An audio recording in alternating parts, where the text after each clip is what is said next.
Bonjour et bienvenue à toutes et à tous pour cette dernière ronde de l'Open Dole.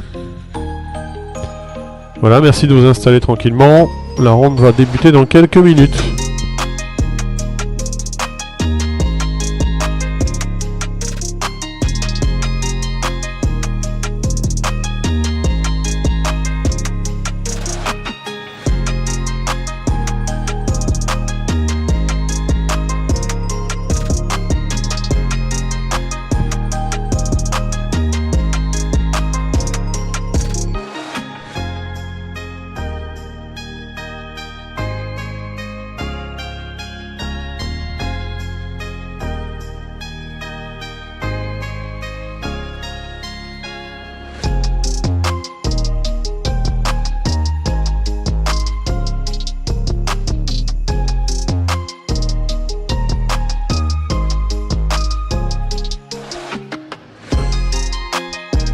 Hello everyone, welcome to the last round of Open Dole. Please move on to your seats, the round starts in a few minutes.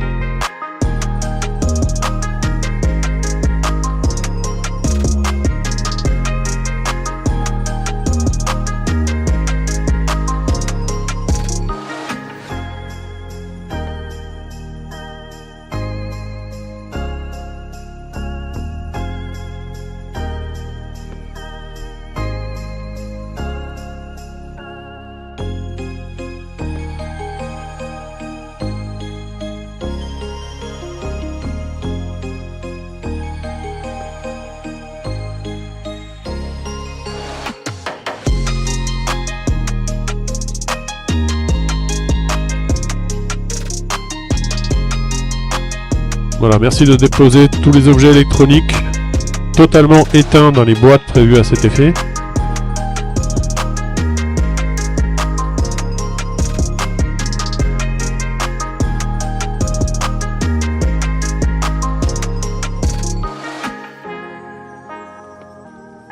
Please put all electronic devices totally switched off in the boxes on the entrance.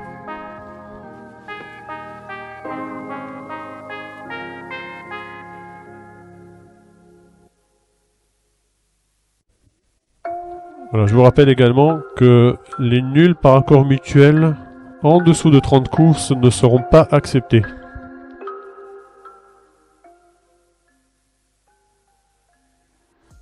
I remind that any draw by mutual agreement before move 30 will not be accepted.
Bonjour à tous. Alors, dernière ronde, il y a toujours un peu d'envie que ça se finisse et d'excitation pour ceux qui jouent encore quelque chose. Je ne vais pas vous prendre beaucoup de temps. Le déroulé de la journée pour les membres du club, donc il y aura la remise des prix vers 16 h en fonction des départages s'il y en a, 16 h ou 17 h. Dans tous les cas, ceux qui peuvent rester, les Aixois, pour nous aider à remettre la salle en place, rangée, et toutes les bonnes volontés sont les bienvenues. Voilà, je ne vais pas vous prendre beaucoup de temps comme j'ai dit avant. On va faire je vais vous demander Je vais demander aux gens de la buvette de venir, s'il vous plaît.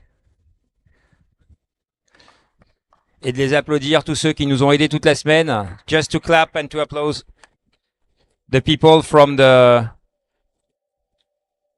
who's been taking care of us this week.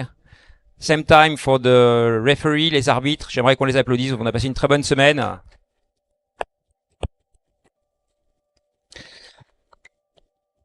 Et encore une fois, on va s'applaudir et applaudir tous les joueurs. And once again, I would like you to clap and applause all the players of the week. A lot of norms will be done, at least 11 already. Beaucoup de normes vont être faites dans le tournoi. Il y a déjà au moins 11 normes et beaucoup qui vont se jouer aujourd'hui. Merci les jeunes, merci les moins jeunes et les titrés. Thanks to young people, thanks to the bit older people and all the titled who play the game here. Thank you all, guys.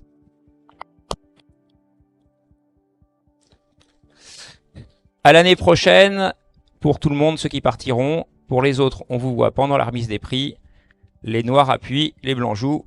You can start the clock.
Well. Hello everybody and welcome to round number 9 of Trophy Dole.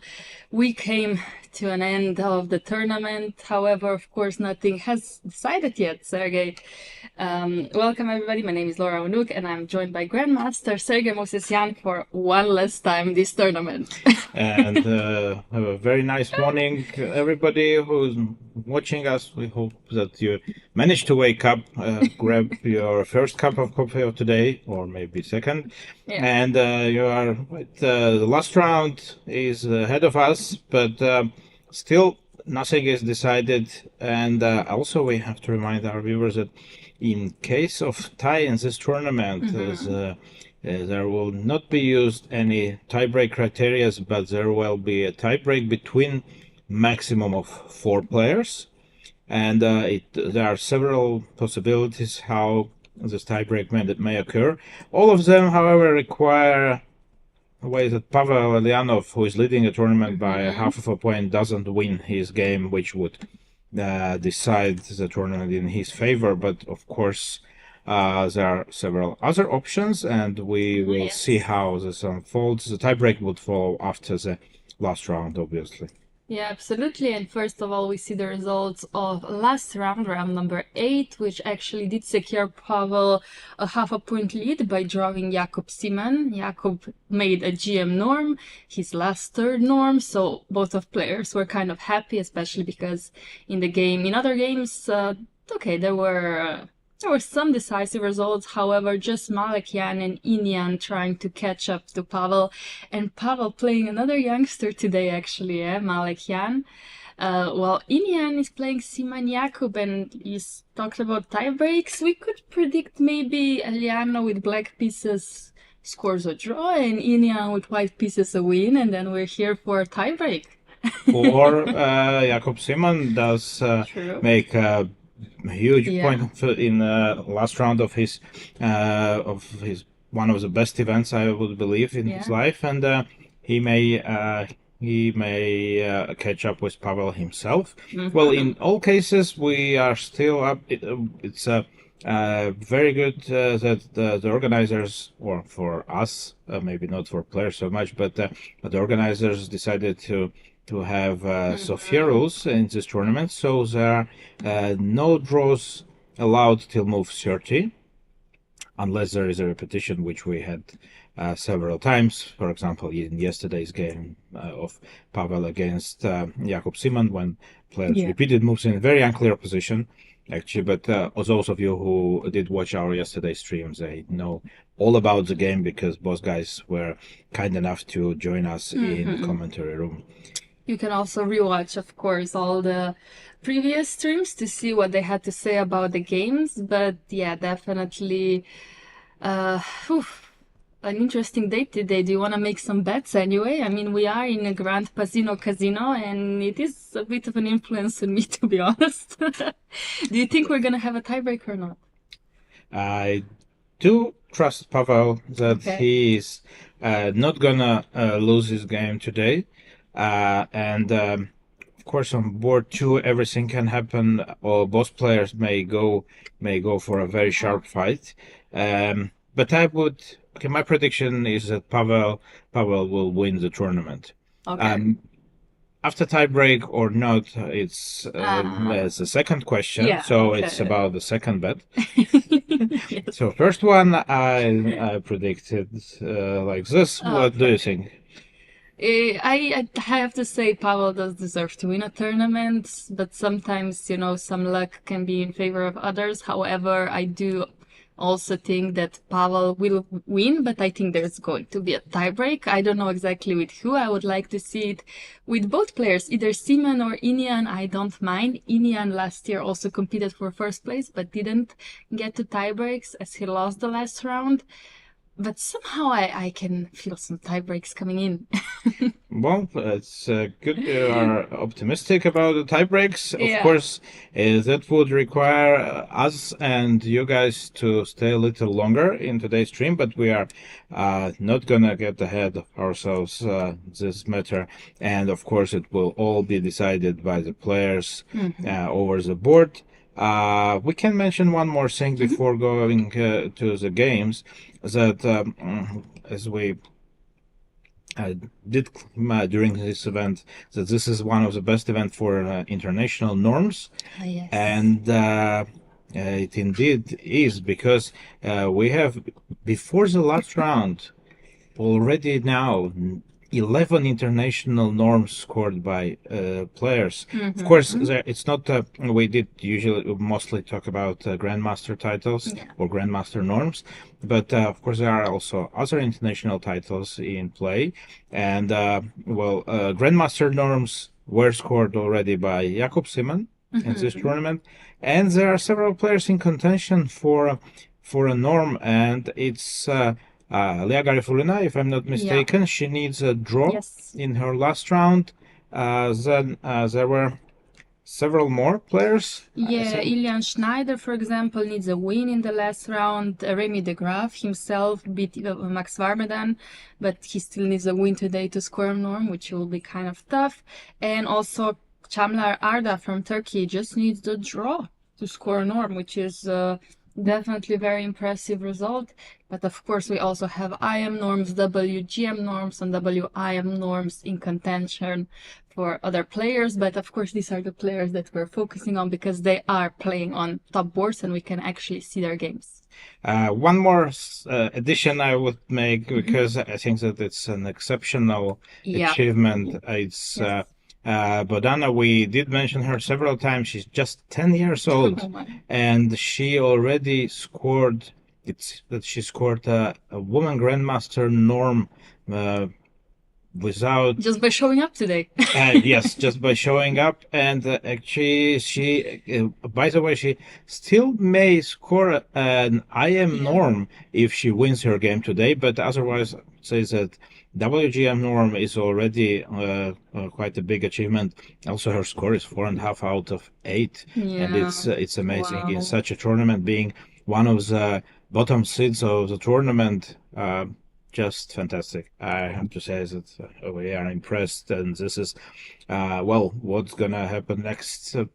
Kids with 6-year-old kids will be winning tournaments. I'm scared. Yes, but it's a great acknowledgement for her and her coach and parents who they are really trying to help her to pursue, at the moment at least, what she likes most, it seems, according to the interviews. And what we had a possibility to see her on live feed on cameras and also in the playing hall. Amazingly calm, just playing her chess, playing her best chess, and it works quite well at the moment. So we are happy to see, maybe in a couple of years, I think people probably could have some memories of young Magnus Carlsen. And but he was older when he started showing up at big events. Of course, we may be witnessing something very similar, but of course she has everything in her. And of course we will be updating the norms and also the standings today, because today is a round which is the decisive one, and this is going to be the last chance for many players to improve their position in the tournament. Let's see. Mainly, of course, we will be concentrating again on the top boards, but we will try to also to see what is going on all 16 online boards. Yeah, absolutely. That was very well said, especially like Bodana is really an inspiration even to me, and I feel like I'm more than 2 times older than her, but she's definitely one of the players I will follow.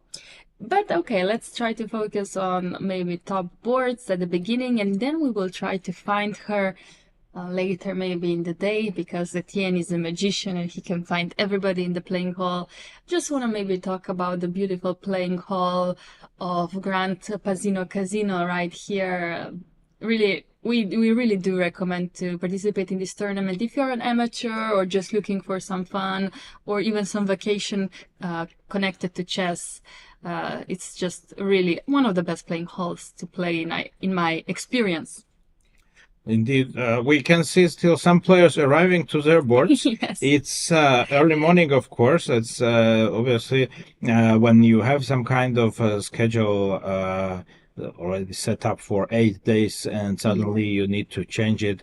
That's not always the best thing, but also we can understand organizers that, of course, that's that if the round would start in regular times, then basically it may finish at 9 o'clock at the evening, and then of course you have maybe there will be a tiebreak necessary, then also closing ceremony and everything, and people of course also would like to get to their homes today. So that's why one of the last round does start a little earlier.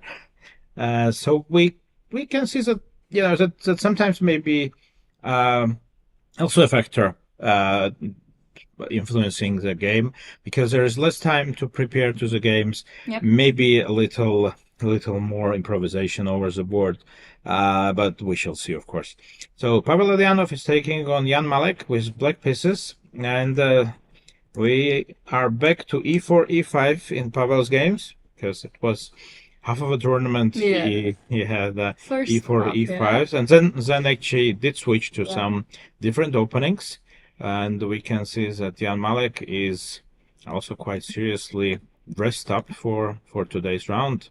I can see no more shirts. Just a very solid attire. Great to see. Now I mentioned this in previous days, that it's always very nice to see people dressed nice. We can actually see most of players are either wearing a polo or a shirt, which is actually very, very nice to see. There's no dress code, but see players, even without having a dress code, respect the game and respect each other and the style the chess brings to the board. But they hope to have some stylish moves on the board, I'm sure. Yes, I would trade any great suit for a big result. Yes. So let's see what is going on board one. Jan Malek with e4. Actually, we saw that yesterday he did play something else against Suleymanli, and maybe e4 was hardly a big surprise for Pavel, but tried to have a different game today. And Gioco Piano or Bishop c4, an attempt to go for Gioco Piano. Pavel start with knight f6, and not Bishop c5, but Bishop e7. Okay. This we had the game like this yesterday, and I thought that this is maybe a little bit forgotten, or let's say less popular. These days it's becoming very popular again, because this is also a line I play myself. I don't even opt for Bishop c5 anymore. Too many lines. Let's see. Knight c3 also becoming very popular against Bishop e7. Let's see how Pavel is prepared. Pavel, I can guarantee you that Pavel is usually prepared extremely well. Said famous author and very, not only a strong player, but very very good coach. Yes, encyclopedia, everything on the list. Yes, he knows a lot. So let's see if, although yesterday he admitted that he may have mixed up the lines in his preparation. So a3 again. We see this move, which was also in yesterday's game. I think it was a Chinese player against Sava Vetochen. The a3. I mentioned this a3. It's similar, but the knight it was not on c3 there. No, knight was not on c3, which is different, because with knight on c3 you kind of want... No, actually, knight went to c3 eventually. Later, yes. Just later, first went h3 and castled, and yes, so on. Yes, that's one of the plans, Let's see if the game... Suppose, yeah, well, I'm not sure, because Pavel did go for a5. Well, Sava as well. Yeah, but Bishop d2 I saw. Oh, yeah, that's... So Bishop d2 is a creative way of developing. I have to admit, I'm not completely sure why does Bishop d2 here, because in Ruy Lopez sometimes Bishop d2 is done in order to restrict or to avoid black's typical idea knight a5. So you kind of eye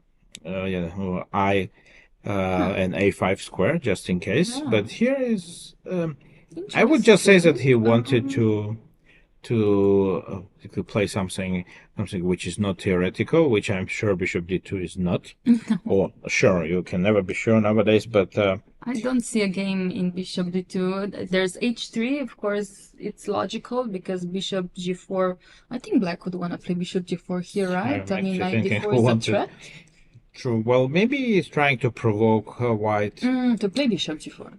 Actually, this position may arise also with like reversed colors. Yeah. So maybe this is one of that's why Pavel does think this very well. The system does look very modest at the first side from black from white, black as we black. Well, the idea actually after Bishop G4, funnily enough, sometimes White can afford even moves like Knight E2, allowing Bishop takes F3, because, well, I'm not sure if this is exactly the situation, but this is quite a typical maneuver nowadays that you allow, well, no, maybe 30 years ago you would be punished by your coach or wouldn't talk to you for a couple of days after this, but nevertheless, also with the help of engines, it was proved that even in some cases, obviously I'm not sure about this one because I didn't analyze this particular position, but in some cases it's possible to afford this for White.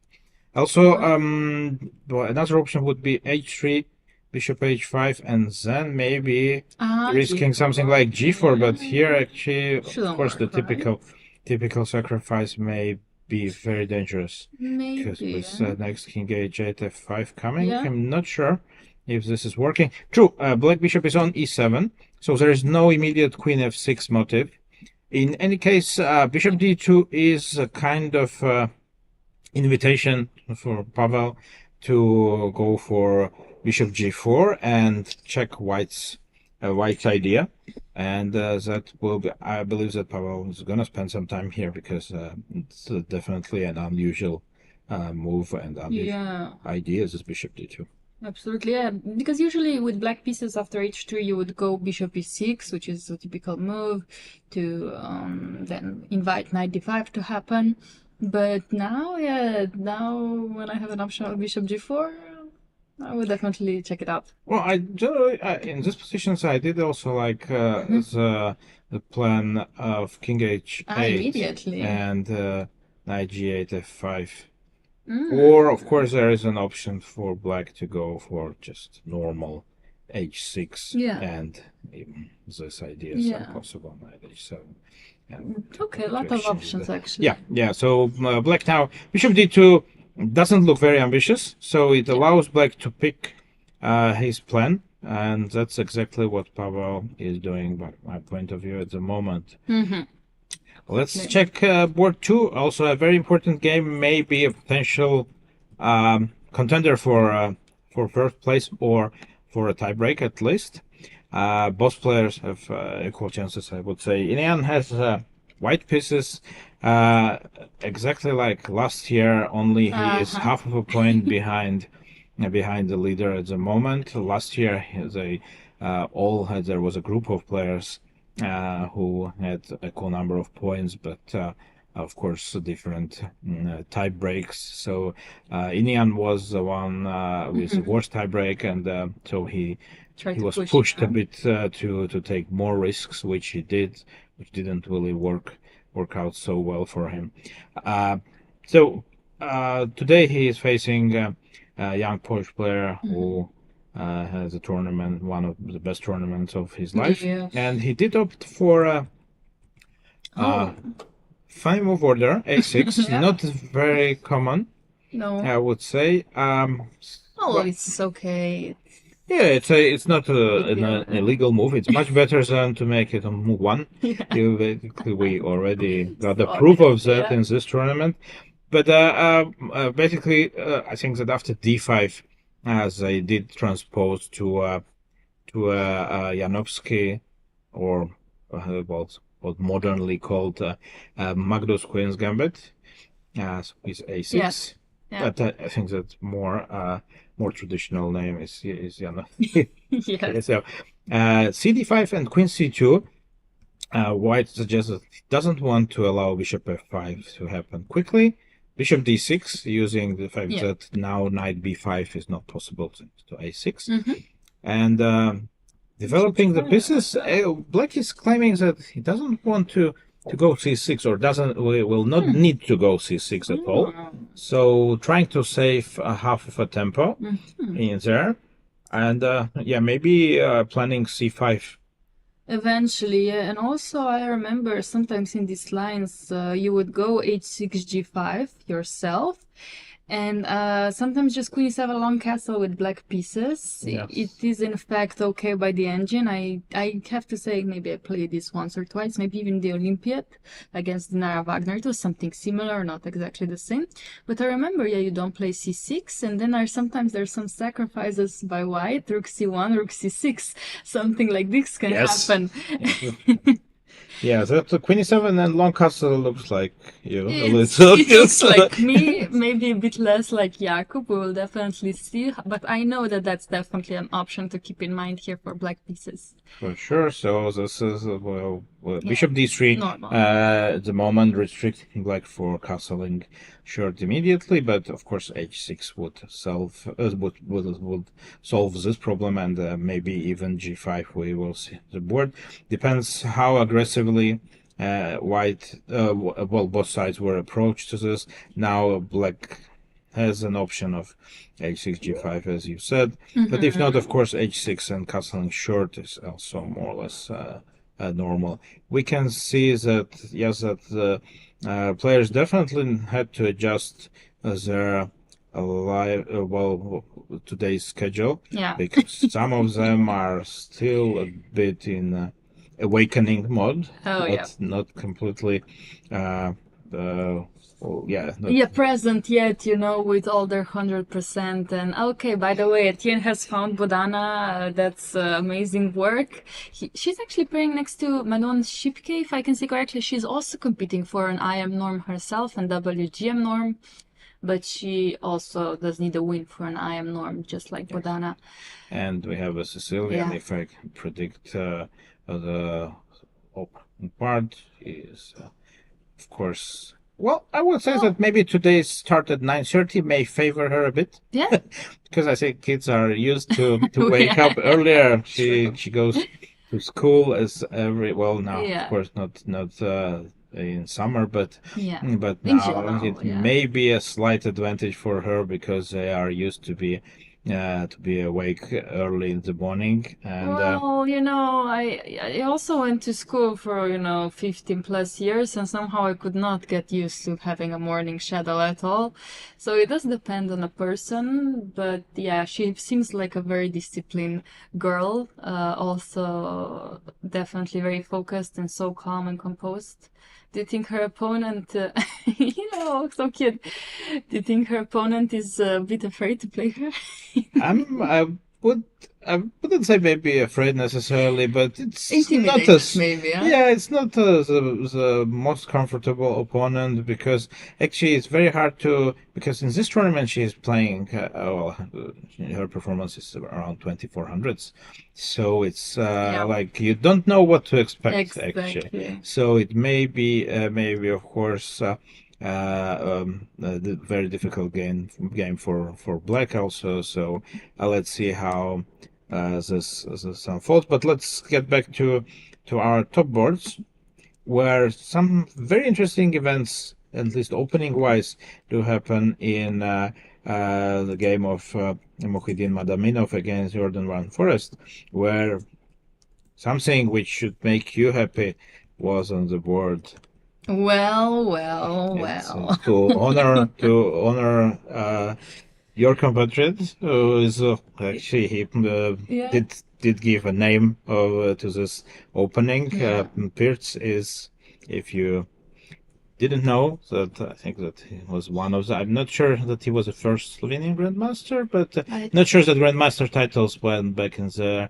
Maybe not, but definitely one of the few Slovenian players who gave a name to an opening. Yeah. Not so many of them. I don't actually know. Maybe there's some lines by some Slovenian grandmasters, but definitely the Pirc opening is, yes, a Slovenian grandmaster.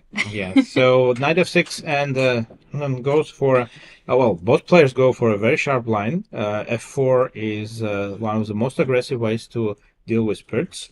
And bishop d3. I believe that bishop d3 is one of the main moves, but knight f3 is a little bit more often played. and castle knight f3. The idea is that actually now maybe c5 is a little less effective, but of course it's also a possible way to treat this. Okay. And runner goes for knight c6, Okay. which is a different setup. e5. Allowing e5, yeah. Yes, and now we transposed a bit to something slightly more different. Well, it's still Pirts, of course. We know how it all started, but it seems like the structure now is somewhat similar to other openings as well, like Alekhine, for example, and this can. In any case, Black does bet on his quick development. And he's playing extremely quickly. Very quickly. Wow. Bishop c4. All these moves, I mean, this should be a good prep. Yeah. Because you don't really go for this, for something like this accidentally, and you don't go Bishop c4 so quickly if you are not familiar with the position and with the line. And interesting detail, I would say, and White is also playing quite quickly. It may have been that they are playing based on some previous game. Well, Queen e3, Queen a5 immediately. Oh, immediately. Yes, wow. this is very impressive. I don't know. Maybe this is just some modern theory line which I'm not aware.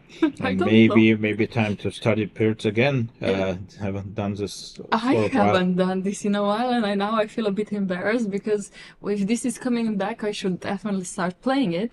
However, there's no games in this position, and I'm surprised. Mamido blitzing out moves with white pieces. First of all, how is he prepared for Jorden to play the Pirts? Jorden plays everything.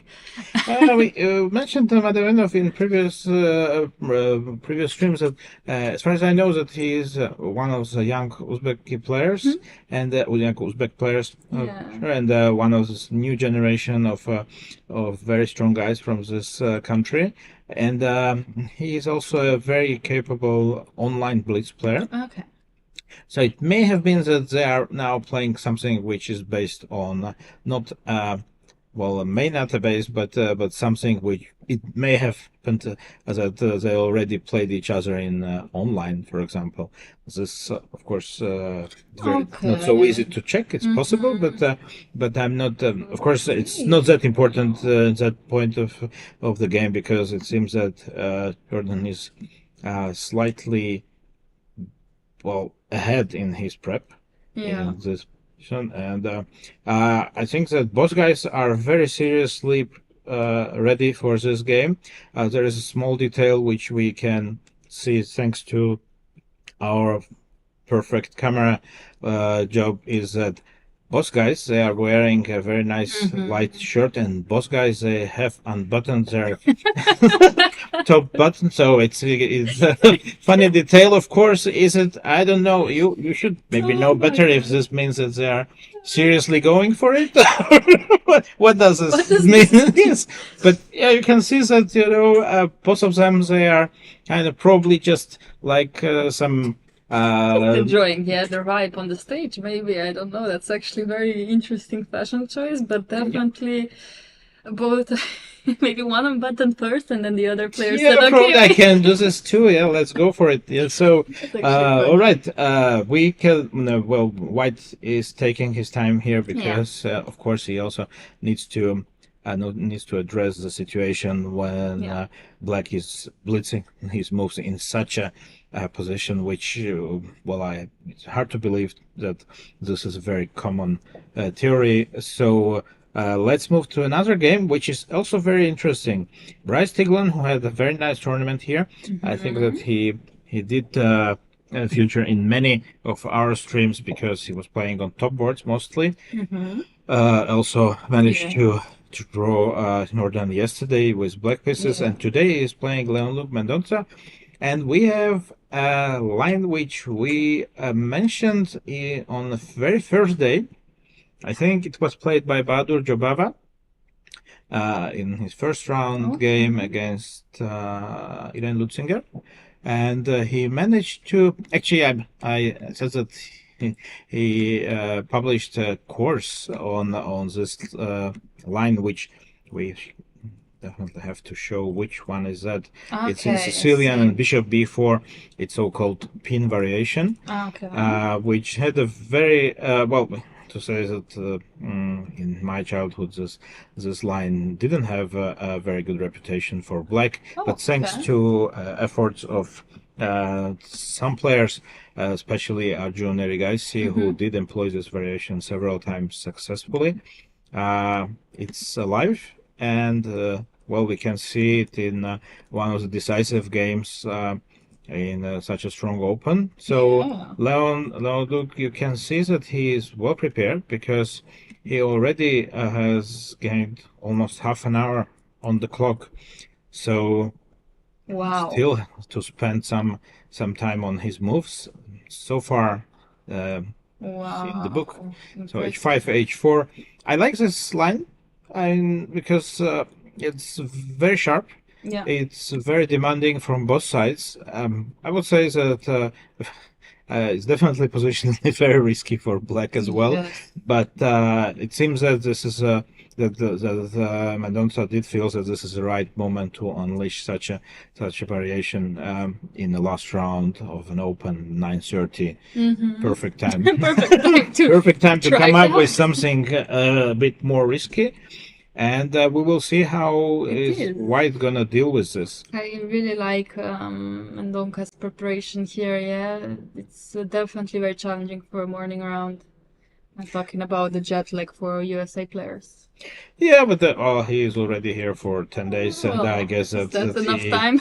when he was I guess so, yeah. in general, yeah, I'm sure that at the moment jet lag is the last thing Okay. Bryce is thinking about. He just needs to make up his mind how to continue Okay. after h4, because it's quite obvious that black is very well prepared. Correct. So let's check on Leonardo Costa with black pieces. He is playing another American player, Brandon Jacobson. Both of them had a very good tournament. Yeah. Leonardo did keep us yesterday for a bit longer here, but we worth are it. not. Yes, we are not mad at him at all, because endgame he played was very interesting and very educational, at least for me. Yes. So I learned couple of things about end games, and good technique yesterday, and today he earned his right to be on the stage. A nice shirt, and Stylish well, chess players here. very nice to see this. It's well, we do hope that we encourage our players to be well dressed. So Yes. maybe it's just well, we hope that it's just normal for them to do that, but hope that think reminding doesn't hurt. And there's actually, if somebody is listening to our streams, maybe they rewatch it, so then actually, of course, that also encourages them to be nice and to be not only in their behavior but also in entire. So well, the position is maybe less sharp at this point than previous games. We have a classical way of treating. Oh, I wanted to say all classical way to treat Queen's Gambit, but Bishop e6 suggests that it's not exactly like this. So I guess he will go for Bishop d6 if Jacobson allows him. That's why Bishop f4 happened. Okay. Yeah, we can see that White didn't really want to allow Bishop d6 to happen. So even lost the tempo to avoid this, and Bishop f4, h3, castle knight e2. We saw Brandon playing similar setup actually twice already in this tournament. Yeah, actually, twice, and this is the third time, but this is slightly different because he did play h3 and bishop is on f4, and in this case scenario, these f3, e4 ideas are not really going to be possible because of too many weaknesses, and I assume he's going to play on the queen side today. That's possible. Well, maybe also in the game against Pavel Eljanov, as we remember, he did do f3. h4 didn't work out well for him, so probably he decided. Of course, it's a different position, but yes, it's funny enough. He's playing with white pieces against Pavel's student, as so Leonardo is working with Pavel Eljanov, and maybe that was one of the reasons why he wanted to play something a little bit different. Maybe assumed some preparation from Leonardo, and so you were right, castling short this time, securing his king, because we remember that last time he had to go to f2 against Pavel, but also Pavel did castle long in that game. So we have a strategical battle ahead of us, definitely we'll here, be back. and still lots of things to happen. Next board is Sava Vetokhin with white against Peng Xiangjian. Okay. And, well, we have... What was it? What has happened here?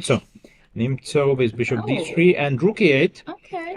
Modern way to treat Nimzo as well.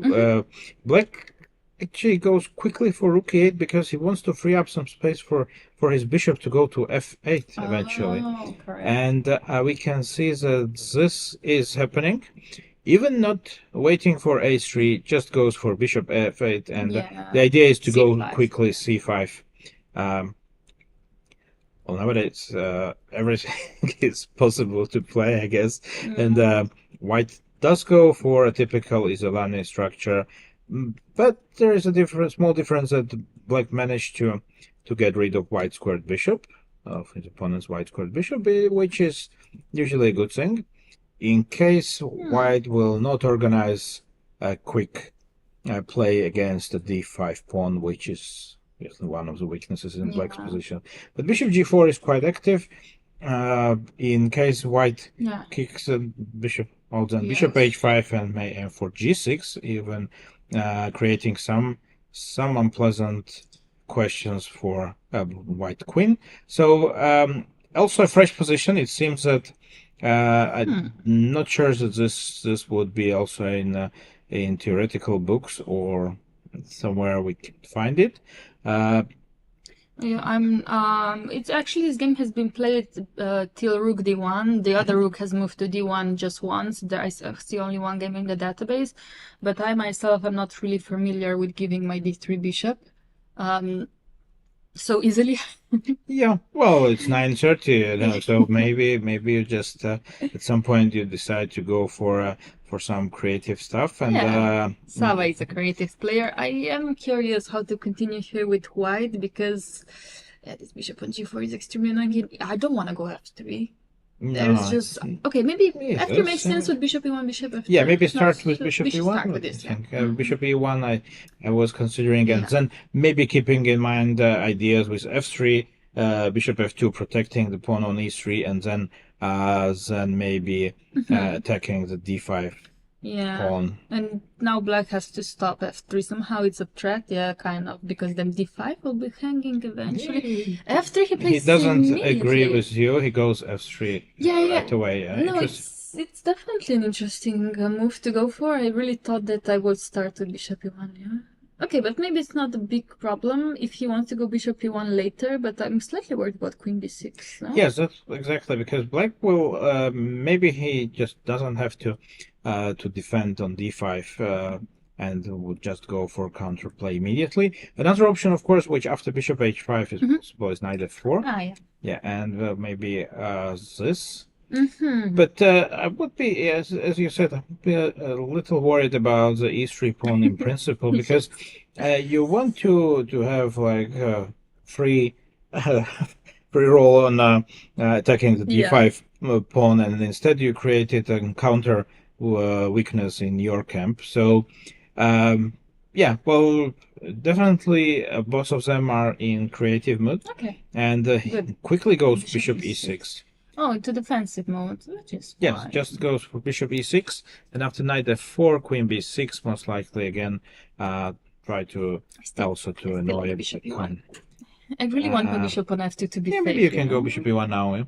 Yeah, because queen b6 doesn't attack e3 pawn now, so it's not really. Maybe it attacks b2. Yeah, but I don't think I mind that much, right? Yeah. Can I go knight a4 even? a4. No, maybe it doesn't do enough.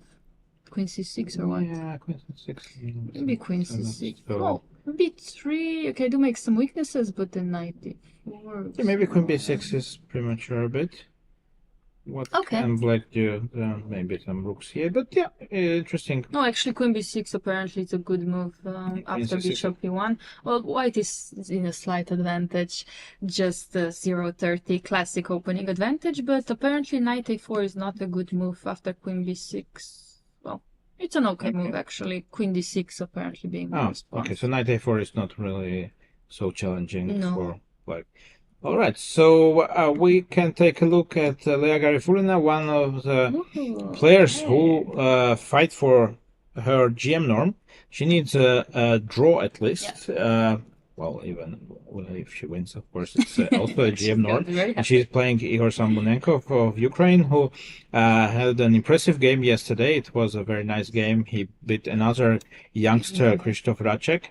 And was a very nice technique from Igor. He did have a slow start in this event. We remind you that he lost in round 1, so it means that then the rest of the tournament was very solid from him. And we have a Sicilian, and he did go for a Sveshnikov Sicilian. We had one of the lines, knight b8.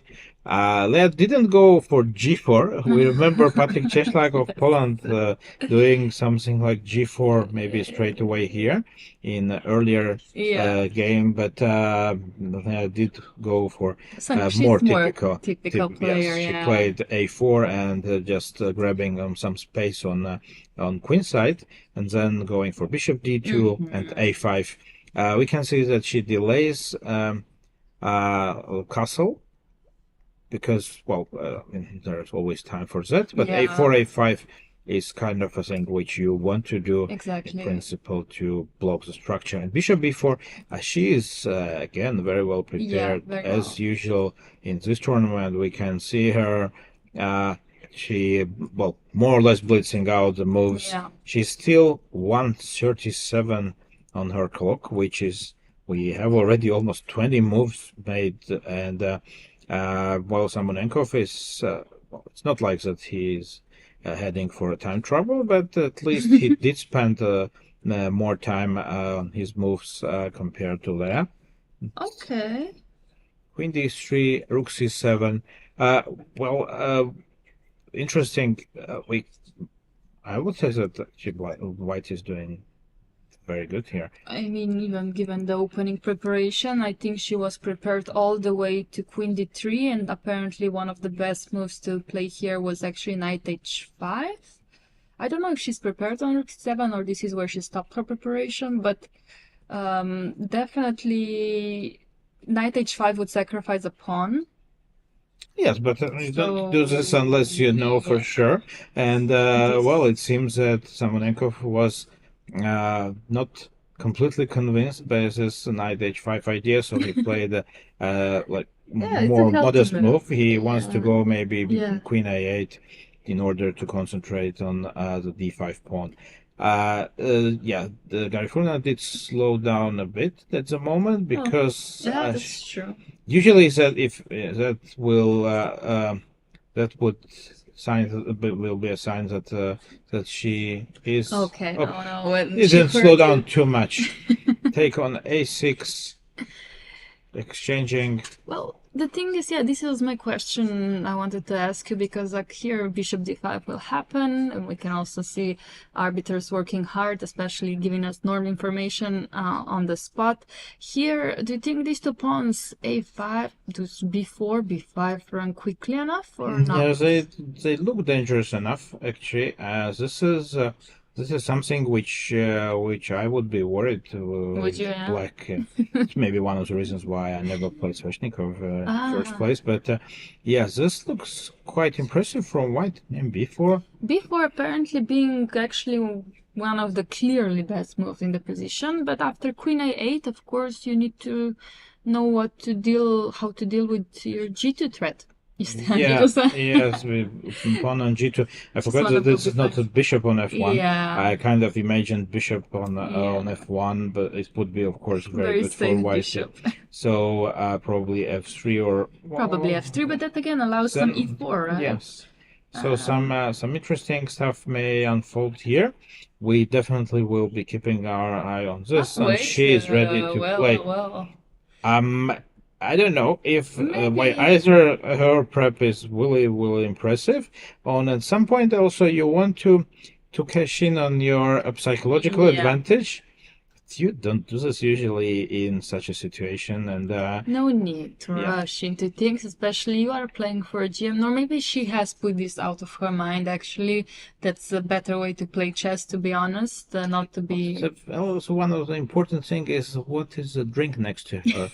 If that would be an energy drink, then I would maybe see the reason for her quick play. Okay. But we don't know. I can't recognize as a drink from this distance. We probably will find out later. In any case, White is playing very quickly, and I would feel that should have an edge here, but of course, a very sharp position. Oh, yeah, definitely. And a squid on the board. Of course, Leia herself has a dragon fruit color hair. And that's why our cameraman Etienne, he likes to put a squid in honor of her hair color. She does bring some color to the playing hall and to the stage today, so definitely a game we will come back to. She should wait a bit to make a move. I think that's a good thing to think right now.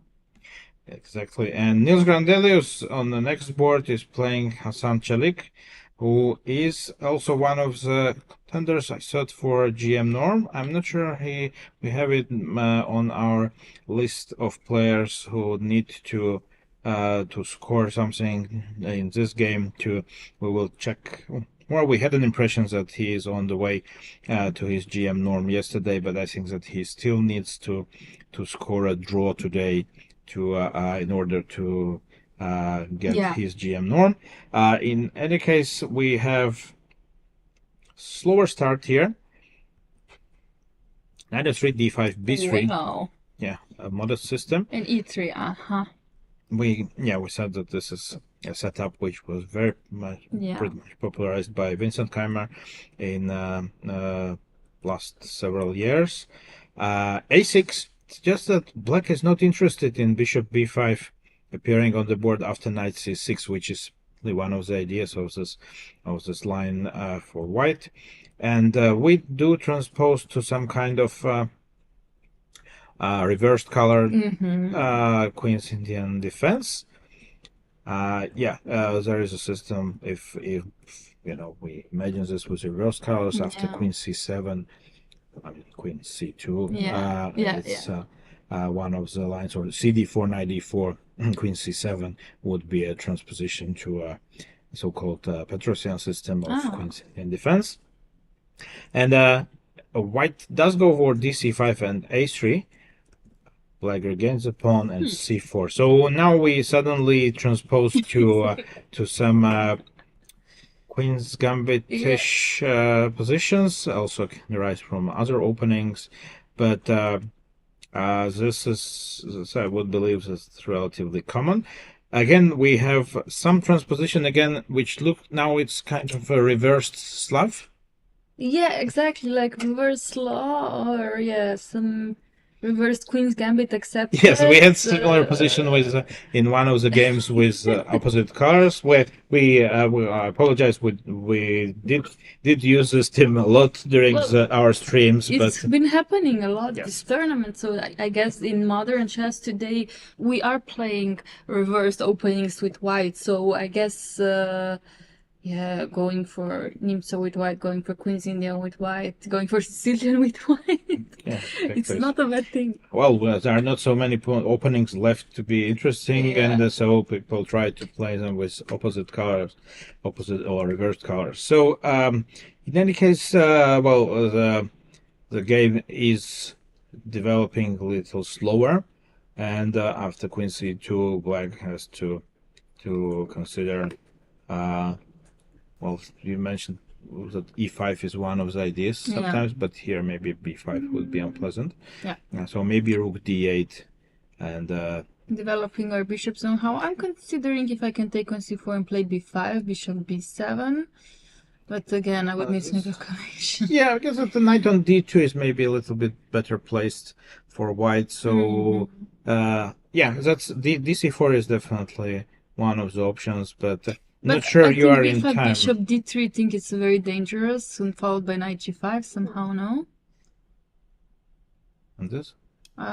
Yes, of course. What was this question? No, I know what I already can read your mind. If you go Yeah. knight g5, then Duh. h4 is following. So, guys, if you spend enough time with Laura in commentary room, basically you, by default you would go for knight g5, h4 Well- almost everywhere. But I'm not sure. Nils is an aggressive player, but this looks quite risky. It does, yeah. Yes. Of course, DC4 is not forced, so we Yeah, will see definitely. if Black will go for this. Let's check on players. Ooh. Very interesting game Yeah. for me. Jaime Santos Latasa didn't have a great tournament so far. Yeah. I would say that one of the rating favorites in this event, but he may not be very happy with the result. I think that he did hope for more, Yeah. but of course, the last round it's always important, even if your tournament doesn't go too well. Absolutely. It's very important to try to play a good game in the last round, because it kind of leaves you some, you kind of start your next tournament with let's say Better good, feeling? a little Yeah. bit better feeling. I always try to do this myself, and I Uh-huh. always advised players I worked with or teams I worked with that but even if the tournament didn't go too well, I just tell guys that in order to start the next tournament well, it's good to have a last good game. Yeah, and in case of a win, of course, he's still in contention for some prizes. And like you said, not to lose too many rating points. That's always painful for chess players to go home with less rating points than they came He with. still has something to play for, and Yeah. and he's playing Marco Materia, who had a very good shot at his GM norm chance Yeah. yesterday, had a very promising position against Inian, but unfortunately for him, didn't treat it correctly and ended up losing his game with white pieces. But of course, Marco is very young, and he has also a bright future in front of him, I believe. And he did opt for Najdorf. No, it was not Najdorf. He did stay faithful to his Taimanov Okay. setup, and White went for quite popular nowadays setup. I mean, Yeah, start it's with really- A3. It looks extremely modest, looks extremely harmless, but it may be a little trick to make you think so, because we transpose to 4 knights system when Yeah. when White can go for A3 Mhm. and D6. Of course, there are several ways how to treat this position with Black. One is to go for Bishop E7, for example, trying not to go D6 too quickly. But if you go D6, actually, it allows White to go for aggressive stuff, castling long, and Rook C8, and we can see that knows his stuff. He goes Queen D3. Viewers who paid attention in our previous streams, they know why White went for Queen D3, right? Because Rook C3 is a big threat, Yeah. big positional threat actually in this situation. So yes, Queen D3 is Let's try actually to avoid- overprotecting the knight on C3. Little slow, Slow, of but course, from yeah. White, but also he is prepared to develop his bishop to E2. Not sure how deep the preparation of White was, because it doesn't look too convincing, frankly, to lose No. tempos with White like this. But maybe Well, White doesn't mind so much. interestingly enough, the engine does prefer Queen E1 or Queen D2 to Queen D3. Same idea. Same idea, if you have to protect this knight at all costs, of course. But he decides to go for Queen D3, and I wonder, okay, I think White has very interesting, classic plan F3, H4, G4, and the question is, of course, if B5 will be fast enough for black. Yeah, queen a5. Can start with castle. Yeah, queen a5 trying to insist on rook takes c3 is possible, of course. Yeah, Maybe now first castle. Yeah, just castling seems to be logical, and then white. If white goes for something aggressive, then already consider queen a5 and rook takes c3 ideas. So black is taking his time. Next board we have Maxime Lagarde making his way back to the online boards, and he's playing Ivan Chepsko, who is also making his second appearance, I believe, in on the online boards, because the first one with white pieces against Pavel Eljanov didn't go all that well, and maybe this is one of the reasons why he has opted for a different first move, c4, not e4, like against Eljanov, and bishop b4. This system this line we have seen, and a slightly different version. Knight d5, we had bishop e7 in the previous games. Black is up for a creative game, as we usually expect from Maxime. Again, we got some kind of reversed color Sicilian. Yeah. But knight d7, this is very unusual for this setups. Okay, I wouldn't really know much about them, so I cannot Yes, tell you. well, I have to say, I've never seen this move order from black. h4. Yay! Slightly different. Yeah, see, h4 is quite interesting. Just preparing knight g5. I can see a little less enthusiasm in this case because it's Maxime's game, but from you as h4. You know, for me, I'm running out of my coffee slowly, and that's why. But it's okay. I'm not a morning person, as you can see. But I've seen in the chat actually many comments. I have not seen a happy chess player yet since this morning round. Well, you know, no games finished yet. You will see lots of happy faces after the tournament ends. We can assure you that, of course, the tournament is very difficult. We enjoy being here. On the other hand, it's clear that for many chess players, it's a tiring affair. They're already ninth day in a very well. I would say that we praise the playing hall, but also, of course, it's also a very strong tournament. So every game is very complicated and difficult. So logically, ninth day is the toughest one, especially when you need to wake up a little earlier. So let's say h4. Well, in perfect world for white, he would be able to make these two moves, trapping black queen on d8 immediately. Yes, but of course, black does understand that he needs to do something quickly, and well, we have an interesting setup from white, going for b4 and maybe aiming for c5 in the future. In the very near future, maybe even. That's actually a very interesting way to develop. Bishop b2 will happen, and now bishop on b2 is looking at queen on f6, and that's why the engine I jumped up already like black pieces, but after queen f6, this bishop on b2 apparently is very annoying for black.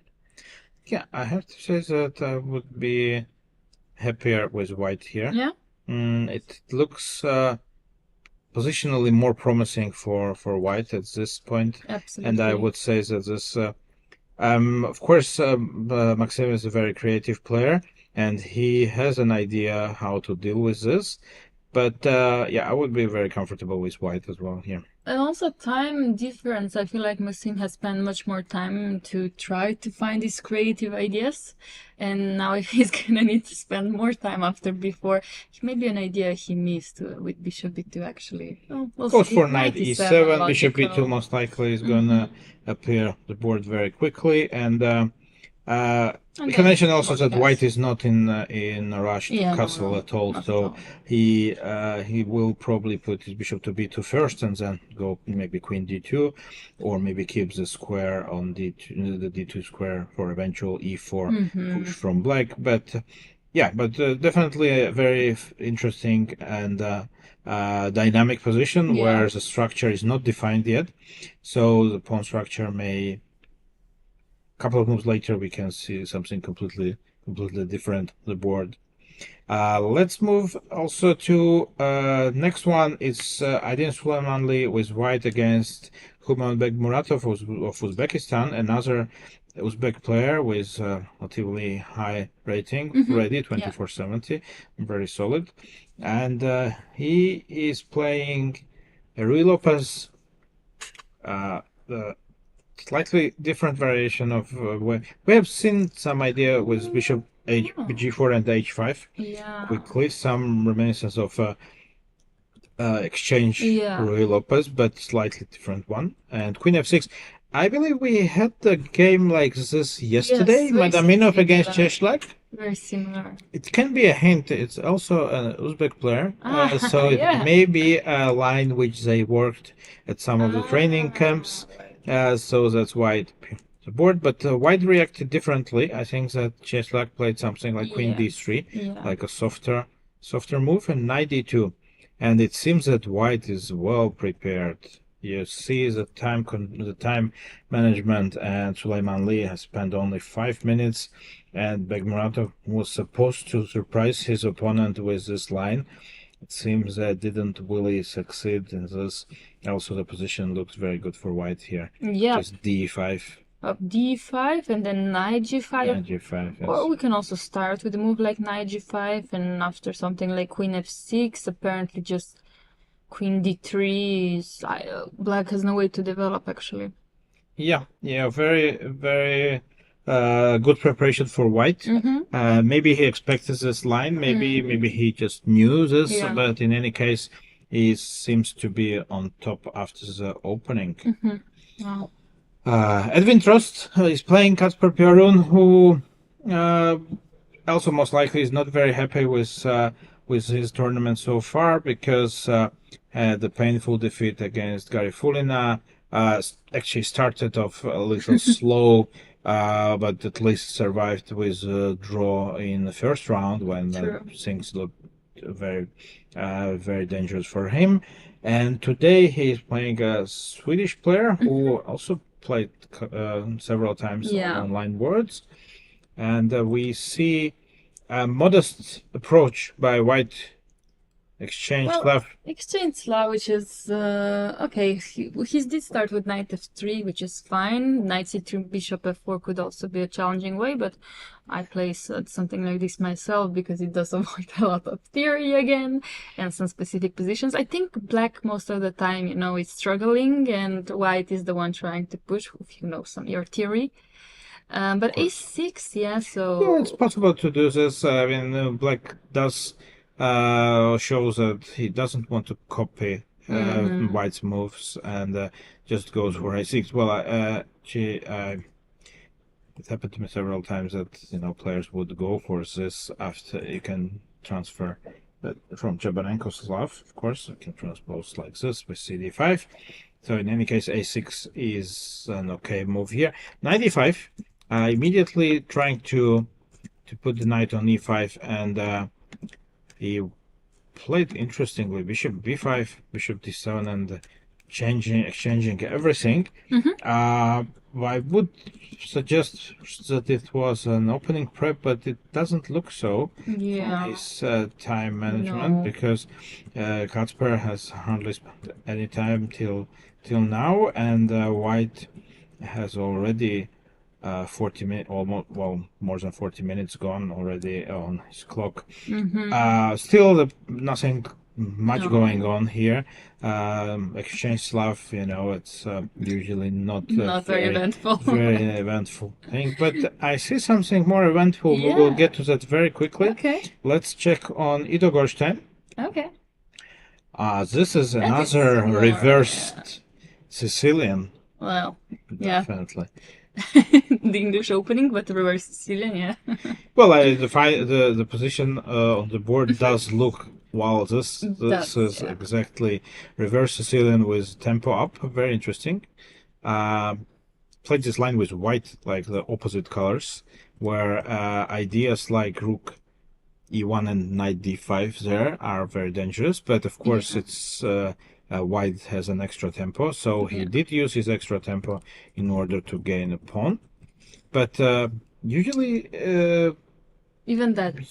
usually there is a compensation for the other player, but yeah, of course not didn't analyze this with reversed colors. I know this line with white, of course, and we of course we can see that both players, they do spend their time here, so maybe also they are not all that fully prepared, but position looks very tense. It is definitely like you have to find the compensation for this pawn, and you see Tobias trying to find a way. Apparently bishop g4 and going c6 is the way to Just go. position only. Yeah, just slowly bringing your knight back from a5. So there is a queen f6 idea Yeah. at times, and well, the truth is that white cannot really develop knight to d2 because of knight c3, so maybe that's a bit Knight c3 is the point. I mean, yeah, bishop e2. Yeah, bishop e2 could even be followed by bishop takes f3 apparently, because after bishop f3, knight e3 is the way to that you can play. Oops, not king d2. Knight takes e3 and queen d4, or maybe rook takes e3. Just simple. takes and then queen. Yeah, and d3 is fun. So this looks very dangerous, yes. But of But course, of course, hard to calculate everything. well, black needs to be precise here, because also if white manages to consolidate, then just be a pawn up, which I don't want to. Yep. There was, however, a game which I really was looking Okay. to get forward to. Let's see. What a mess! Whoa. Whoa. What do you What? mean? What? Yeah, well, I have a suspicion where this line came from, and yeah, we will show Let's this. see. It's an extremely interesting modern way of treating two knights. Oh, really? Knight g5, yes, and the knight a5. And the bishop, c6 one. Yeah, Okay. bishop d3, knight d5. Yes, this is what is h4. Okay. Hope you are happy. Yeah, of course I'm H4 happy. But this is is one of the theory, last- yeah. yes, This this is theory, is yeah. Bishop e7. I think that there are several other moves in this position as well. If I recall correctly, there is Yeah, h6, h6 queen h5, yeah. queen f6. Yes. Is the right one. Knight Yes. h7 is possible here as Yes. well, but it's a bit dubious for white. I mean, the whole opening line is a bit risky for white. He has to know exactly what he is doing here, Yeah. because you grab a pawn, but also give black enormous activity, Yeah. and you of course try to survive it. Then, similarly, like in previous game, if you manage to consolidate, then you may be a healthy extra pawn. But of course, black, well, going for this against a good theoretician requires courage. And well, we see Bennett Hagner with white. We mentioned him at one of our previous streams. One of the best players of German Bundesliga of last year. Oh, yeah. Somewhat surprisingly, but he took his chance, and he played extremely well for such a top team as Baden-Baden is. And he did. He drew Jorden Van Foreest. One of the. I think it was round 2. So correct. I think it also was around 2. Yeah. But amazing speed from both players. It seems that both prepared. knew this line very well. Yeah. And a piece sacrifice for white. Very quick responses by black. Yeah. Running with the king to b7. Well, how many points did we got? 4 pawns for. Yeah, got 4. Yeah, right. Quite a lot of fun, but queen still on the board. Queen b6 counterattack on f2 pawn, castle, king a8, and incredibly tense position. White did. I tried to find out where did white started to spend time, so where the theory was over. It was on move 20, bishop takes a5 was the move that, so king h8 was the move he wasn't aware of by Ganguly himself. So he spent some time to take the knight on a5, and Then after queen a6 and c4, then also Surya himself started to think. Yeah, now we see that actually he only somewhere here black stop or black's analyzes ended, and he's already thinking for almost about half an hour, Whoa. which he can afford actually because he blissed out his opening moves move. and well, guys are definitely brave. 9:30 in the morning doing this. Yeah, definitely wouldn't recommend it for a morning game. However, maybe if you're a morning person, that's a perfect way to start your day. Definitely a lot of calculation to be done here. And if something goes wrong, it may also end your day very quickly. So I'm not sure if this is a great start of the day, but yeah, we will see soon enough. I would say by speed of play and body language, I would favor. I don't know this position, frankly. I don't know if there were any games played in here. I would suspect that maybe the games ended somewhere a little earlier, and at least the game material. But I would believe that black should be doing well here. Yeah, absolutely. And actually, there are two moves that actually bring black the advantage. One of them being knight f4, so I'm sure that Surya is calculating this one. And rook before also, yeah. Before I was considering actually that I have to move the queen. Just take on a5. Takes and just cd5. Yeah.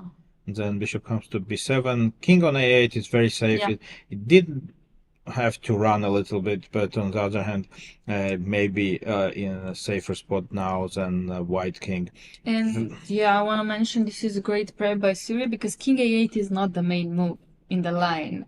I think the main move is queen b2. And king a8 maybe being second or third, the best move by the engine. And then c4 being already a mistake. White had to find the move b3. Doesn't look logical. Which doesn't look logical, exactly. So imagine you need to come up with b3 here. On the board, and I just want to mention that's a great prep by Surya. For sure. We discussed this a little bit yesterday, that of course it's very important to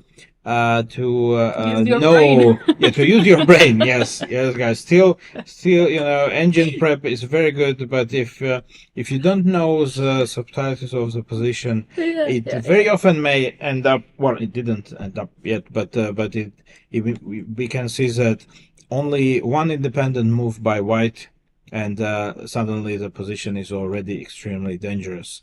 Well, this I'm very curious how will unfold, but in any case, I have again to salute the bravery of both players going for this line. And well, we will see. Of course, maybe the game is still on. It's not so easy for black either, but for Bennett it may be also a very important lesson in order to not only know his theoretical lines, but also analyzing this position in depth. So I don't know, of course, how deep his prep was, but engine lines are good, but don't forget that you have also sometimes to check some more. Not only engine lines, but also analyze. I would recommend analyzing over the board, looking at the position with fresh eyes, with your own eyes, and to see what is maybe natural to do, not just best engine moves. Absolutely. And talking about engine moves, I just want to move to one board backwards. Yes, exactly. Knight takes e3 happened. We did say that bishop g3, bishop g4 is interesting, more challenging first. But we did have some DGT issues here, but in fact the position on the board is like this, and bishop e2. But it's black to move. It's black to move, and I guess he may come up with bishop g4. No, bishop g4. A bit too late for that. Yeah, exactly. So after rook e3, bishop e2, bishop g4 might be slightly slow. Bishop f5 maybe. Does that threaten something? Bishop d3, I guess. Yeah. But after, I don't know, can I even castle on bishop f5? Yeah. think. Or maybe not. Maybe actually not, because then rook f3 is another sack. Oh, and queen d4. Nice. That's Okay, so let's not castle, and that means okay, maybe then bishop f5 is quite challenging.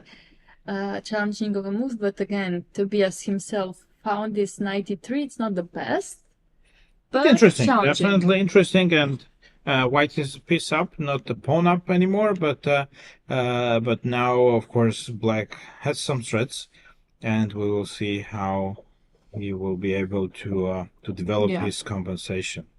Meanwhile, we shall finish our round of 16 live boards with games. Board 15, Yali Sokolovsky with white playing Arda Chamlar. Chamlar is one of the players who is fighting also for his GM norm. I think he needs a draw, if I'm not mistaken. Yes, only a and draw. he did pick the 4 Knights Sicilian in order to achieve this. Okay. One of the very trendy lines nowadays. Okay. I see. And there is, with some transposition, they got to an end game, which I already seen a couple of times. Yes, you have. Okay. Yeah, I'm not sure however, if this is the right version of it for black. Okay. I wouldn't know exactly. Let's see if there's been any games played in this position. Well, at least I have. Well, many positions look similar in yeah, here, but since I don't recall actually. I mean, this looks like something gone wrong at the first sight for black. Well, Engine would disagree with you because apparently rook b7 is good enough. And he's okay there. And Like bishop apparently e3. bishop e3, f5. Of course, F5. this is very difficult. Yeah, you sacrifice the pawn on c5, but rook But it's a c7. typical Yes. motive. Maybe it's okay, but well, I Hard, always actually, yes, I did for- always struggle to understand these positions from Black side, yeah. from black side rather, but also actually would not go for this maybe with white either without being sure that I am aware of all the ideas around here, and actually would opt for something else, usually against 4 knights, something like what Santos did today, going for a3 and some sideline-ish. But Yes. of course, this is also a principled approach, and we will see if Turkish player will be able to come up with the best defense here. He is definitely motivated. I think not every day you get a chance to score a GM norm. And board 16, Meyer did manage to make his way to the live boards finally after some break. I think that after he lost quite painfully to Lea Garifulina, you can see that did upset lots of strong players here. Also, Kacper Peru and Meyer. Gabrielescu yesterday. Yes, it's just a very impressive tournament from her.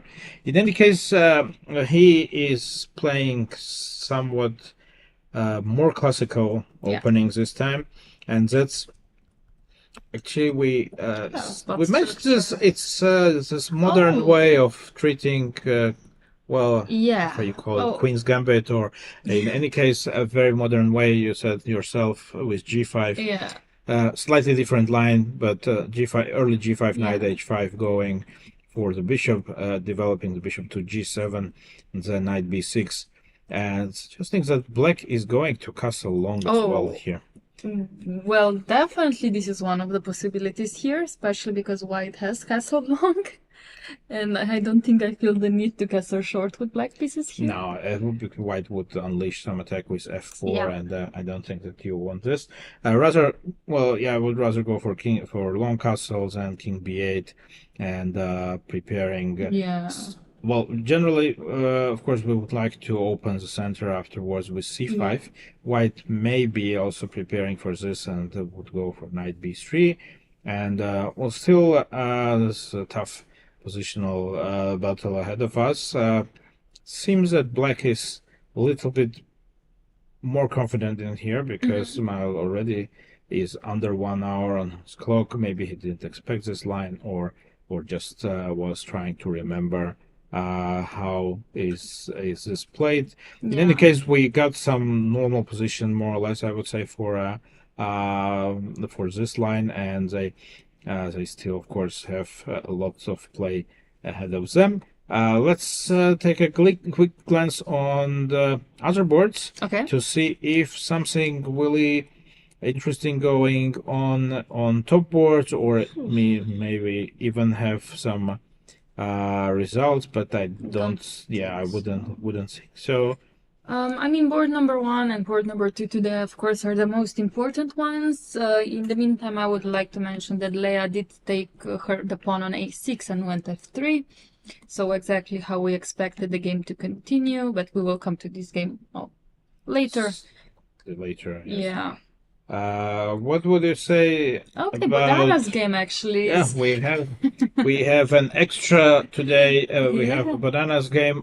Typical Marozubin setup. Yeah. We can see from Black's perspective that brought the bishop d8, bishop c7, very typical way to treat this.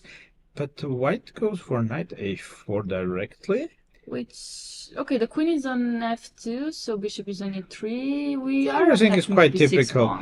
But white knight on g3 is usually not there. Yeah, it's a bit But maybe it's a tricky way, because now if black goes for b5 should be considered, of course, but it's always a risky way to go for b5, because it's just a knight b6 or cb5 a b5 knight b6 may happen. But you need to protect the b6 pawn, so you need to move the knight to d7, and if you move your knight from f6, suddenly knight h5 ideas may appear. That's the difference, because knight on g3 is not very untypically placed, and maybe that's why black is hesitating a bit, and maybe he would go with a knight from e5 to d7. I would consider that, but the position is very interesting, and I guess that Bodana is very serious about trying to score her IM norm. She's playing confidently. She does look mostly looks very calm and very nervous, but it's just working hard for the board. You don't see her walking around too much. She's just concentrated, and that's the way it should be. It's admirable that in such an early age she is able to concentrate for many hours. I believe it's not so easy for nowadays kids to do this, and she's definitely exceptional and impressive. And while she's thinking on her opponent's time, her opponent is looking around, so not sure exactly what to do with his life right now. I assume he is questioning his life choices. Maybe not a morning person himself. But at least we have to mention that also his attire that he's wearing a shirt, also respectful, very nice. And what do you think about coffee? About the coffee break at the moment? Because not that we are out of interesting positions, quite an opposite. We would believe that today's round is going to be maybe the longest one and the most fighting one for sure. Yes, but to make it possible to comment on all these interesting things, we would need to make a small break. And I hope you agree. I definitely agree. I definitely am excited to have some coffee.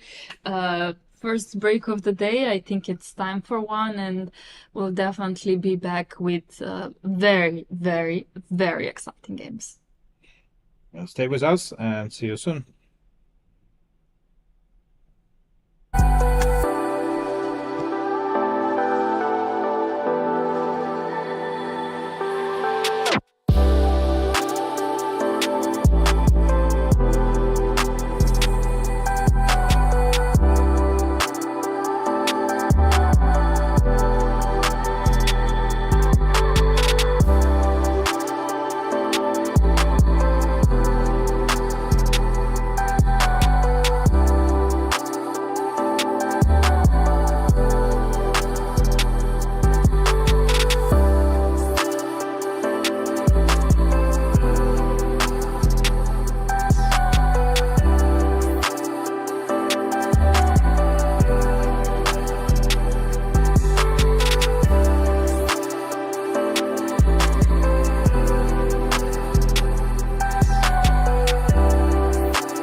At Dole, we take great pride in our variety of ideas, fruit, and flavor. Behind our leading banana and pineapple products, our fruit line includes other tropical gems, such as mangoes and dragon fruits. Dragon fruits, also known as pitaya, are deliciously low in calories and high in vitamin C and fiber. Our diverse selection of mangoes is available year-round from different farms around the world. Rich in vitamin C, mangoes support your skin's collagen supply. Check for ripeness with a light squeeze and refrigerate peeled, cut mangoes for up to 5 days.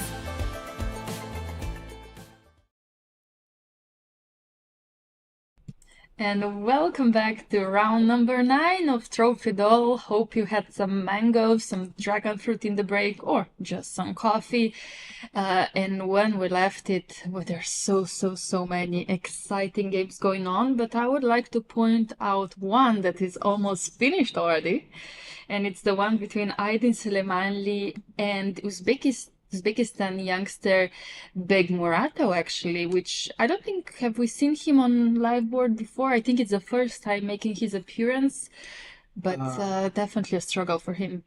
Yes, we left the position after the opening stage when White did show a good preparation and he did go indeed for d takes e5 and knight g5. Black opted for queen c8 and f4, very direct way. I guess White has all the rights to go for opening the position because, well, his pieces are much better developed, and Black is struggling with a straightforward plan e5, e6. Oh my god. I managed to get his pieces out eventually, but too late. It seems that, and we do see that the game has already ended because Queen d4 is coming with a huge threat of Queen c5.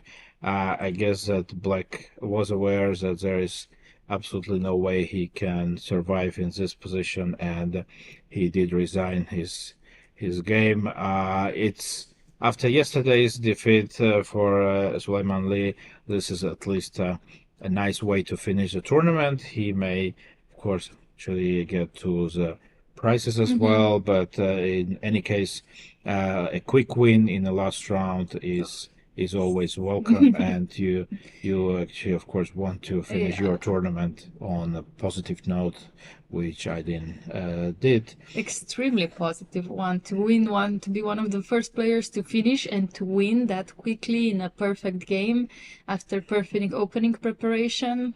Yeah, I wish that happened to me sometimes.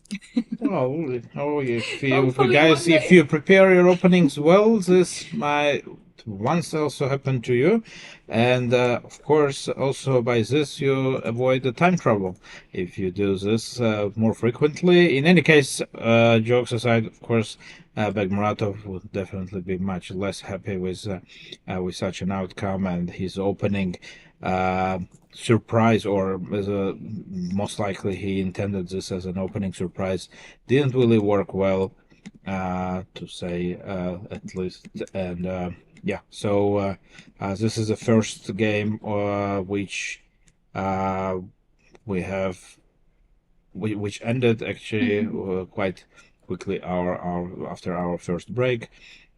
So we still have, of course, 15 games to go. Oh yeah. And we should check on board one, of course, because it's maybe a winner decider game here. Tournament winner decider. We left after bishop d2, and Pavel did go for a regular way treating this position, going h6. White went for h3 because he didn't want to endure bishop g4 threat for more moves than needed, and bishop e6, just a very normal way. And White did put his bishop on d5 instead of the knight, which is much more typical. Black decided to use the chance which was presented to him to push a4 and try to fix the structure on the queen side. Typical move. Yeah, very. Yeah, I have to say that I'm not completely sure about this, how White treated this position so far. I mean, Black can be quite happy with what is going on. I believe his queenside structure is very healthy. Very. The b2 pawn is always going to be a headache for white in endgames, and by his last move he takes control over the c6 square. I think black is completely fine here. Actually, very nice move, c6, to take away all the squares from white's knight. And 97, 95, 94. Bishop comes to f6. Okay, rook d1 on the board. He's gonna try to play bishop f4, maybe put some pressure on d6 pawn. Would that be an idea, or e5 at some point? That's very possible. But I believe that even if black goes knight d7, bishop f4, knight e5. Bishop queen g3. If you go queen g3, you allow knight c4. Huh. I don't think that you want my knight to be there. Oh, you think I would take on e5 after knight e5? Yeah, well, I'm not sure that there is any big choice for white, actually. Okay. That's so. And if you take on e5, queen e5, actually the b2 pawn, as I said, that's going to be a headache for white. Like you said, very solid position for Pavel. Even though they are quite equalish on time after rook d1, but Pavel's ready to make knight d7. I think Pavel feels good in this position. Yeah, well, I believe that black has no issues whatsoever, and I don't know, of course, if he's already better, but at least this looks like a very comfortable equality for black. So I would believe that knight d7, e5. Also, actually, what came to my mind that after bishop f4, black may even not go knight e5, but go to c4 via b6. Oh. It's not a tempo, but... It's not a tempo, yeah. It makes sense. I wonder if I can go e5 myself, but I know that allows d5, I understand. Sure. Yeah, this could be in black's favor, actually. Yep. e5, d5 push. It looks a big struggle to play this with white pieces. Let's see.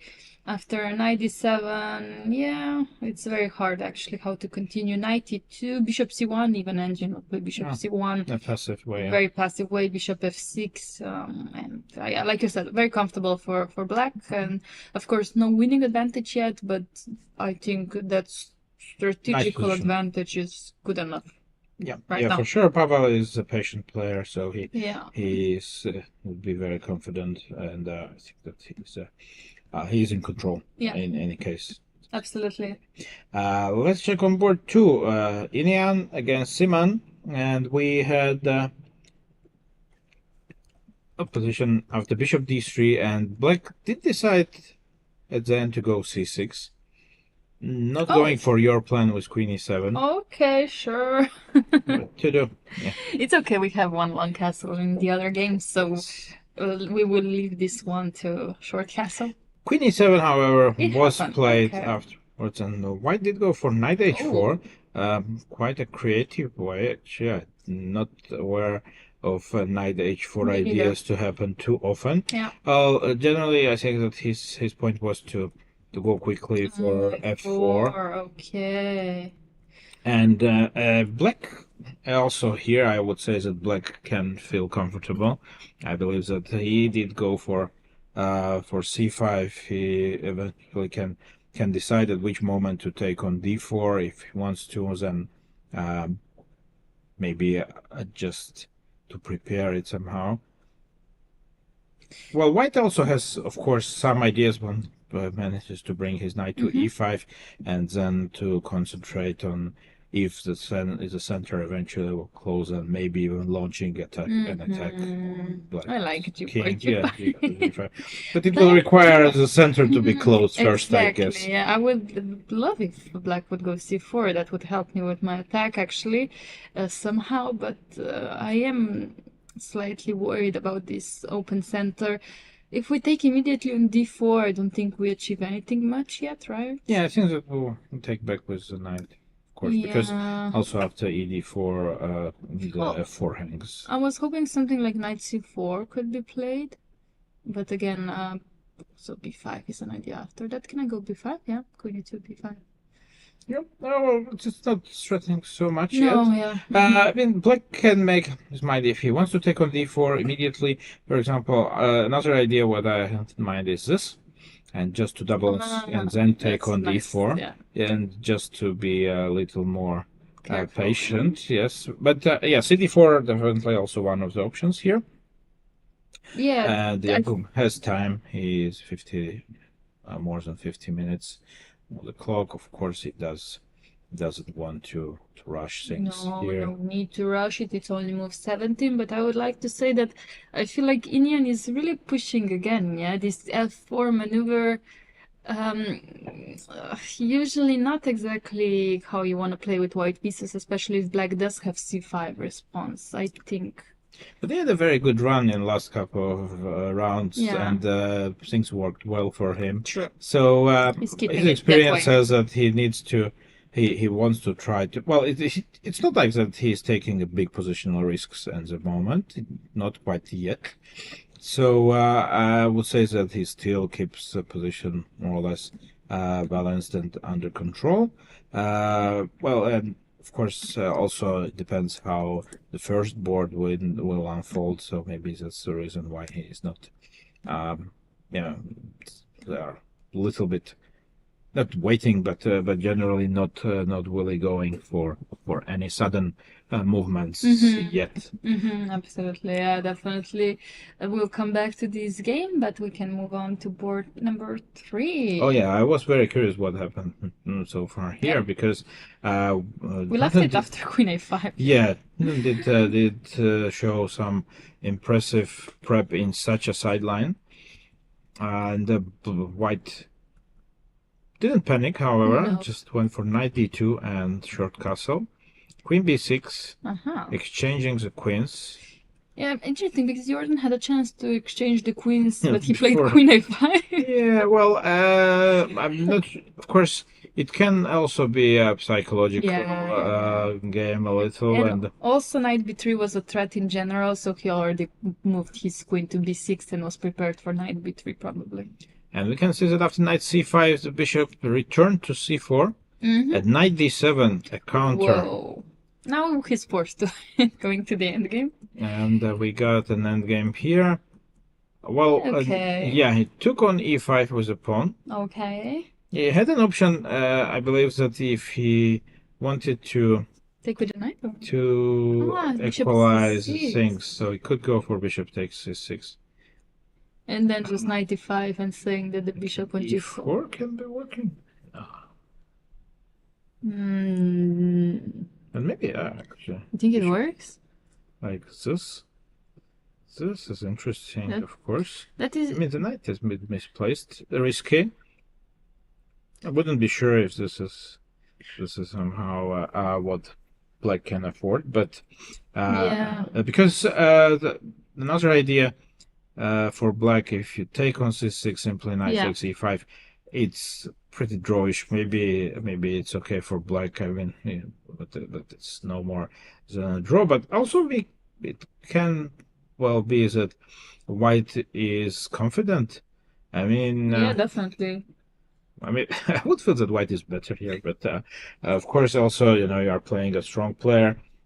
On the other hand, Madaminov is a very promising young player from Uzbekistan, and he may be aware that he can take his chance. I mean, Jordan is playing rather quickly, but I can't say that it's very convincing. I've seen. Well, played a couple of times. I've seen him playing, and sometimes it feels that he's just very confident, but taking more risks than necessary, and sometimes. Also playing on this psychological role, kind of, okay, I'm a 27 player, and you should trust me, yeah? Yes, and in the end, it obviously knows that sometimes it works. And but sometimes also it doesn't. But objectively, I believe that this position should be preferable for white. Yeah, well, actually a5 was clearly the best move in the position at this point. Anything else would have run into knight c5, which would be very uncomfortable. Of course, knight c5 can still be played here, Yes. but apparently it does give more space. I don't know, apparently rook d1, knight c5, rook d1, rook d1, rook d8 is the way to go. It may Exchanging evaporate a bit, yeah. everything, Then yeah. take on d8 and then knight takes b7 and maybe, but yeah, I don't know. And then, yeah, definitely an endgame ahead. Polish endgame, I think. But I feel like Medemino is very ambitious here because, like you said, he could have played bishop c6, which would have been also good enough. But taking with a pawn on e5, I think he wants more. Yeah, well, it also seems that that knight c5 is always there, and white is not really risking anything. Yeah, Serious. exactly. I feel like white has so many options to think about here. One of them maybe, okay, you can play a4, you can Start with b3 occasionally. b3, yeah. Well, b3 you don't want to do so much because it can be weakening or c3 pawn, but yeah, generally white is in control. I would say that he can pick how to continue. how to go to It's well difficult, but in case he wants to simplify the position, it's gonna be white who is gonna pick the moment to do so. yeah, but I feel like when Jordan is giving his opponent a lot of possibilities, a lot of options, and I think that's a good strategy because now again he's gonna spend a bit more time, he's gonna try to find the best move, with the most ambitious move, maybe bishop g5 apparently being very ambitious here, but again, so many calculations to be done. Will black play bishop e6? Will black, I don't know, take on e5 at some point, yeah, and Well, yeah, good strategy to definitely go for. John trusts his experience and his guts to hold this position. I mean, the position is gonna hold because it's clear that he was taking risks from the very beginning. I mean, playing Perts at the first place. So, yeah, well, let's see if this risky strategy is gonna work against a young Uzbek player. Meanwhile, we had lots of things happening in. The game of Bryce Tiglan against Mendonça, where we left it quite some time ago. It feels like here Yeah. ages ago, Yeah. in terms of position, and there's this take on c3 and queen Okay. c7 happened quite quickly. Double attack on e5 and c3. We give up a pawn. Yeah, white is happy to sacrifice his pawn, maybe to get some stability here. His bishop on b4 is very nice. Okay, and black was forced to sacrifice a pawn back. Interesting. With a5. But a5 does. Yeah, okay. and they exchanged. And after rook b1, now the b7 pawn is hanging, and d6 is very strong. White is looking some pawns. I mean, black is on the happier side of the mat here, but yeah, well, white's activity is quite significant, and also black has 0 pieces in play yet. Exactly. Just pawns. We think out all this, and also rooks are not connected and very far from being connected. So black has finally to do something about this. Yeah, he is a pawn up, but now has to deal with the bishop b7 threat, and the d6 pawn may become an unpleasant asset. Yeah, I Like c6. Okay. So you're just saying bishop b7 takes. Want to do something like this. 7 you wanna play? Are you? I'm living on f7, and after this, But maybe knight couldn't b5. I have played knight b5 to protect my d6 pawn? Yeah. Possibly. But at least, I thought that I managed to connect my rooks. Yeah, maybe, well, not such a big achievement, but at least something. I don't like black's position I don't here either. at all, actually. Yeah. I don't either. Let me see. Actually, rook a6 is the best move, and after bishop b7, you have to find a2 first. Okay, maybe it's important to put the pawn on a2. Yeah, and then knight b5, it's not attacking the a3 pawn, which is important Tricky. apparently. But I think that's very hard to calculate. In general, Yeah, it has to come up with rook a6 in the first place. Yeah? if I wanted to connect my rooks, I would try to go rook h5. That's what I'm trying to do, but it doesn't work. Bishop b7 seems too strong, yeah? Yeah, somehow I did see rook h5, but it remember Feels what wrong, was yeah? the reason. I mean, Or maybe even takes, f5, takes, or maybe, yeah. I mean, it's not so obvious. You want to go rook c5, yeah, maybe. Yeah. Afterwards. Yeah, but actually bishop b7 is just strong enough, yeah? And yeah, and just knight b5, right?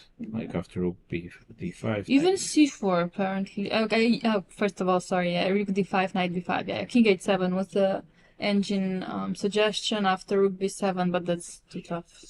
Way too tough. And he plays rook a4. Rook a4, okay. Definitely better than my move, rook h5. But see, it doesn't really change much after c3, for example. Yeah, you could also go king e3, but c3 I like very much, stable. And he has also left the board, so enough at looking at this position, I would agree as well. Yeah, I believe that very similar, maybe two very similar games next to each other. Yeah. At least on our live boards, it's Jordan's way to try to provoke white with the birds, and there's also similarly risky opening choice by Mendonça. But in both cases, it seems that white players managed to deal with it quite well, and well, both black players may be in trouble. Yeah, definitely it's gonna be hard. Less, of course. Play. Seems like Mendonça in a slightly bigger one, but all right. So let's see. Next, guys. Brendan Jacobson here. The game is a bit slow compared to the others, where we have a typical.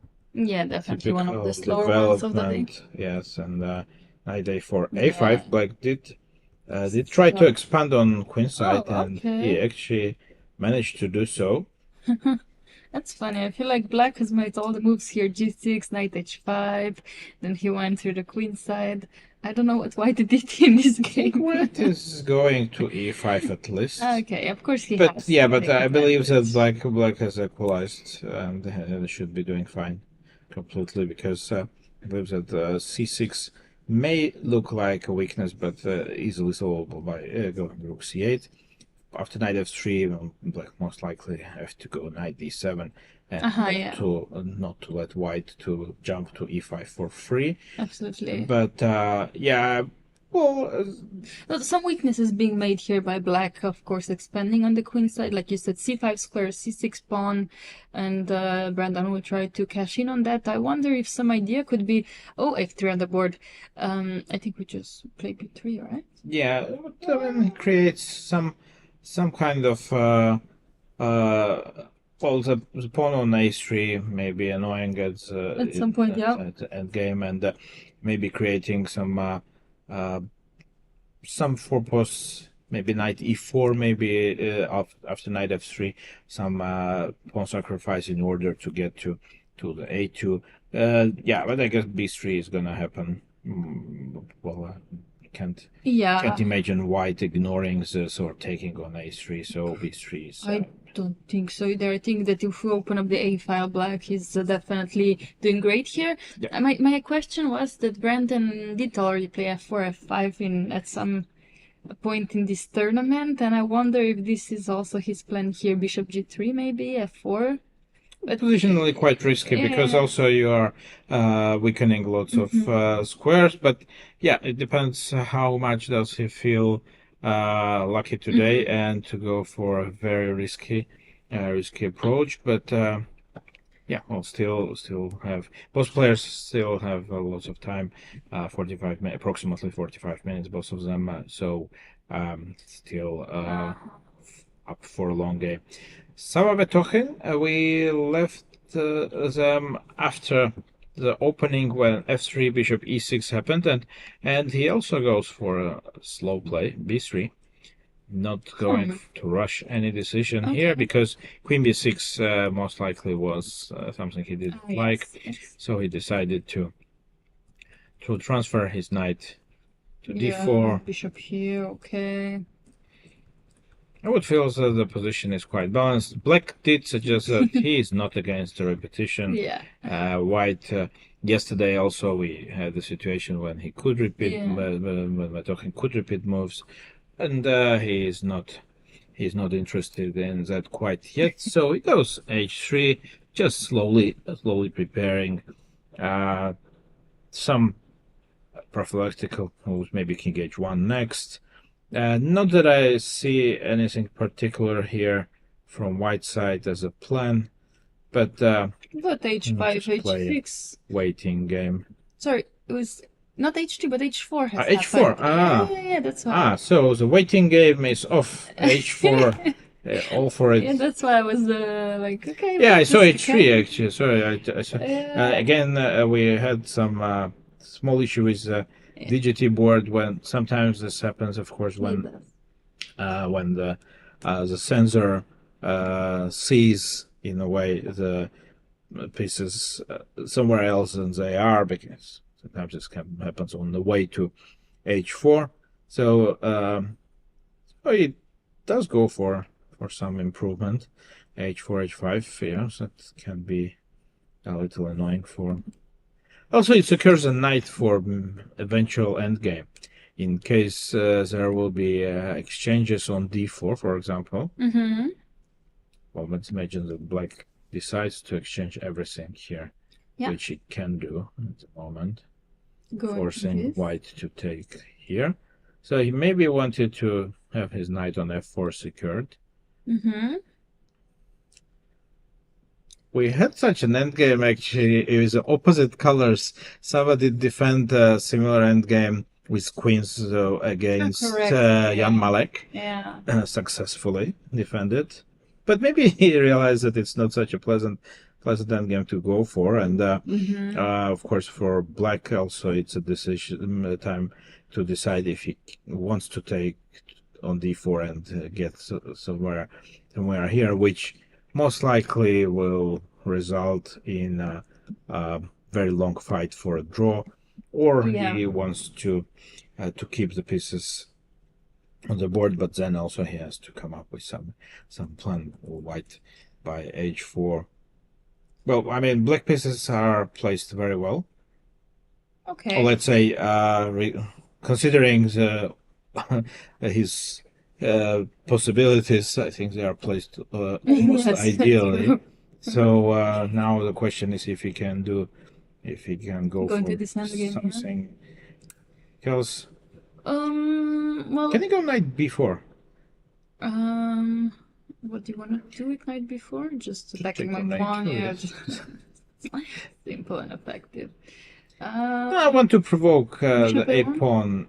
I cannot provoke. No provocations being taken here. Yeah, bishop a1. It's actually a simple move, a nice one, which I missed completely. So, knight b5, knight b4 doesn't really change much, and so he goes for h6 first. Yeah, h6 makes sense. I mean, white can still decide to go h5 if he wants to. I wonder if he will go for something else. I think he's going to play h5. G4 is possible, apparently. I don't think Sava will play g4, right? g4. G4. You don't think that you would play g4? Well, I tend to think exactly the opposite, actually, but you would consider g4. I would consider it, but with the pawn on f3 and the pawn on e3, I don't think I would feel exactly comfortable playing g4. Not the most common idea, of course. It can be interesting, but I believe that white is going to play something more positional. More position. Yeah, maybe bishop a1. Maybe still even, bishop a1. Bishop a1 actually doesn't look. But it allows bishop a3. So I wonder though if black can open up the position with a4, and in case you take bishop rook a8. Do you think that would be possible? After let's h5. Yeah. Yes. Want to go a4 here? Can I do this? I was a bit worried that there will be some motives connected with the double attacks. Not sure how yet, but Okay, maybe not yet because this pawn on e3 is quite yeah. open. Mm. That's why now I understand. One of the best moves in white position is king f2. Instead of h5. Yes. That's to defend on e3. I think so. Yeah. I didn't understand this move at first, but maybe this is preparation for a4, yeah? Or maybe for g4 as well. Or also g4. G4, g5. Yeah. And I then think f2 is interesting, actually. Yes.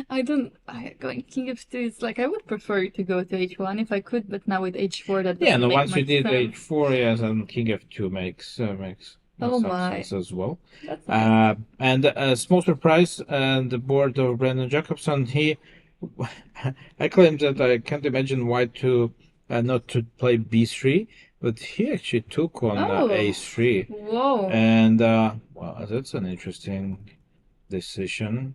Well, he felt like a3 pawn will be a burden for him, but I feel like black's activity now it's going to is be amazing. a2 pawn, which is going to be a burden for him. So not sure. Yeah, I don't know. I don't believe b takes a3 can be good, but of course it's a risky way to approach the positionally risky. Yeah. Of course, like this, he gets b3 square for the knight, Yeah. but okay, rook That's c1, true. rook c8 most likely is gonna happen because that's you can place your rook to c8. You know, of course, you would like to put it to a8 in principle, but maybe not immediately. Maybe you can actually, because after queen c6, queen c6, rook c6. Oh no, b3 is hanging. You cannot bishop. take on c6. Yeah. Oh right, so rook a8 actually is possible as well. So that anyway, white is gonna play something like knight b3 or knight f3, going for e5 here, and then I would have to protect the c6 pawn anyway. Correct. Somehow, but yeah. Correct. Yeah, definitely. But I feel like if somebody's in control here, it's black. Of course, calculations to be made, but Leonardo on a nice way to have a nice result this tournament. Yeah. Yesterday he very patiently Yeah. converted an advantage, and today he has, I believe, also that has a comfortable position after the opening. Absolutely. And another person that might have a comfortable position after the opening is Lea Garifulina. It looks a bit weird, but let's see what's happened since we left it actually, because exactly bishop a6. The first she started with queen e2. Okay. Queen e2, yeah, she did the prophylactic move. But yeah, just freeing up, moving the queen from this dangerous. But f3, e4, more or less, I think that it transposed, the line would transpose. And bishop d3, she wants to exchange these bishops and also clear the way for her pawns. And just slowly moving them forward. Of course, d4. Black needs to find some counterplay here. What is going on with rook e2? Yeah. Rook f3 or rook g1? Rook e2 looks like a huge threat. I mean, black has to come up with some quick, direct ideas, because otherwise these guys are marching on, and so there is nothing in front of them to stop the march. Happens after rook f2 actually. To play. Okay, there are two moves for white, or maybe more. But, more. I don't know if I can afford Bishop this f2 even. also thinking. Yeah, rook f2. Yeah, rook f2. It's what my question was. Because there's no knight g4s, there's no knight e4s. Three-man tricks. Yeah, rook f2. So maybe not rook e2. Then what if not rook? Some knight g4 Knight g4, ideas? yeah, maybe knight g4 you can start with, but that also leaves you open to liabilities. Maybe queen f3, no? Oh no, knight d5. No. Okay. But maybe is knight g4 threatening it? Rook e2. Yeah, but then also, Oh my. I'm You feeling don't care. lucky. Yeah, even today. queen f3 here I would consider. No, queen f3 I can take. And then h2, sorry, yeah. But no, maybe it's not on the local line. Maybe it's not terrible, What is yeah. this? Okay, this looks a bit risky, like rook e2, bishop f2. Oh my. I'm just trying to come up with some oh my. trick shots here. Yeah. This may be actually okay for white. This could be okay, but again, maybe unnecessary complications. Who knows? In Unuk, well, white did approach this game, which she only needs a draw, but she did approach this game very ambitiously. So she is not holding back, definitely, and not trying to exchange pieces and try to make a draw, but did go for a very principled way to treat this this opening, and I think she just followed her opening knowledge, the lines that she worked on, and during the tournament, okay, she's in situation when draw is enough, but she works on these things, and it's she cannot just change her mind and say, okay, now I'm gonna try to play more safe. No, she's doing it in her style. Oh, well, so far, and a very good, convincing tournament. Maybe not all the games worked in perfect way, but some impressive wins or against very strong players. So, well, why not to try to add another one? Definitely, that would lift her very high on the final standings, and not only a female prize, she would get maybe a higher prize in general standings. Yeah, well, in any case, of course, she is playing a good game again, and time-wise also extremely confident, like on just little under 1 hour on her clock, so it's almost doubling her opponent's time, and also the position looks quite promising for her. So let's see what is going on in Nils Grandelius' game against Celik. Somewhat less unbalanced pawn structure, quite an opposite. Actually, Celik did go for your suggestion, taking on c4. Well, he started with rook d8. Yeah. Okay. Started with rook d8, and after bishop e2, took on c4 and went for b5. And after knight e5, bishop e5, bishop b7. That's like healthy bishops. Yeah, this looks quite equal. Well, but bishop d3 allowed. And black decided to go for bishop takes f3. Interesting. Of course, white's structure is a bit corrupted now, but also in exchange he got a pair of bishops, so he would hope to somehow use this fact. Well, black knight is gonna appear on d5 now, I guess. Knight d5, yeah, actually, even h5 apparently being very strong here, of course, with the help of an engine, so everything's easier. h5 looks like an interesting idea, of course, trying to unsettle white's bishop on g3, using the fact that the bishop cannot leave so easily because of queen g5 check. So h5 can be actually an interesting speed, and but yeah, like you said, this knight will make its way either c4 or d5. You would prefer it on d5? At the moment, yes, but maybe you're right that h5 looks interesting, and then I can make up my mind if I go to c4 or d5. I like both squares actually. I cannot place, unfortunately, the knight on both of them, but yeah, maybe that's why h5 makes a little more sense. Well, apparently after knight d5, white defends with bishop f1. And then knight c3 doesn't work, sadly. Yeah, knight c3 is not such a big threat then. Sadly, and in that case of h5, queen comes to e4.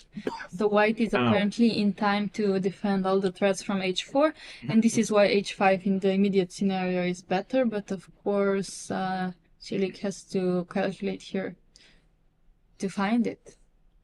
And we saw a short glance on the camera Yannick Gozoli, Grandmaster, who is also keeping an eye on what is going on boards. I think that always very interesting to watch games of other strong players, and Yannick is, of course, one of the, as David did mention yesterday, one of the main organizers, one of the guys who takes care also of lots of technical things around the tournament. And I guess we're following him around, but definitely he's one of the main guys.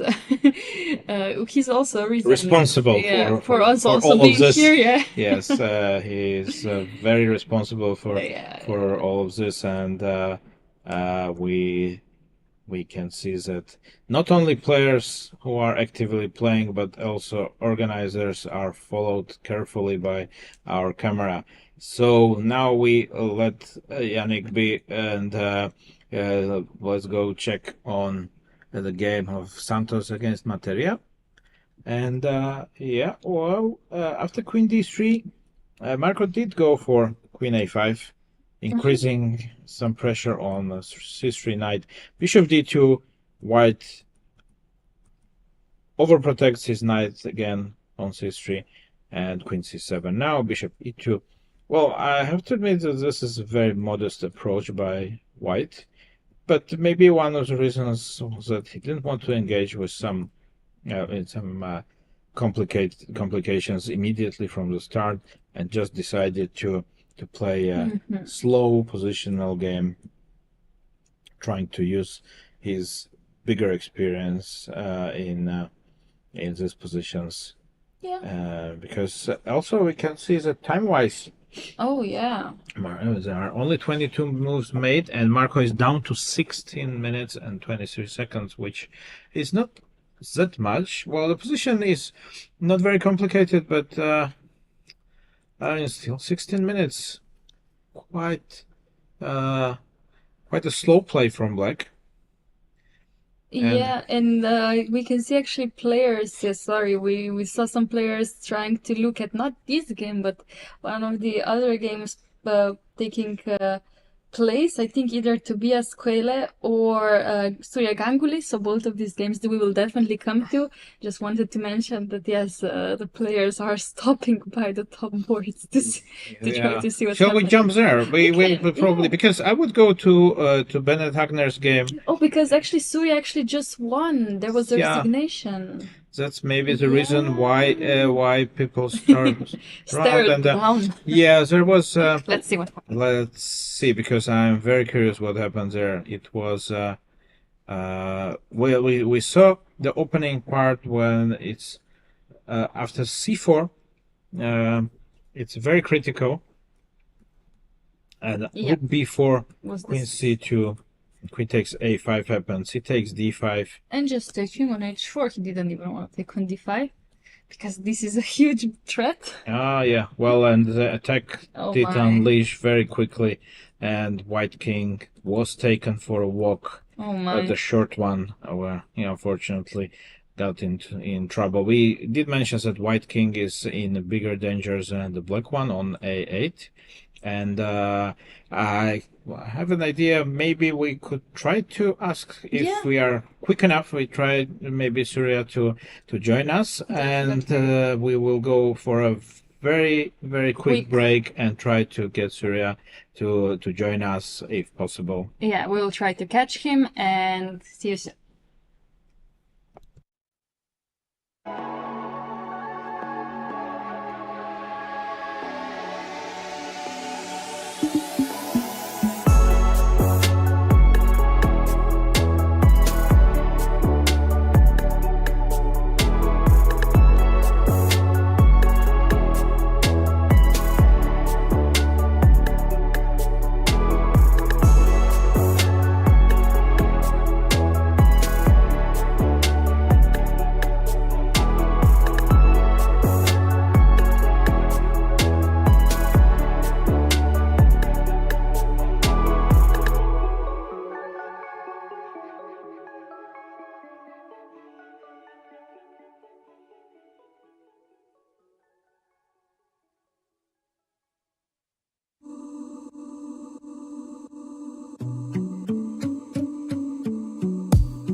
And welcome back, everybody. We are here in studio with one of our guests, Surya Ganguly. Welcome. I think, a spectacular game today. Thank you. We were very curious what was going on there. The moves appeared extremely fast at the board. It seems that both of you are well prepared, but we know who was prepared a little better. Tell us a little bit about the game, and we can go through that afterwards, of course. Sure. So, first of all, I think he is unlucky in terms of the opening he chose. Just before coming here, I was recording for Chessable. I'm making a course on Marshall, and one of the line was exactly what you saw in the game. So it was not only that I analyzed, but I was also recording, so it was very fresh in my mind. And it started with 2 knights defense and knight g5. Okay, I was not expecting. There was little time to prepare, so I didn't even prepare this particular line last night.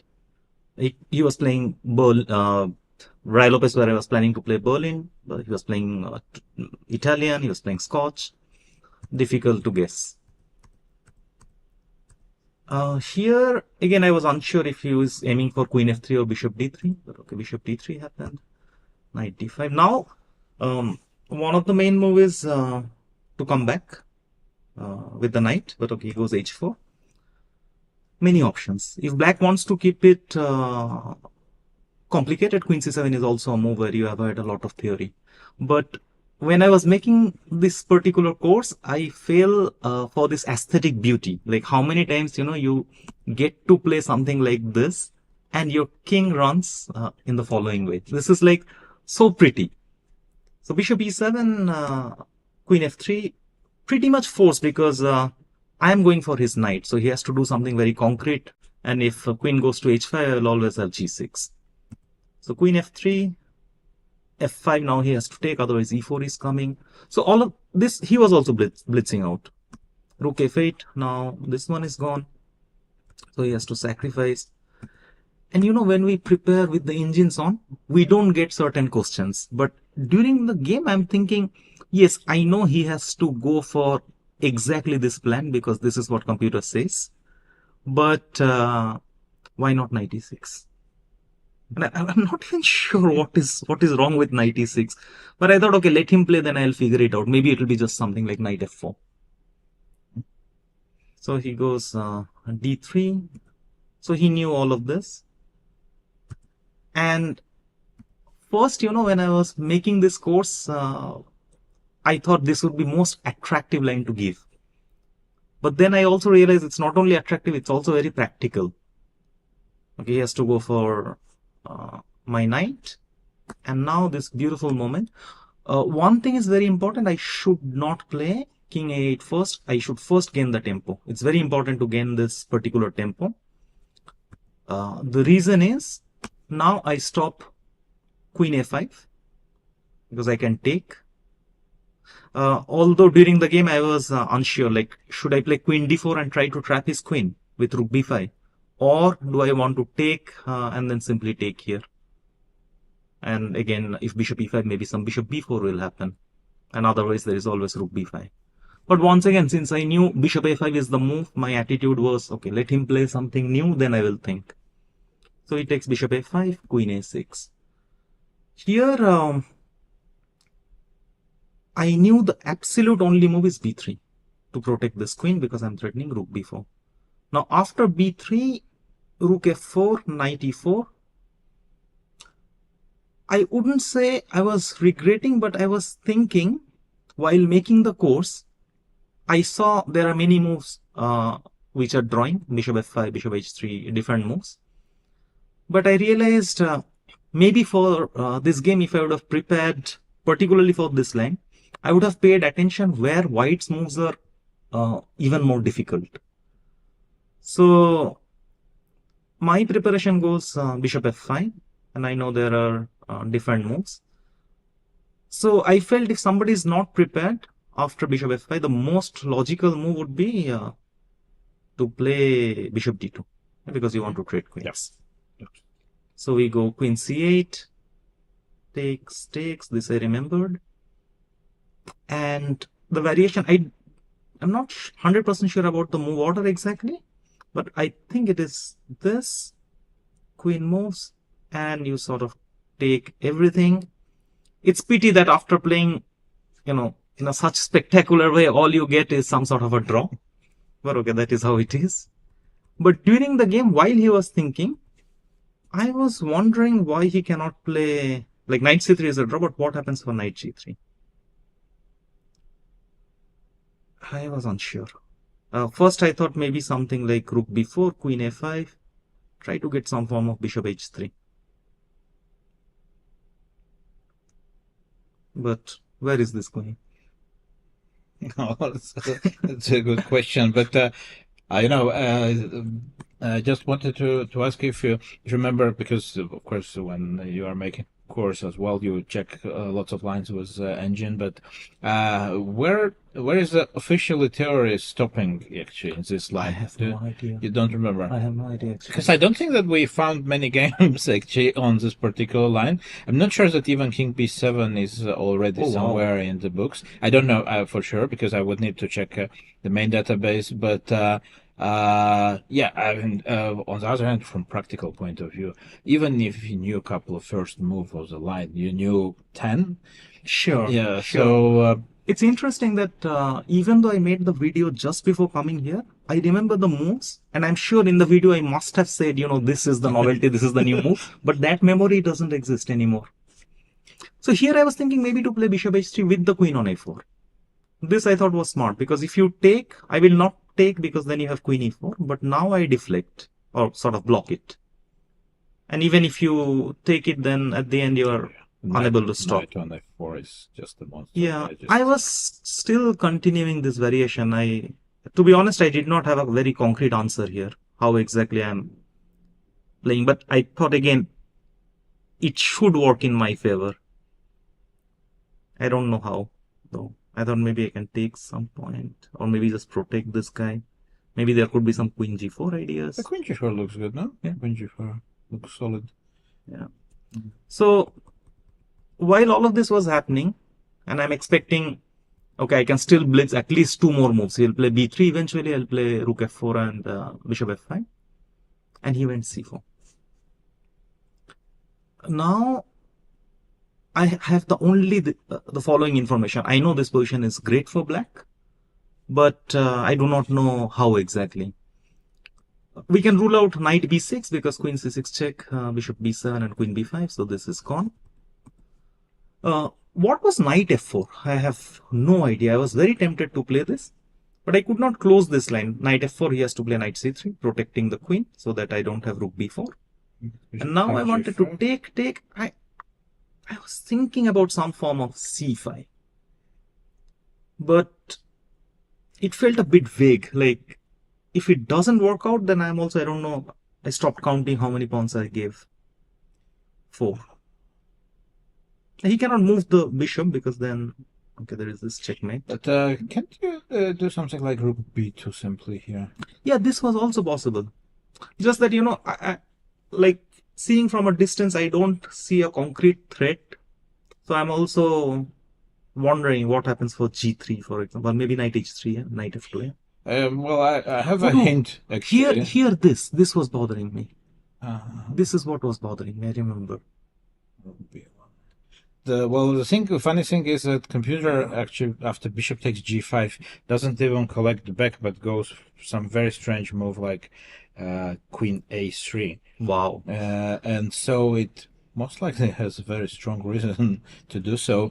Can we distract the knight from c3 somehow? Because it would be a beautiful knight e2 mate, of course. But yeah, I was desperately trying that. But rook b2, rook b1 was bothering me. Okay, rook b2, b1. And I didn't see a breakthrough. Also, he could play rook fb1. But what if you double up on okay, queen b7 there? Let's check that. Rook b2. Okay, some queen b7. You probably want this, and then on a good day you want to take queen c3. Yeah? Yes, but I don't know. Queen c6 may not be working. Yeah, bishop b7. That's dangerous, but not sure also about this. Yes. Also queen b4. Queen b4 is. No, so my main issue was here. I feel computer can say this is -7, but if you make one wrong move, Two, actually, yes. -2, yeah? -2 approximately. But if you make one wrong move, it can also go Yes. drastically wrong. So, and on the other hand, I had this other option. So not to play knight f4, but to play rook b4, absolutely forcing this. And my only concern was if he plays a3. What happened in the game, this didn't bother me at all. This felt disaster. But a3, now I have to save my knight. Okay, he takes, I take. You know, at first I rejected this variation because I thought my queen is getting trapped. But of course it doesn't work because I have bishop b4 and I'm also threatening to take here. So here I completely take over. And he doesn't have knight c3. Yeah, you're piece up at the end. If Yeah. he can't trap the queens, and it's just gone for. I was thinking maybe some form of g3 he could play. And then try some knight c3, knight e4. This felt like the best way for white practically try to stabilize. But I also felt this is much better than playing knight f4 and playing equal piece. Here I'm one piece up, I'll pick up the pawn. And in general, I felt my chances are much better here. Like bishop f5, as you were saying, or maybe bishop b4. Yeah, computer actually, the engine gives both moves as a very good ones for black. Rates knight f4 a bit higher, but rook b4 also from human point of view, I would say that it looks very much more practical. So then I was completely surprised to see cd5 because this felt like dead. Okay, knight f3. I will first play this, and I actually maintain all the threats. I'm also threatening to take here and then rook g6 check. For example, something like this, I can take rook g6 check, and this looks dead. So I guess when he entered this variation, he was mainly counting on knight e4, knight g3. I also don't believe this was the only way, but once I saw this, this felt most forcing. That's a beautiful point, of course. Yeah, this was so nice. Like, okay, what did he play? Knight c3, yeah. The bishop f4. Bishop f4, and I understand his point was to play some knight e2 and then consolidate, but this is such a pretty mate. And now he has to move rook, so e1 or d1. If he goes to e1, my idea was take, how was I made? Yeah, some check, and I thought this is a beautiful move. You cannot stop the mate anymore. You don't even go for rook f8, rook f2 check. No.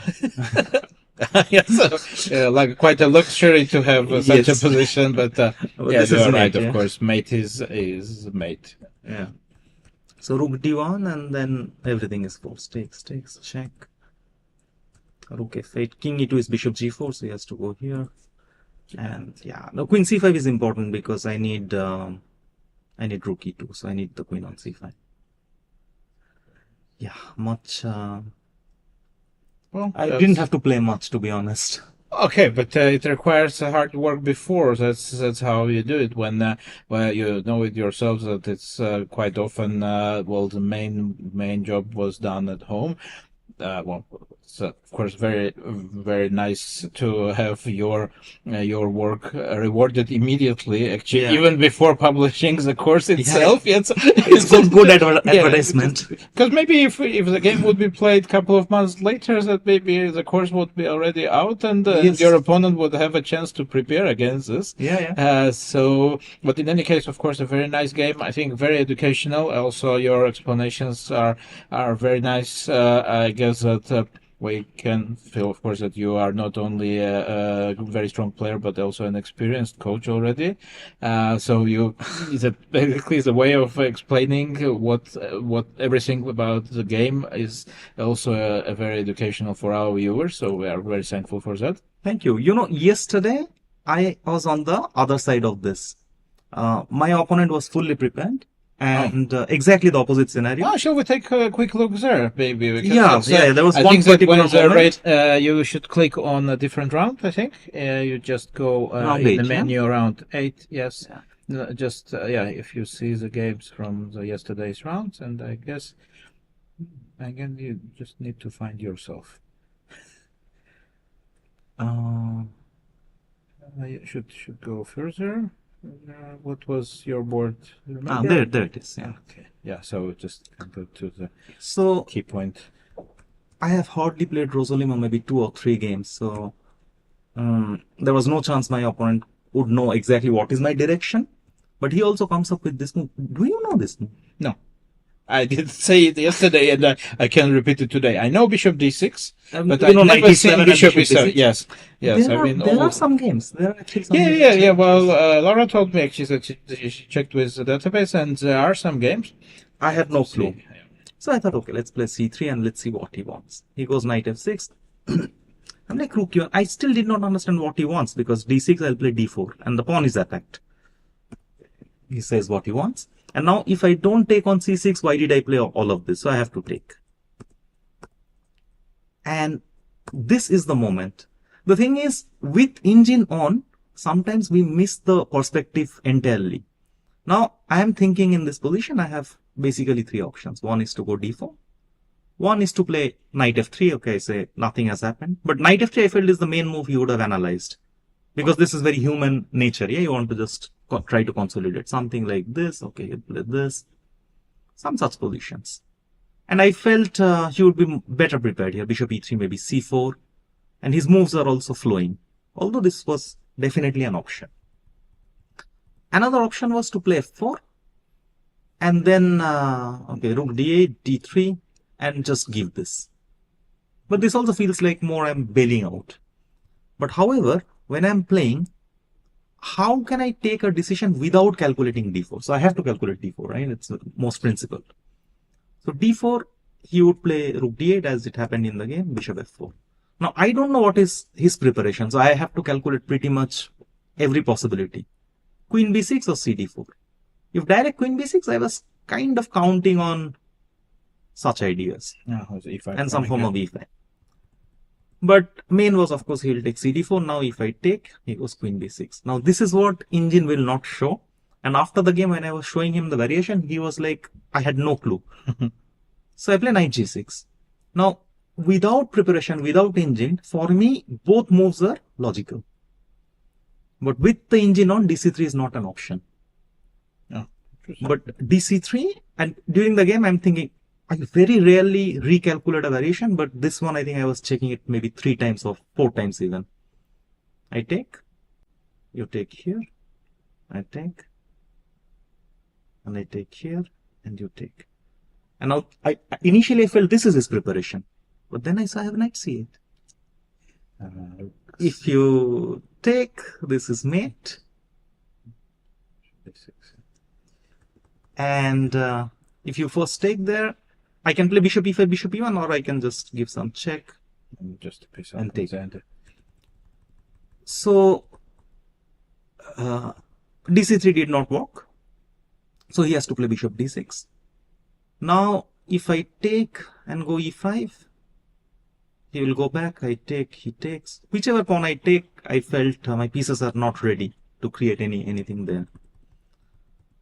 So I had seen all of this and I saw, okay, I'll play E5. And here again, I do not know what is his preparation, this or this. If he takes here, I was calculating 2 things. One, again, the same story. So there is back rank. So you want to take here because you want to bring the king close. I probably should not, okay, maybe I can start with this. But let's not allow knight d5 blockade. So I wanted to give a check. Bishop e5. I could not evaluate this position, although this looked, during the game, it felt like winning to me. Because I felt my knight is coming and he's sort of stuck. But I realize I'm dealing with an engine, right? Because he's prepared. So if it is lost, he will not go here. So I wanted to have a backup solution. What if this does not work?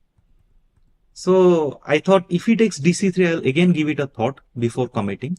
But I also have bare minimum this, where this I can play just on understanding it should be fine. Like, okay, max it will be equal. And here I have this beautiful idea, bishop e5, take, and back rank he cannot stop. Because if you come here, I eventually have knight a4, b4, and it's back rank. Now, in order to play this d4 bishop f4, the last thing that I needed to see was what happens if he takes on g6. Okay, then I thought I'd take, and I take here. Now, having seen this, I still did not know it after the game. Should I come back knight f3, or should I play d4, or should I play f4? What do you do in a game, like from a practical point of view? Yeah, I don't know. I would go for d4 most likely. If you have seen this, you'll yes. go for d4, right? Because you will not be scared of this position, like as white. Okay, if anything goes wrong, you may not win. Yes. But of course, he's blitzing out everything. Queen d2, bishop f5, he blitzes out. I had seen this. I saw f3. Yes, c4. Yes. And then c4. Okay, only here he started to think. But now he just gets my pawn back. And I have nothing. So he was thinking around here, but okay, this game ends in a draw. So this all went, unnoticed, whatever was going on in my mind, but okay, what to do? Yes, but it's of course on the other hand that you have to be responsible. You have to calculate if you face some preparation like this. So of course then it's also kind of bit unlucky from your side because he comes up with an idea which is quite uncommon. And actually, you maybe would you have played knight f3?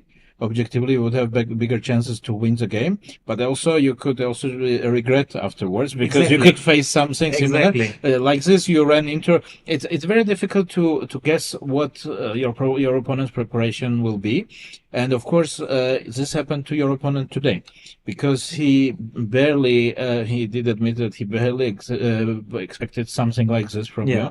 He checked other openings as he admitted, and actually, I know that when you have a wider repertoire, that sometimes I can remember that exactly opposite thing happened in my preparation against you many years ago when I expected only Berlin and you surprised me with a Sicilian. But I was just very lucky to actually treat it better than you at that point. But I only spent time on Berlin actually because I expected only Berlin from you. Just absolutely no Sicilian, which I dismissed that you are not gonna play from some reason. So that was different, of course, many years ago. But nowadays it became actually essential to not only to guess correctly what your openings, but also if you face a preparation, how to avoid how to bail out. So yesterday was a different day, but you got rewarded today for your work and definitely, I guess that finishing in style on with last game like this with black pieces in the last round of Open is always a pleasant thing. Well, I guess that it was a spectacular one. Today's game. Yesterday's game may look boring on the first sight, but of course, it could have been. After explaining all of this and showing these beautiful ideas, you can. That's a beautiful thing about chess that even in boringly looking game. We sometimes start to appreciate it much, let's say, in the later stages of our careers. That when we are young, we just play and we just are competitive and try to win. And now I would believe that maybe for both of us, actually, it actually brings also a joy to find hidden ideas, even if they are not materializing in the game. Absolutely. So I know that you are also a coach, so you actually work on this part of your chess career as well. You got by playing in this tournament, you actually got a very nice studying material for yourself as well. So lots of things will go directly into the training materials for younger guys or for young players. Yeah, also I think at this stage, the main reason for playing is also like if I shy away from such thing, then what is the point of playing? Yes, I can understand, and this is I did for this tournament. I did pick a different role, so I'm. But still, I get the chance. Well, I don't even know anymore how I would play. But yes, of course, I'm trying to be to use my knowledge and what I do in order to actually collect more material for studying, not anymore for me so much, but in any case, nearly perfect game today. Tell us, we didn't. You don't have, you don't play so many tournaments anymore. I know that you occasionally play some. I know that you are a busy man, of course. So it's That's writing also, courses. Yes. that's one thing, but also primarily now, I have 2 kids now, so earlier, I could stay 3 months in Europe and play different tournaments, which is not exactly happening right now. So maximum I would play 2 tournaments and I go back. Like in this case, I'm playing here and then I play Dortmund and I'm back. So it has reduced a bit, but not like I'm not playing at all. So Yeah, no, I mean, but a little bit less. I remember you, of course, being very active. We would meet up much more often than now, and it's different leagues, Spanish league, and then other events. So of course it's slightly a different position, but it's first time for you to play here. Or did you play? I don't remember if you in this particular tournament. No, first time. Yes, this because particular tournament. last year you didn't play. And what are your impressions? Tell us just a little bit about I the loved tournament. it. I absolutely loved it. The tournament, the place.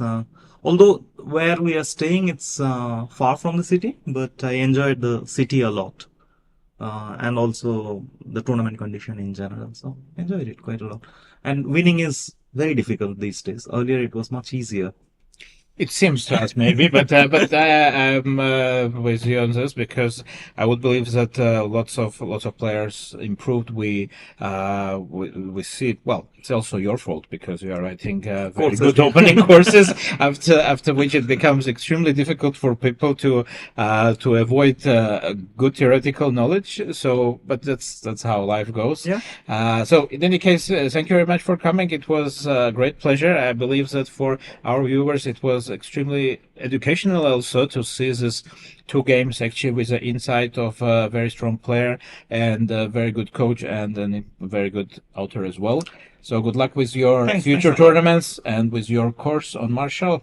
Thank you, and hope to see you also playing more often. Thank you. So, and we are going to go for a short break, and we'll be back soon with the rest of our decisive round of Aix-en-Provence Open. See you.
At Dole, we take great pride in our variety of ideas, fruit, and flavor. Behind our leading banana and pineapple products, our fruit line includes other tropical gems, such as mangoes and dragon fruits. Dragon fruits, also known as pitaya, are deliciously low in calories and high in vitamin C and fiber. Our diverse selection of mangoes is available year-round from different farms around the world. Rich in vitamin C, mangoes support your skin's collagen supply. Check for ripeness with a light squeeze and refrigerate peeled, cut mangoes for up to 5 days.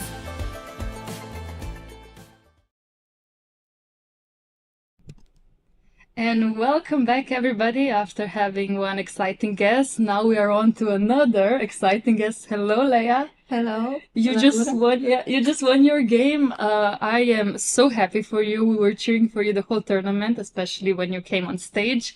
And today you beat Ukrainian youngster Igor Samolenko, and that means that you scored your first Grandmaster norm. Yes, it's my first Grandmaster. How do you feel? Amazing. Yeah, oh my god, that's impressive, because actually you just needed half a point to score it.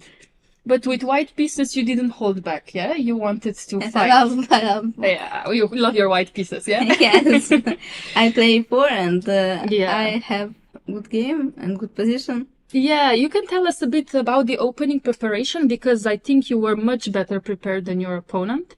Yeah, you can use the mouse or this, doesn't Yes, matter. I play this line in Serbian Liga Okay. in Vilpula Saraya. Uh-huh. All this, yeah. I C4, have bishop this 7. position. I have this position in my game, Ah, really? and I play not good. I play before, Ah, yeah. and still It was unclear, yeah? quite yes. Yeah. But because- now you learned that Yes, queen I d3 is learned the queen move. d3 Oh, that's and amazing. I think black must play rook c4. Ah, wow. Okay, I actually don't know. My engine not too strong. Actually, just a second. If you don't mind, I can actually start your engine here, so you will, because it's maybe a bit stronger, yeah? Knight h5 apparently, or maybe rook c4. Rook c4 here, you think? Maybe Actually, not it's this, possible. but, Actually, it's possible. Yeah. I learned this variation. Yeah, is yeah. rook c4 is good move, Okay, but white have it's possible. little Advantage, yeah, but Yes. yeah, for exchange, there's a compensation, yeah? Yeah. But rook c7, that's... Rook c7 is normal move, Normal? but he don't know. Mhm. Uh, the plan, yeah? yes. And you just took on a6, take on d5. Were you a bit afraid of this queen a8 and you have to go f3? It's, Or you were feeling fine here? I think fine, but his pieces is not good. Mhm. I think is. I have 2 pawns. I play before b6. Before Yeah, b5, b6, so easy, a6, yeah? and So easy as just run, the pawns are running, but okay, at some point he had some idea of playing. yes, he can play d4, Yeah, and I think I take, okay. and now queen d3, Ah, yeah. and he can play queen d5, and I cannot play b5, and knight Yeah. c5, d3. I think It's around No. equal, but but it's I can hard, play yeah? knight b5, Okay. rook d7, Yeah, a6, maybe, yeah. Maybe. maybe 6, a7. It's unpleasant, yeah? Okay, engine says it's... It's a normal yeah, position, but my pawn is yes, it's on a7. b5 is quite. Yes. I don't know. I don't even understand why this is equal. Rook a5, yeah. But okay, some Bishop e1 compensation. is not good. Uh-huh. If I can bishop f4. That would be nice, yeah. But Yes.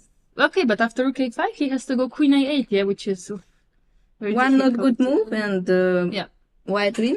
Exactly. So he didn't go for this, yeah. He decided to play bishop f8. Yeah, here king h1, bishop f8. And yeah, I think now you're Yes, dominating. I think he can play bishop g6. Yeah.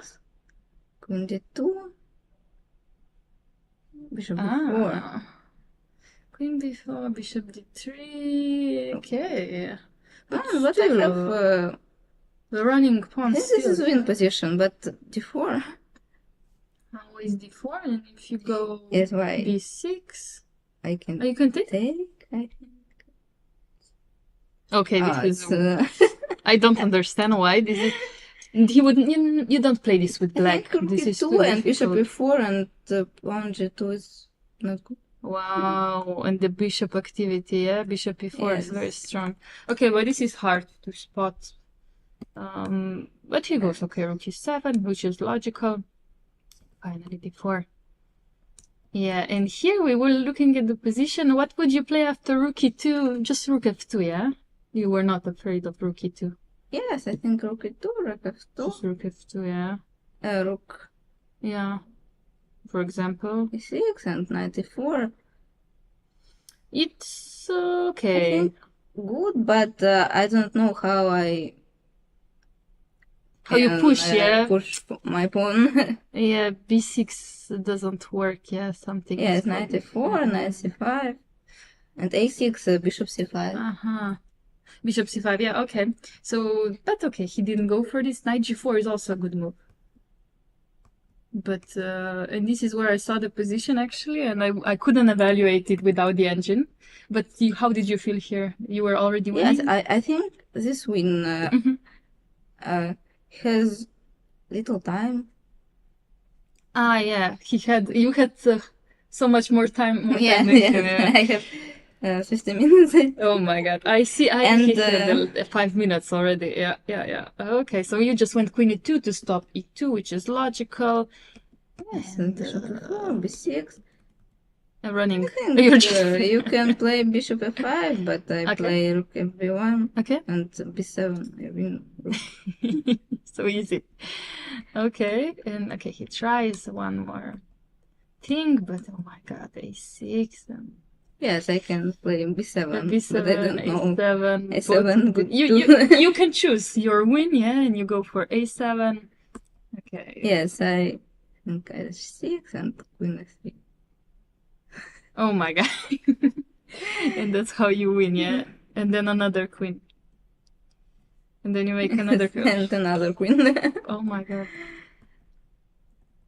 I can play rook f4 with my pawn. Just promoting to a queen and then b7, b8. Okay, but did you feel nervous at some point in this position when you know you're winning? But Yes, I know I'm winning, but not nervous. you were not nervous. Oh my No. god. Really, you have good mindset. Wow. Because when you're playing for norm, and it's okay, you have this ambitious position, it's very hard to keep your nerves. Yes, but I think I play draw, Then norm 2, and Yeah. first woman prizes. Oh my god. No, definitely. You played amazing. First of all, this tournament was amazing. Even the game we followed against Matteo Marco was a bit unlucky for you. Yes, Very yes, nice I have preparation. good, Yeah. not good position as I play bad in debut. After the opening, yeah, it was hard, but all other games, you played, Casper Pirun, yeah, it's just easy. Yes, Gabriel's Casper not c Uh-huh. knight e4, Okay. d take queen f5, Yeah. and queen c5, queen c5, knight c5, bishop b5, and he think king e5, Yeah.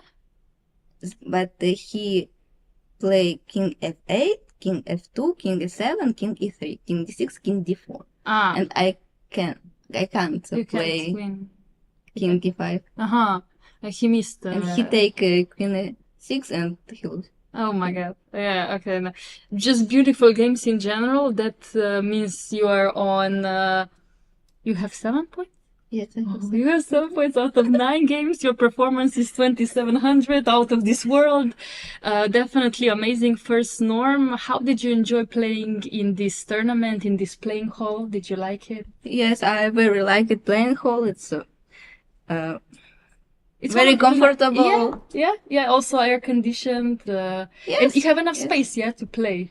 Because usually with these big opens, it's the rooms Yes, are very this small. open is big, but You feel very good. Not more people. You feel very good. No, definitely. Just okay. So hoping I play good opponents. you play everything perfect. Yeah, everything was perfect this I tournament. play Gabrielescu. Yesterday was a very Yesterday, yes, it's a decisive moment for you. good game for me. Very good. No, we followed it especially. It's impressive how fast you play. Yeah, we were joking that we saw a can on your table. We thought it was energy drink because you always have like 50 minutes more than your opponent, and it's very impressive. But yes, you are just extremely, and also your opening preparation is amazing. I don't drink energy. Yeah, you don't need it. Yeah. Yes, I like lemonade. Yes. Yes. My Okay. So the favorite. secret is lemonade. Okay, good. So the secret is lemonade. Yeah, here's the camera. That's San the secret to Pellegrino success. Italian lemonade. This is the secret to success. Yeah, thank you so much, Leia, for joining us and showing you this beautiful game, and hoping for you to maybe play again next year. Maybe it's Yes, your I lucky think I time. play next Yeah. year. It's a good tournament. If it Good works, organizers. that's amazing. Thank you, Yannick Gazzoli. Yeah, Yannick it definitely is the main And guy. arbiter. Arbiters are really It's doing good. a good job. Yes, perfect. Thank you so much, Leia, for joining us. And let's Thank go you. on a short break while we bring back Sergei. Thank you.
Well, Sergei is back, and after analyzing all these interesting games with Mr. Gangoli and also with Lea Garifulina, we can finally concentrate on the board number 1 and 2, who are fighting for the winner to win the Trophy Dole 2025. And indeed, it's a very interesting development on board 1, I would say, because it seems that Jan Malek is pushing hard for at least a tiebreak or maybe a win overall, because he seems to be a pawn up. And Okay. how did this How did happen? that happen? We did believe that Black is quite comfortable here, but something went wrong for Black. Yeah. Definitely. Well, the endgame shouldn't have been No, so bad. Yeah. But slowly White did improve his position and pushing back Wow. all the black pieces, and Black did lose a pawn on c4. I mean, they also didn't look very forced. But Pavel is in trouble, maybe for a first time in this tournament, in serious trouble. Of course, he had some moment when he was a little in some danger against Badurjobava,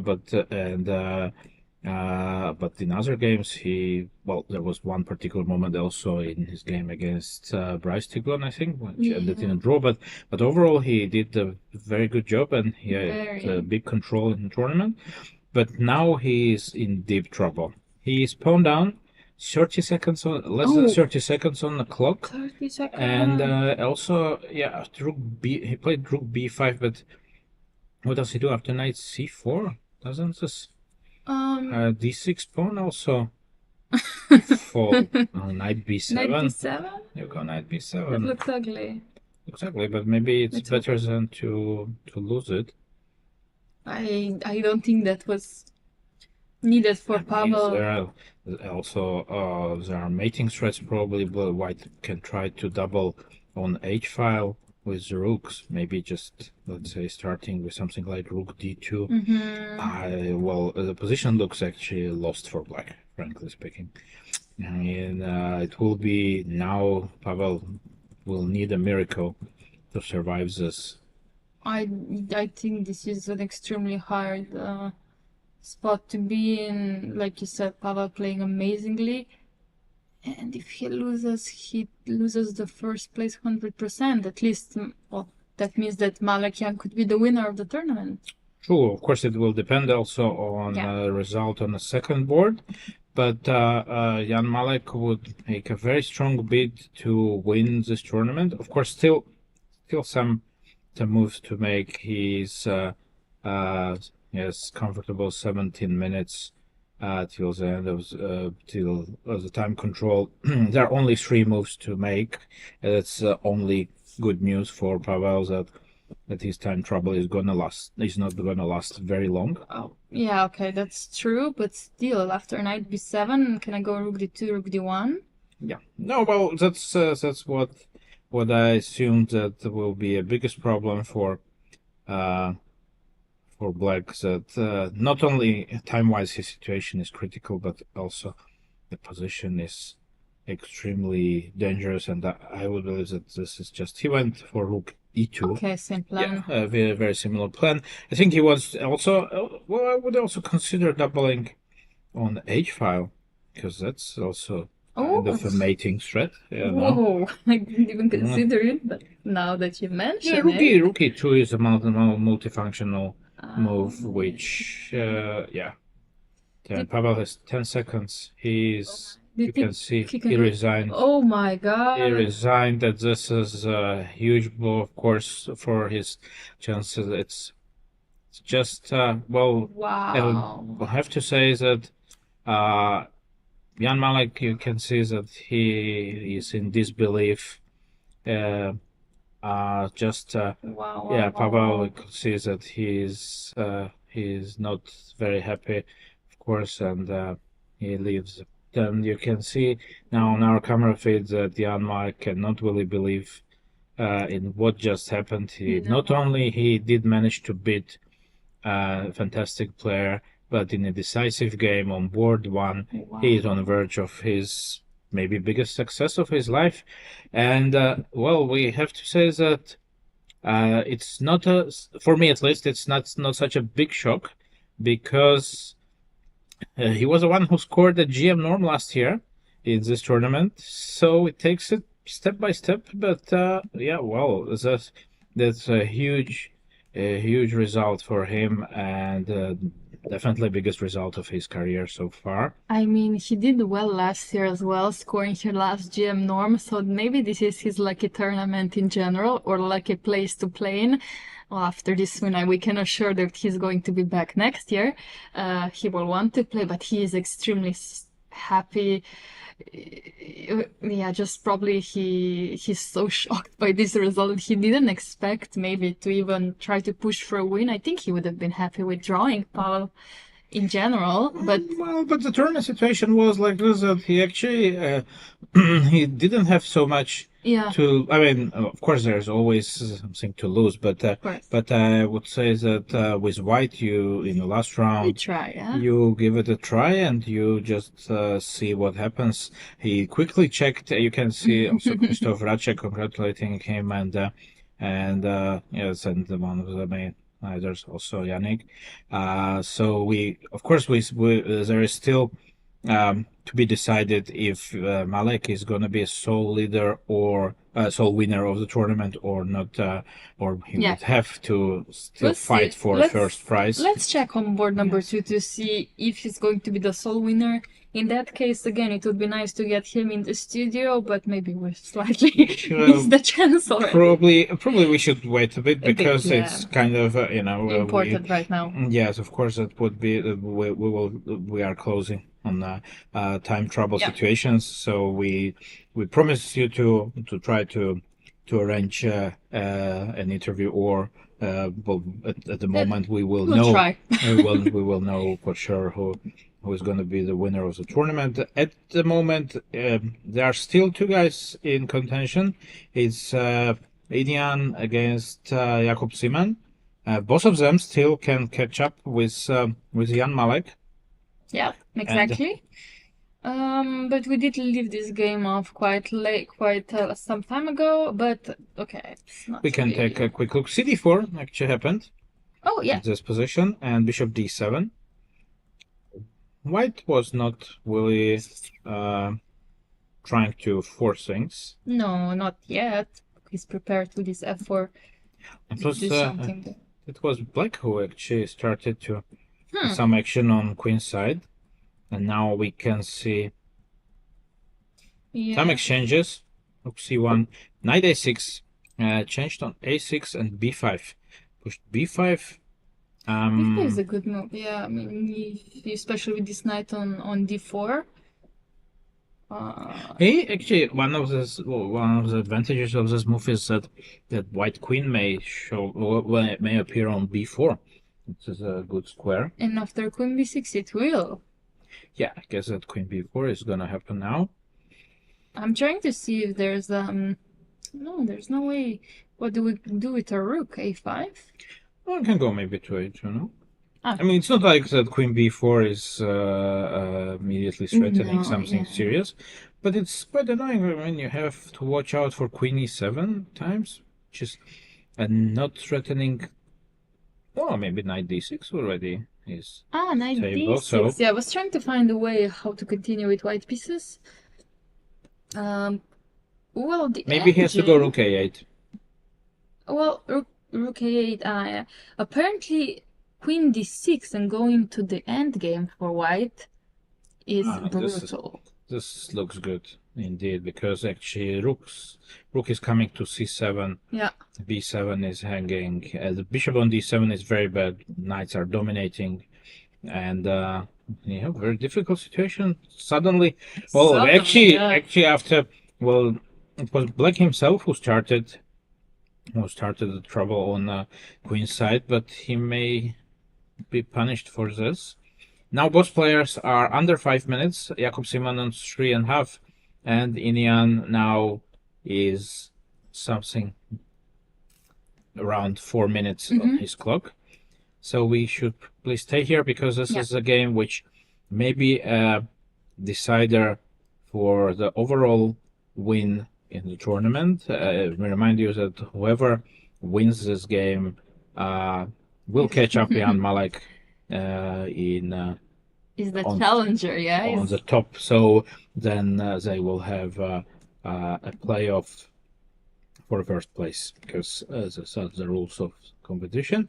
But we shall wait. Yet I think that Queen B4 was very natural. Yeah. I would believe that Rook A8 is gonna follow quite quickly. Yeah. It's amazing. Well, because it's the second year in a row when Etienne is in this situation. So can he probably use his last year's experience in order to do better this time? Because I remember that last year he did play Pranesh in last round with white pieces and pushed a bit too hard to try to get a crucial win for him, and eventually lost the game, and Pranesh became a sole winner of the tournament.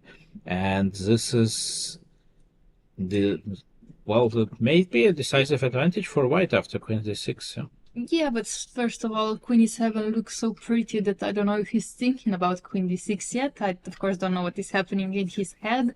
But after Rook E8 you do, because after Queen E7 is not so effective anymore because of Rook E8. And that was the reason why I actually suggested Rook E8, and Jakob Simon did play.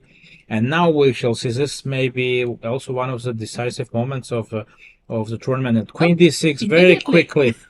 Wow, it's no impressive. challenge needed. That is impressive. Then now Black is in deep trouble, as you said. We can see that after exchanging the queens. Yeah, and just want to say, looking at the colors on chess.com, 3 moves in a row by Etienne, who are exclamation point moves, starting with b5, queen b4, and now queen d6. Perfect move sequence to gain maybe a decisive advantage, actually. This endgame with this bishop on d7 will be hard to defend. Black has no choice but exchange the queens, I believe, because letting white rook to c7 would be even worse. I mean, in case of queen d8, maybe knight e7 first and then rook c7. Yeah. Just a trick. Oh, but maybe I can have some tricks. You want some tricks? No, I don't have any tricks. Where are the tricks? Rook c7, well, once you jump with your knight, maybe we could go knight g4. Whoa. but it also is not really solving the black situation. Jakob Simon is in big trouble now. Oh, wow. He was a bit unlucky with the pairings, of course, I would say, because he got second black in a row after yesterday's tough game against Pavel Eljanov. On the other hand, he got his reward yesterday with scoring his last GM norm. And after knight d6, next move is gonna be rook c7, and it's extremely difficult for black to come up with some counterplay, and this b pawn on b5 may well be a decisive factor. Yeah, definitely. This looks up e6 of the board, of course, protecting. Rook c7 most likely. Yeah, I was thinking, it would be nice probably for the Polish youngsters to have a match against each other for the first place. I'm sure Jakub would want that himself, but Etienne, really impressive second half of the tournament. He definitely is against the tiebreak between Polish players. He shows it by playing rook c7 quickly. He has comfortable 5 minutes on the clock, but also simply the full control of position. The rook is aiming for b7. Yeah, and we'll stay here for 2 more moves for them to make the time control, but Etienne already with 5 minutes feeling comfortable, I think. Okay, black has to maybe make a counterattack somehow, attacking e3. Rook h3. Yeah, I don't see any other ways of black to even play this position anymore. Okay, rook b8. Rook b8 looks terrible. But if I just don't care about the e3. Okay. Yeah, where do we even go? Rook d3? I don't know. Can I just? Just go. go. Can I just go queen? What do you think? You just let me queen. Okay, lag takes and rook d4. And you're just gonna play rook d8 or something, yeah? Yep, just can do this most likely. He does go for rook h3. Of course, it's seems to be the best. Yeah, definitely. You have yeah, rook b7 looks good. This pawn is gonna be a queen. Yeah, maybe even this line looks quite promising for white. Oh. Try to change your queen out to my threat is rook h8 knight e5, which also is not very nice.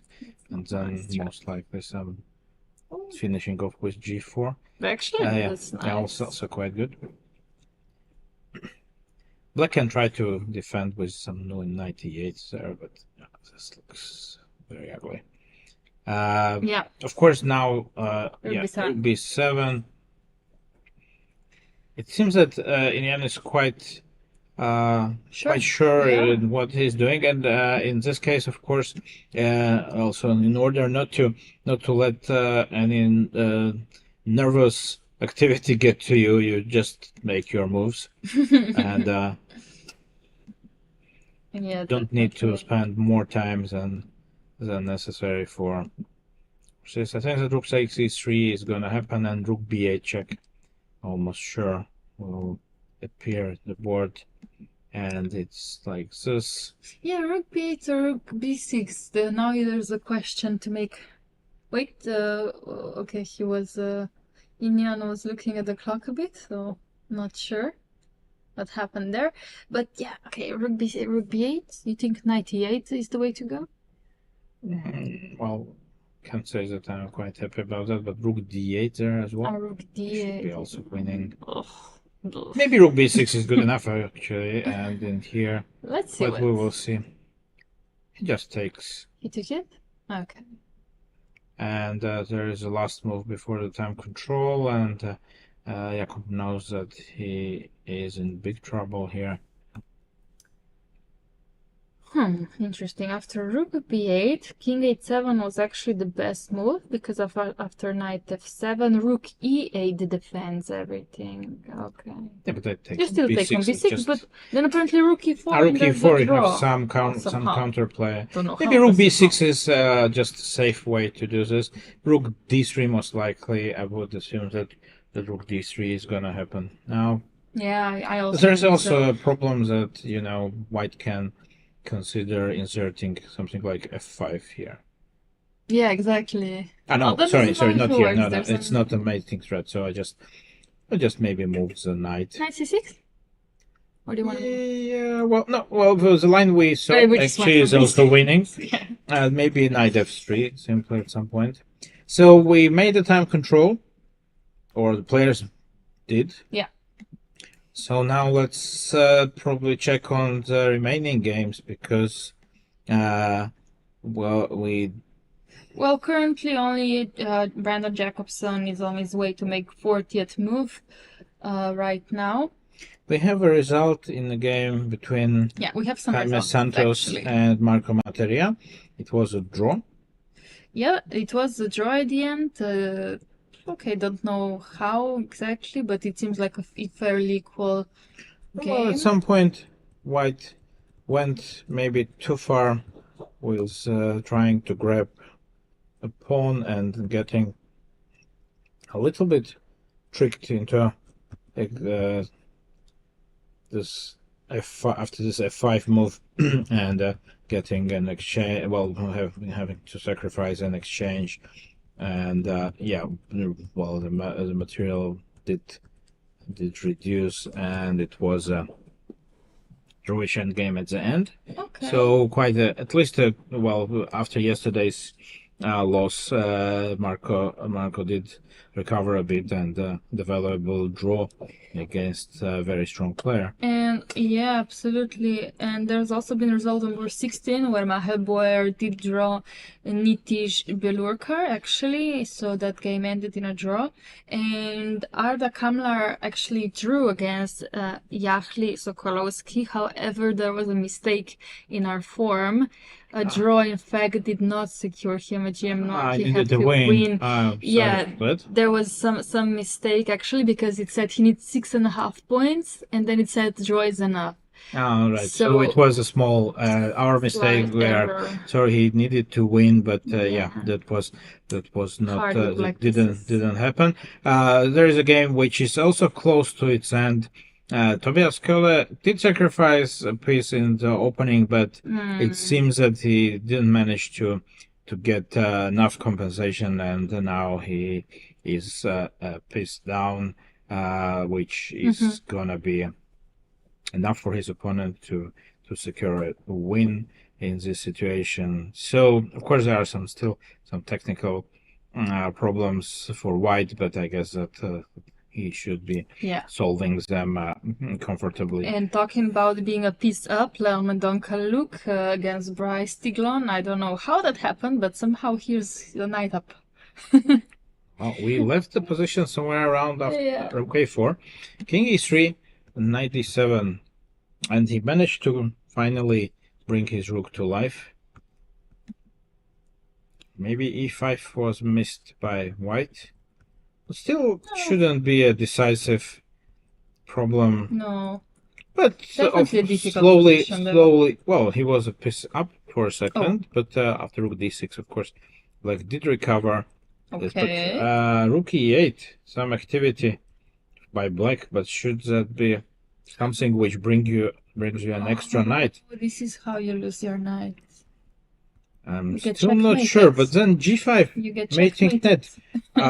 Could White avoid this by hiding to H3 at least? No. Not very sure, No, because how do you hide there? like King G4, G5 anyway. Instead of after Here, F6. Yeah, King G4 would run into Rook E4, no? And King H3. After King H3 we go G5. G5 anyway. Wow, that's Okay, after Knight D4, but then King G6 I think is coming. But after Rook E8, I believe that there should be something keeping White alive in this position. But I mean, Black is already better here. Yes, but maybe after Knight F3, F6, suddenly it became clear that Black is gonna gain a piece, and now he's after Knight H2 he's just completely winning. And Leonid Mendonca, he managed to actually come up with a surprising opening choice, and he's going to cash in on this good opening choice. Yeah, but we both preferred White, especially after Bishop takes B7, which was very interesting. But okay. Well, it doesn't matter so much when if you manage to somehow improve your position, which happened. Quick update on Inian. He played Knight F3. Okay. Which looks also quite good. It looks like a very healthy move, actually. Yeah, actually B6, Rook D4, B7. May give some chances. Yeah, Rook F4. Yeah, Rook H8 and then B8 check, but it's maybe some chances for Black to hold on. Apparently, it's a draw. But I like Knight F3. Yeah, it's so healthy to play Knight F3. Knight F3 looks correct. He just will push his pawn further. F7 is still hanging. Yeah. Okay, we can quickly jump to maybe Jordan's game. We haven't. Yeah, it became interesting. Because after A5, we did say that White is in position where he can more or less anytime secure a good result by going Knight C5, but he decided to try for more maybe. And let's see what happened next. An exchange sacrifice and B6. Suddenly the knight on C5 is not so comfortable anymore. Had to return to D7. And it's trapped. On D7.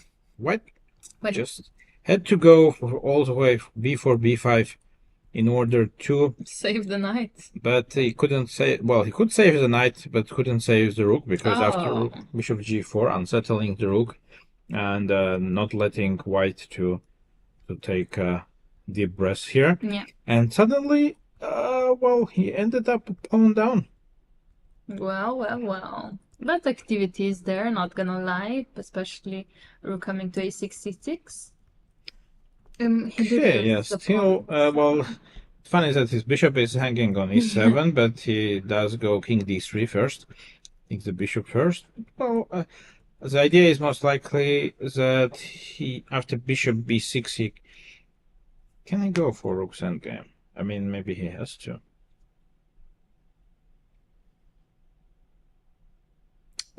Bishop c5, you mean, yeah. No, yeah, what is this? So many questions. You have to take rook And take on g2, and you're a bit slow to play rook c6, rook a6 again, no? Yep. Bit too slow. Not sure about this, but yeah. So on the other hand, I don't know if he has anything better than this. Well, let's see. Rook, bishop b6, of course, a logical move. Actually, yeah, this endgame is apparently after rook g2. Huh. h4 you can play, it's And okay. rook g4 is... Yeah, he doesn't care. Rook g4, h5, it's a draw. I don't know. Okay, this is hard though. It's A and C pawns Yeah. at the end, most likely. Yeah, you have to hold this. Yeah. Okay, which is theoretically drawn, but actually not so easy in practical, I Yeah, think. that's gonna be very tough to prove. But now it's first Van Foreest's turn to think if he has anything better than this. Yeah, he doesn't need to play bishop b6. I think he can move the bishop to some other place as well. Yeah, maybe, and he feels more comfortable with that. Yeah. Can be. But he's been thinking for some time, I think, because they did reach move 40, so he finally gets enough time. All right, and now we can check the next games. And it's Leonardo Costa against Brandon Jacobson. Well, things definitely got escalated here, but we can see that actually we after a3 and rook takes a3, some exchanges happened afterwards. Yes. And now we are, after the time control, we are in a position where it's quite a typical picture here. Where time travel picture? Time travel done picture. And we have 4 against 4, more or less, well, like formally 4 against 3, and the d5 pawn, knight on c3 quite active. I think that should be about equal as well. Definitely, it's now looking around equal. I was a bit afraid for Brandon around move 40 because he did play move on 3 seconds. Oh. And bishop c2, for example, was the move to play. And okay, black decided to take on a2. Apparently, there was some advantage if I went rook a6. Just because rook cannot takes take, b4, yes. He maybe also was a bit short of time, so... Also, yeah. So he decided to take on a2. I didn't see the better option, but... okay, but the position should be around equal. So Vetochin is playing with white pieces, and the position looks like quite equal actually as well here. We did transfer to some different stuff here, and basically the classical position with bishop on e6 against a knight on d4 happened, but white decided to take on e6 at some point, and queen g3, threatening queen g6. And now black can decide if he wants to go queen f6 immediately or to start with queen c7 first. That's another option here, which would lead to... True. Well, okay, it's a rook endgame, you know what? No, maybe it's not. You keep the queens. You want to keep the queens. Okay, yeah, fair. Queen f6 is on the board, so he decided to do that instead. That looks like a solid move, of course. Queen f6. So you're saying you wouldn't think about taking on d2 and go home? Yeah, well, I think that it was an option, but he decided to play on, and he understands that the draw may not give him too many chances for overall good result. I don't know, frankly, I'm not sure about his tie breaks, but by his decision of queen f6, it seems that his tie breaks are not great. So most likely he decided to try to push for a win here. Okay. I'm not sure how much how big basis of of this decision does he have. Yeah. But the play is on, so Okay. it's a fair More try. excitement for us. Yep. And Nils Grandelius is playing with white. He has an extra pawn, and Chalik is probably the one. Maybe we confused him. Could that be? I think that Chalik is the one but who we had a said- chance for GM Norm with Yeah, the draw. yeah, but I think we mentioned both Both. of them Okay. to have a draw. At least that's what it Yeah, said maybe, on our maybe, list. yes. All Both right. of them needed a draw. However, turns out just Celik needs a draw. However, I think something went completely wrong since the Definitely. position that we left it, especially after knight Number d5 of- was played, yeah, and bishop f1. Number of was pawns later. doesn't look like appropriate. We had knight d5, bishop f1 exactly as you mentioned, and then Yeah, h5 is exactly. already queen e4. And Black decided to go for some position which he felt is safe, but at some point White did come up with a very nice geometrical Yeah. ideas. Queen d4, not allowing Black Knight to come to b6, for example. Yeah. And Black had to do some. Well, still, I wouldn't think that this should be so bad for Black, but he plundered the pawn. Oh my. Blundered the pawn on e6, It's heartbreaking. which of course is not very helpful. When it seems that there was a couple of repetitions because of Yeah. time travel situation, but of course White wants to play on, and I And believe he that did. his position is close to winning after knight d6, bishop d5, for example. This should just be slowly leading to an important win for Nils Grandelius, who Bishop would c6. climb Yeah. in overall standings. No, definitely, and a heartbreak for Celik, as I think that in the opening the position was really equalish, even after h5 even better. And yeah, he did, well, he still needs a half a point to score GM norm, but Niels really, well, of course he's looking out for his placement in the yes. final standings and looking very good. Really good. Yeah, it seems that White is winning here. We have Maxime Lagarde, who improved his position since the opening, we can say. We are now deep in the end game, which now we need to Yeah, try to sorry. evaluate what's going on here, actually. Can he go h4?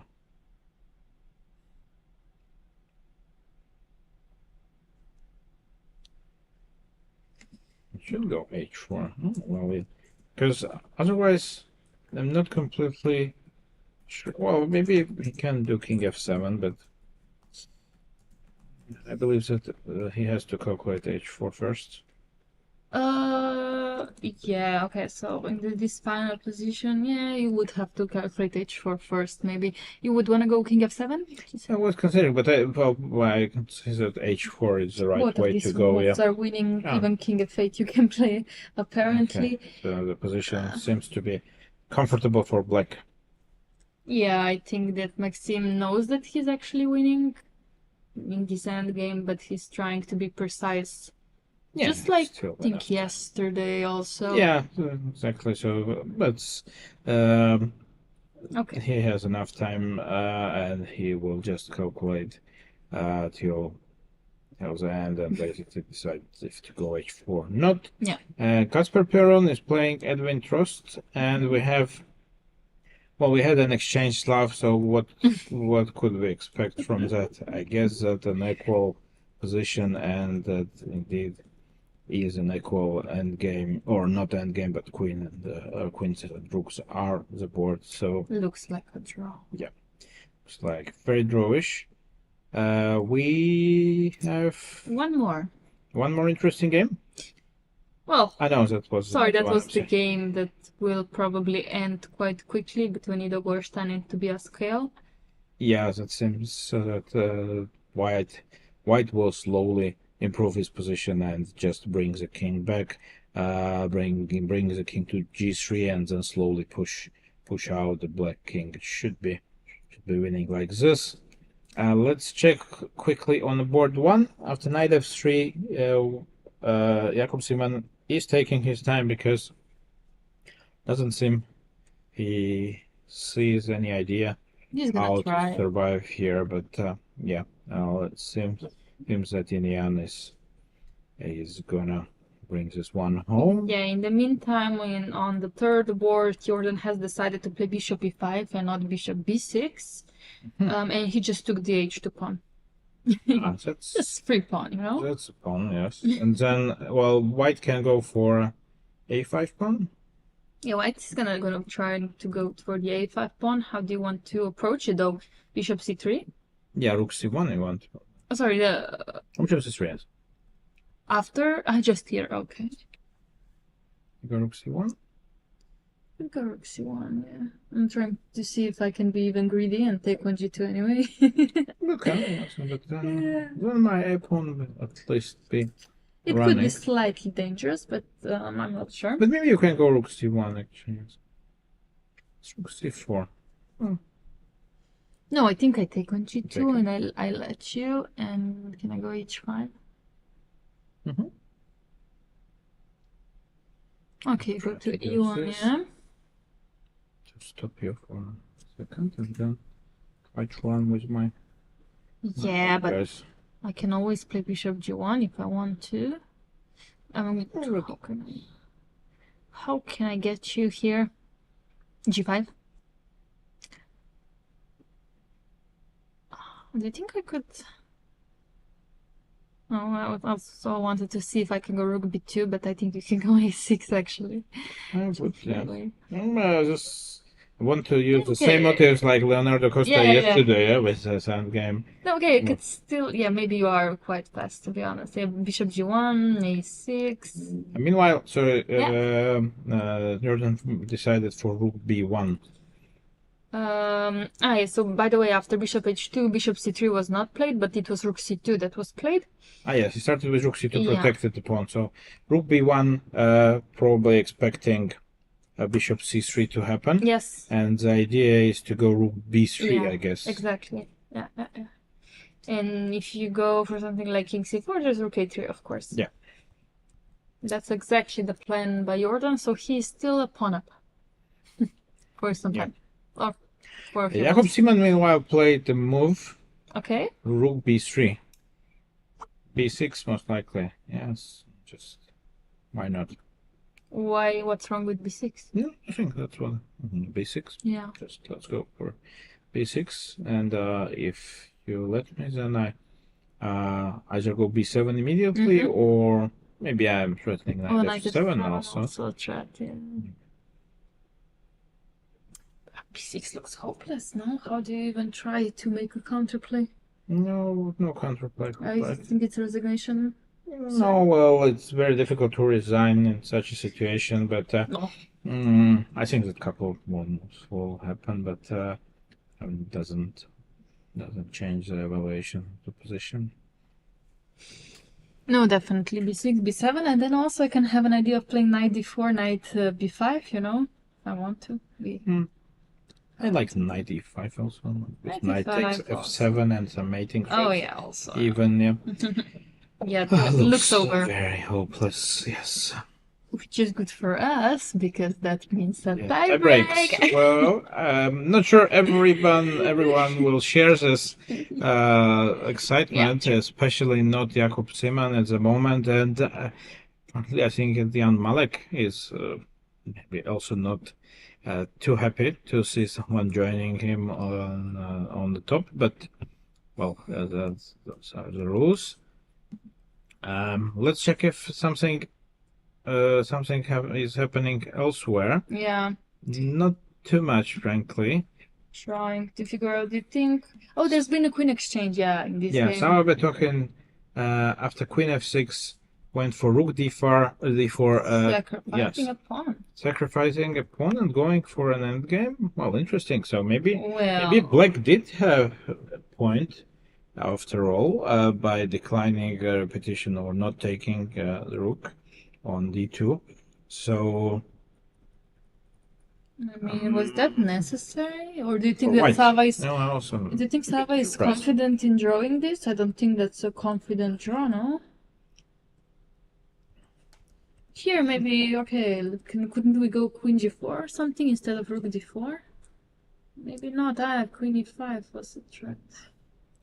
To say, it's really impossible to defend this pawn on h5. Well, No. maybe it. No, there was a way, definitely. You could start instead of rook d4, you can go rook e2 actually. Defend the e3 pawn, so queen e5 Wouldn't be a big deal. Yeah. Mhm.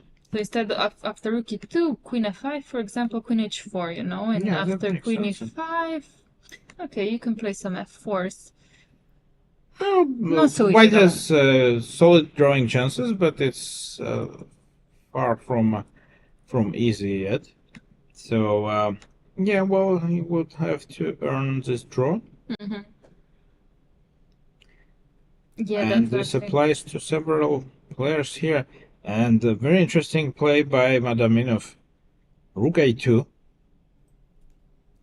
Okay. doesn't look very natural at the first sight because you put your rook behind the pawn very passively. But the point is actually that he wants to play rook b3 next move. Well, Just I have big doubts about this. I just want to mention Nils Grandelius has just won his game against Hassan Celik. So Nils will definitely be happy, and cannot say so for his opponent who lost the GM norm, but gained a lot of experience in this tournament. So Yeah, still a very good tournament for a young Turkish player, and of course he didn't have it easy today, by needing a draw against such an experienced player. So, well, of course he will. I'm sure that all the players who missed out on norms in this tournament, they will have a chance in next ones. In the worst case, they can always come back here and try it one more time. But as we saw, for instance, in Jan Malek's case, GM Norm from here last year did encourage him, did bring, well, the minimum he wanted to come back to try for more, and he will get more. Maybe he is gonna be a winner of the tournament. Of course, it's still to be decided, because the game of Inian and Seman is still on. White is now taking his time in order to find out if he needs to push the pawn quickly or just to delay it and start with something like knight e5. or No, knight e5 knight f7 is maybe Oh no, not he so needs a good. pawn, yes, so let's not do this. Yeah, because it's not mate. No, Okay, mate, Chait yeah. is not a Correct. mate exactly, but People are asking, okay, when, in case of a tie breaks, when will they be and can they watch it here? I think that you will. You can be absolutely sure that we are not going to miss tie breaks or anything No. in the world, and of course we will be commentating further Yeah. the tie breaks. And b6 is on the board. Tie breaks are closing on us. Of Yeah. course, we need to. Well, definitely, the round has to Yes, finish all the exactly. games, not only the ones on online boards, but also the rest of the Yeah. tournament. And as soon as all the games will be finished and final results will be published, I think that very quickly the tie breaks will be set. And as soon after the tie breaks will finish, there will be a closing ceremony Exactly. with awarding the winners. So for sure, we are not gonna miss this.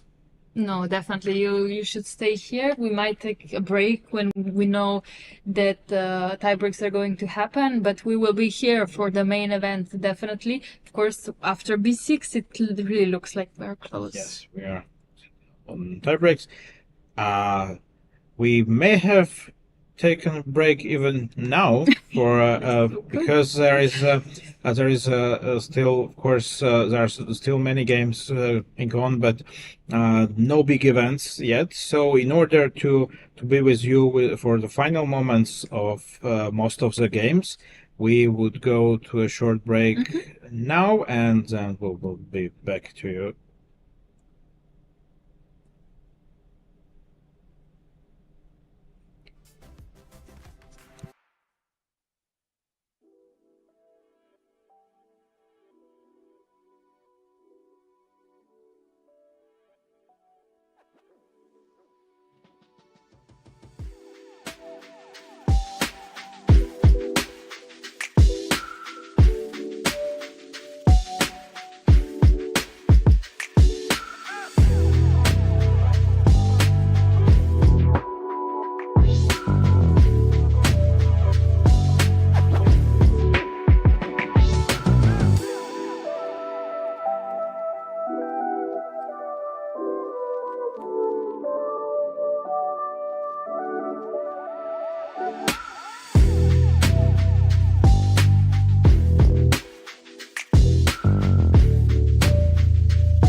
At Dole, we take great pride in our variety of ideas, fruit, and flavor. Behind our leading banana and pineapple products, our fruit line includes other tropical gems, such as mangoes and dragon fruits.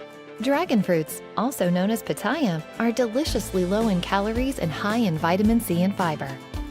Our diverse selection of mangoes is available year-round from different farms around the world. Rich in vitamin C, mangoes support your skin's collagen supply. Check for ripeness with a light squeeze and refrigerate peeled, cut mangoes for up to 5 days.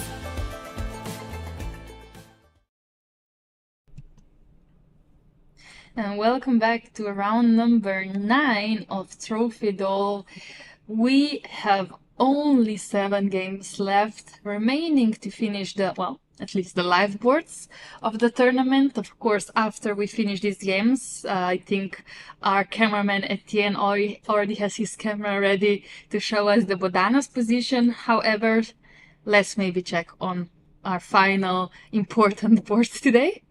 Well, sure. Board 2 of the tournament and still going on. Jakob Simon is trying to hang on there because this, in case of win, his opponent Inyan is gonna catch up with Jan Malek, and that would mean a tiebreak between those two. In case of tie in this tournament, the tiebreak of 15 minutes plus 3 seconds, 2 tiebreak games, so 15 minutes plus 3 seconds according to the regulations.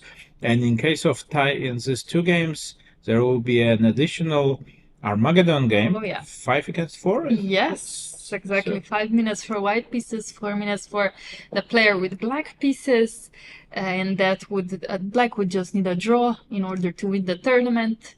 I would like to see Armageddon, of course. It's always the most fun way to, but not fun way to watch, but not a very fun way to play. I'm not sure. Actually, it depends on the personality, maybe, but I did enjoy playing actually knockout formats in World Cups, World Championships, but never got to an Armageddon game. Really? I'm not sure if So it's good or not. No, I never. No, I did play Armageddon, but not in top level events. I did play several Armageddon games in tournaments, but yeah, it's slightly different, of course. Well, let's check on Inyan in his technique. Yes. Well, it seems that he is doing perfectly. I mean, 95 maybe not the only way to win. I was wondering why didn't we just go Rook H8? Just didn't want to engage this end game with B8, yeah? Just B8, B8. Just takes. I thought this would happen, to be honest, and then you take, and then I assume you win. So easily winning. Like 95. Yeah, 95, I was thinking. Just 97 and Rook F8? Something like this? Yes, for example, yeah, F8. I like F8. I was thinking H8, but this is better. First F8. This should be winning as well, but he opted for Knight E5, which actually suggests that he wants to go for the bishop. The bishop doesn't have any good squares to run to, because there is Knight D4 coming with a fork. So maybe black has to play something like, but then it's just a piece up for white if he goes just Rook F8, for example. Knight E5 also a good way. Can black try to come up with some ideas? Yeah, this is tricks, probably the last try, yeah? Can this be working for white? For black, sorry. This could be working actually. Well, this. Yeah, I mean, if you have to draw this Knight G1, that's not good. Yeah. Knight G3. Okay, let's see how I can attend to this. Knight D2. Maybe. I'm thinking about Knight D2, but okay, Rooks. Actually, Knight D2. Knight D2, and then the problem is that you cannot really keep your Rook on B file and go Rook B1 because once you move, of course it frees up or this or anything basically here. Okay, still here Rook C1, you know? No, sorry. Oh no, it's yeah. Sorry, yes, almost there, but of course he may. Can he start with Rook B1 actually? Okay, that's actually making some sense. But Knight D2 still. Yeah, but then Can I knight do takes that? d2. Oh, sorry, I mean, yeah. it's not Sorry, I not a just good didn't see that square. one. Yeah, not a good square. Okay, but I still go rook Maybe d8, no? just rook d8, yeah? Yeah. Well, Yeah. no, but Yeah, this yeah, is this. correct, yeah. No, is it? Knight g3? Yeah, but then I just give Yeah, but check, king you go, g8. and b8. Oh, like this. Destruct, Okay, and takes, win. then This should, h4 probably or something. Yeah, but even though, oh, this maybe like this. or Okay. knight g6. This should be winning. Requires some calculation, which I would consider completely unnecessary to myself. But of course, there are different ways how to convert this endgame. And Jakub only down to 1 minute. Of course, he's gonna have one less go at trying to hold this position, but yeah, it's just doesn't look like it. And in the meantime, Leon-Luc Medonka has beaten Bryce Diglon in this piece-up endgame. Yeah, we expected this, and I believe that, I'm not sure we mentioned, Guido Goldstein won his game as well against Tobias Kolle, one of the Also. online boards we had. Both situations were with a piece up for respective winners. So Jakob Simon is down to his last 30 seconds, Yeah. and it seems that there will be a last, well, maybe not last 30 seconds of his tournament, but the we'll end see. of the game is very close. I believe he would try knight g3 or rook b1, one of those lines. I'm not sure which one I would go for, but Maybe rook b1. Rook Maybe b1 rook looks maybe a little more promising. 10 seconds. And rook b1 is there. Let's see if Etienne did expect this move. He did. Knight d7. He's This gonna is- take it. Okay. Is this working? The point What is is here this? after knight g3, which is almost checkmate. I checked the engine because I was There is very a curious knight about f8 check. Knight f8 is very important check. Oh, he's getting a f4 Yeah. with checks. That's very important. Nice. Okay, so yeah, indeed, a nice calculation by Etienne at the end. Interesting way to convert this. I wouldn't be so sure about this, but I think that this is good enough, and it seems that we are heading to a tiebreak between a little unexpected maybe and the handshake. Jakob Simon did resign, and well, a great game by Etienne to win on demand in the last round. I would kind of believe that this last year's heartbreak is compensated already by Yes. by now. Of course, there is still a tiebreak ahead of him, but he already had an impressive run. I believe that he won last 4 games. Could it be? Oh my, actually, yeah, let me check this. If not, he did win last 4 games. Yeah, I remember correctly. So he Wow. started slowly, Yeah. rather slowly, but winning his last 4 games in a row, bringing its That's amazing performance in such a strong open tournament, and he deserved his chance to fight for overall win, as well as Jan Malek, of Yeah. course, fully deserved. We will see these players after they announce the time for the tiebreaks. I'm sure that Jakob Simon is disappointed at the moment, but looking back at this tournament, I think that he will remember this one as a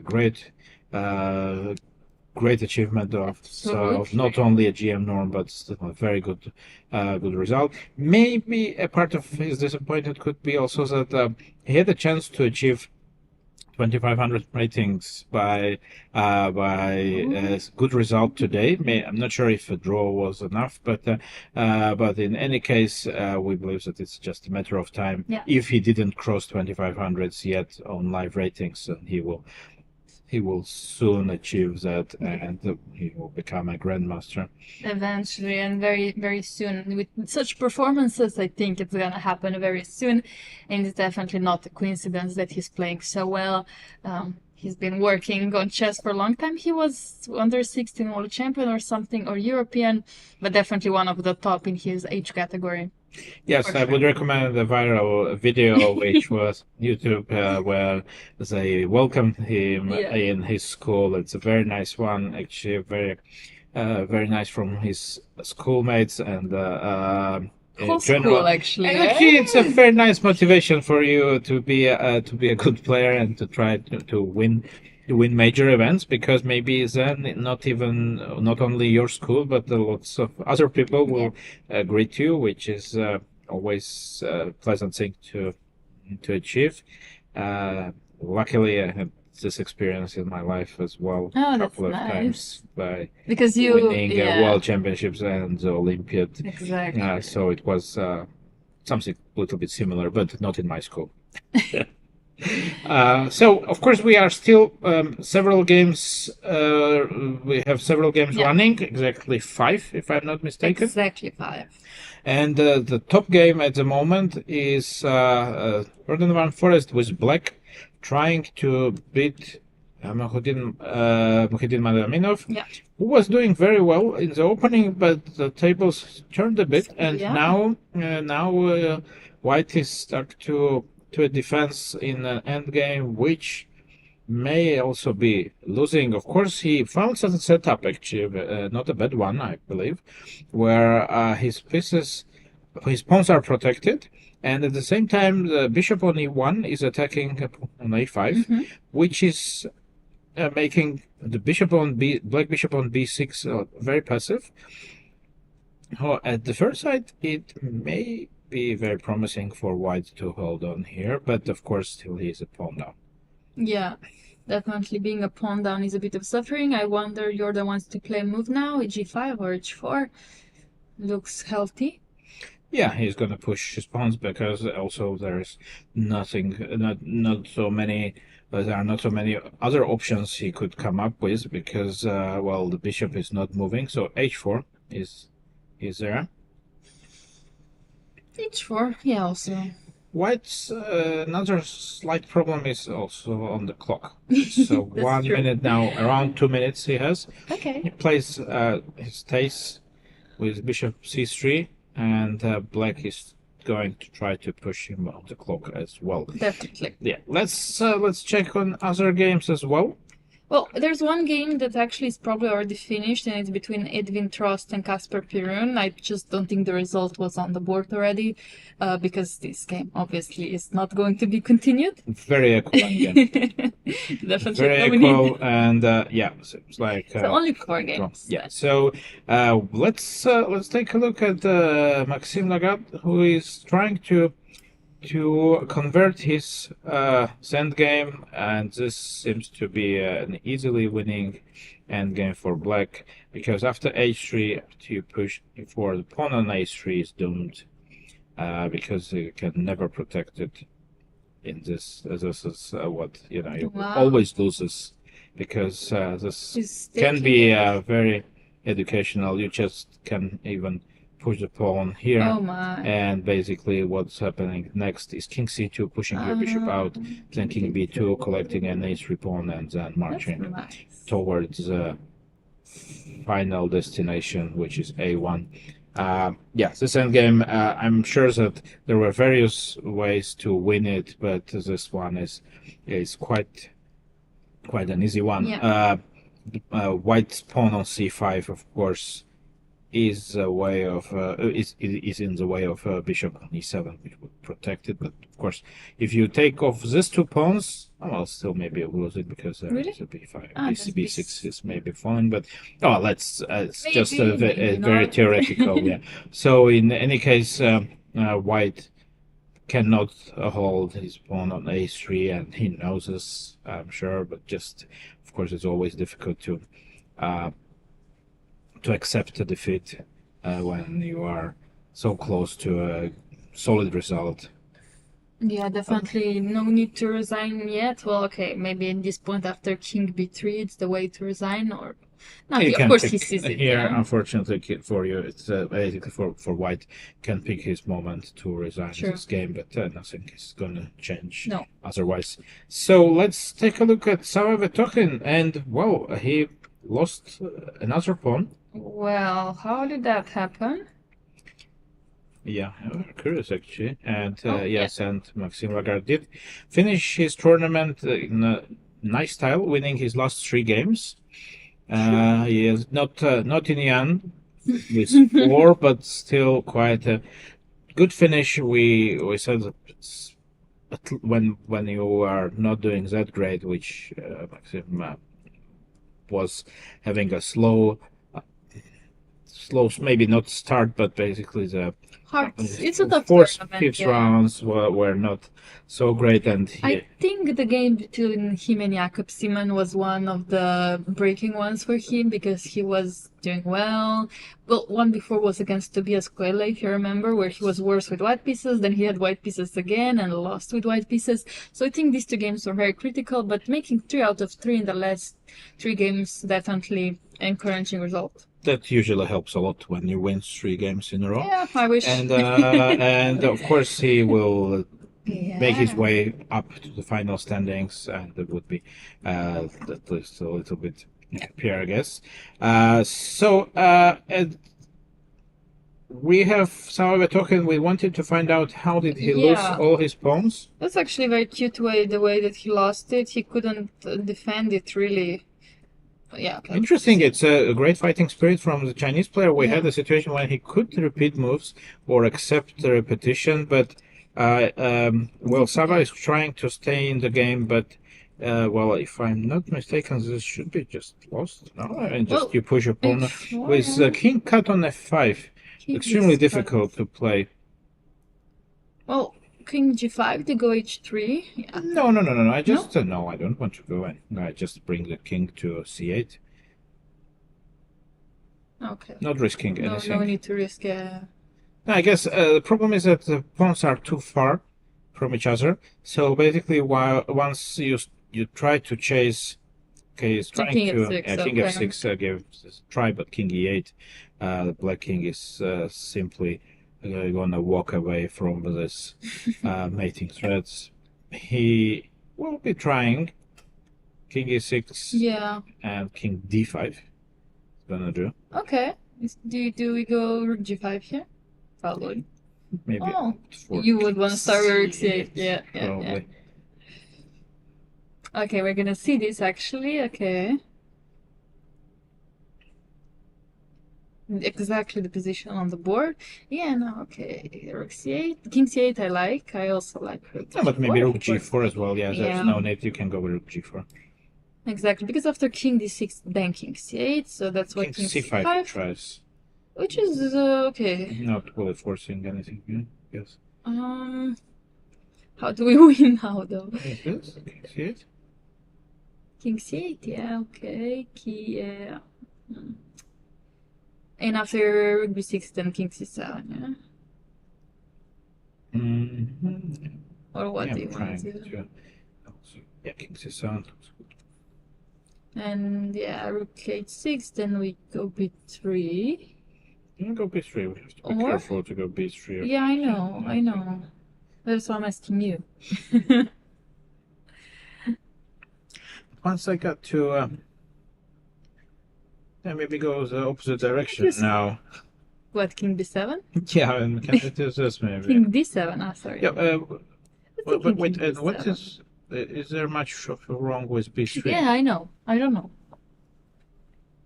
Yeah, then I would just always hide to the opposite side of the board.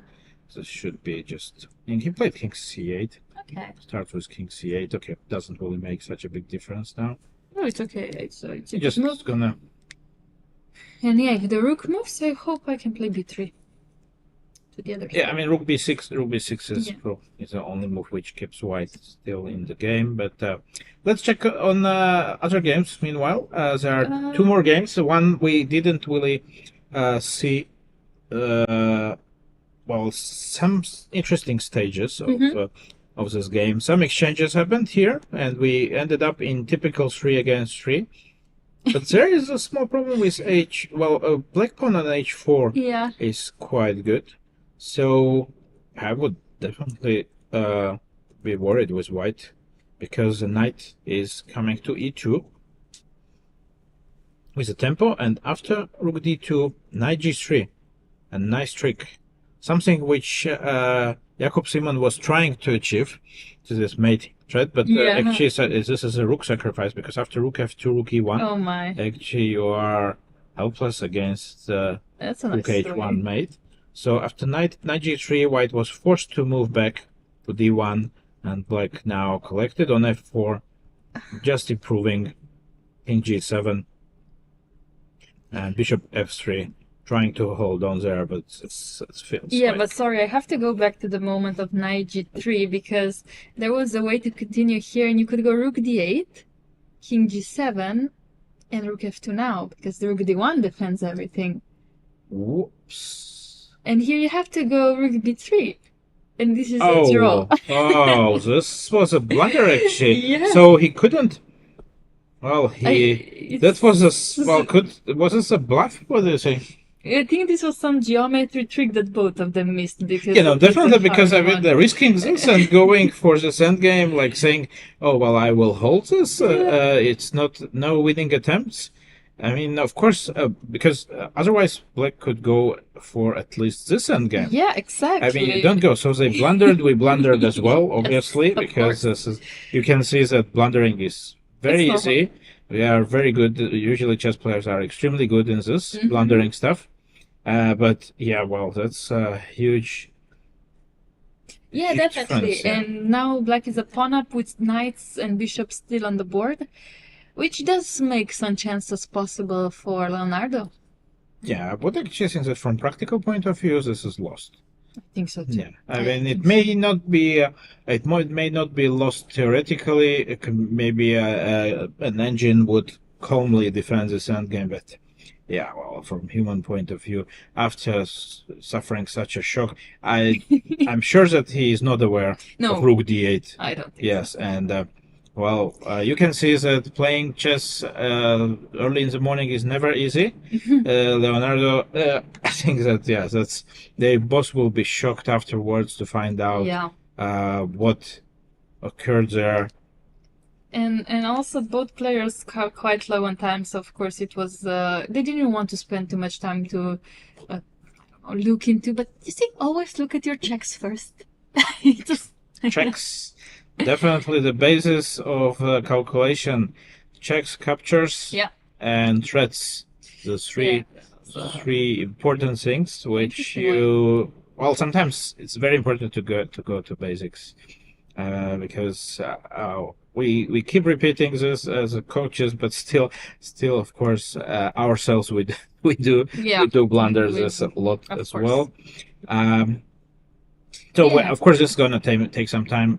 Black is not winning by force here, but I guess that's simply improving his position. Also, time-wise for White, it's not so easy. So he's on 2 minutes, and Black has decided to go king c7. I think we did expect something like this it was happening. something similar. Yeah, I wanted to go king c7 to unsettle white rook now. Exactly, because where do you go with your rook from b6? 40 seconds also on Sava with 2 king's clock. Compared to 30 c6, minutes. but king b7, right? And now one of the pawns will start running, either b3 or h3. You pick your favorite. Okay, even if you go rook c1, do you go b3? No, h3. And then you go h3. Yeah, if I manage to get my rook to h4, then it's pretty much. Well, something is going on there, happening. I guess. Yes. Yeah, SR. That some while running around, we can see players, and we are not sure. That probably score sheet has finished. Oh no, actually, It is close. 80 moves are they are closing. Yeah, most likely they are getting their score sheet. Oh yeah, so well, but it may be too early for that. But in any case, rook f6. Yeah, there was. Now there is just. Okay. He can just play h3 first, I guess. No. Maybe h3, b3. or maybe which one do you want? b3. I want. You want that one? Yeah. Go for b3. And after rook f3. There you go. Now you're king c5. Look here, and now I already. I just go b2. That's a nice way, actually, to continue. Okay. There are various ways to win this. I'm sure that also H3 is also winning, but slower. Well, that's Rook H6, Rook G3, no?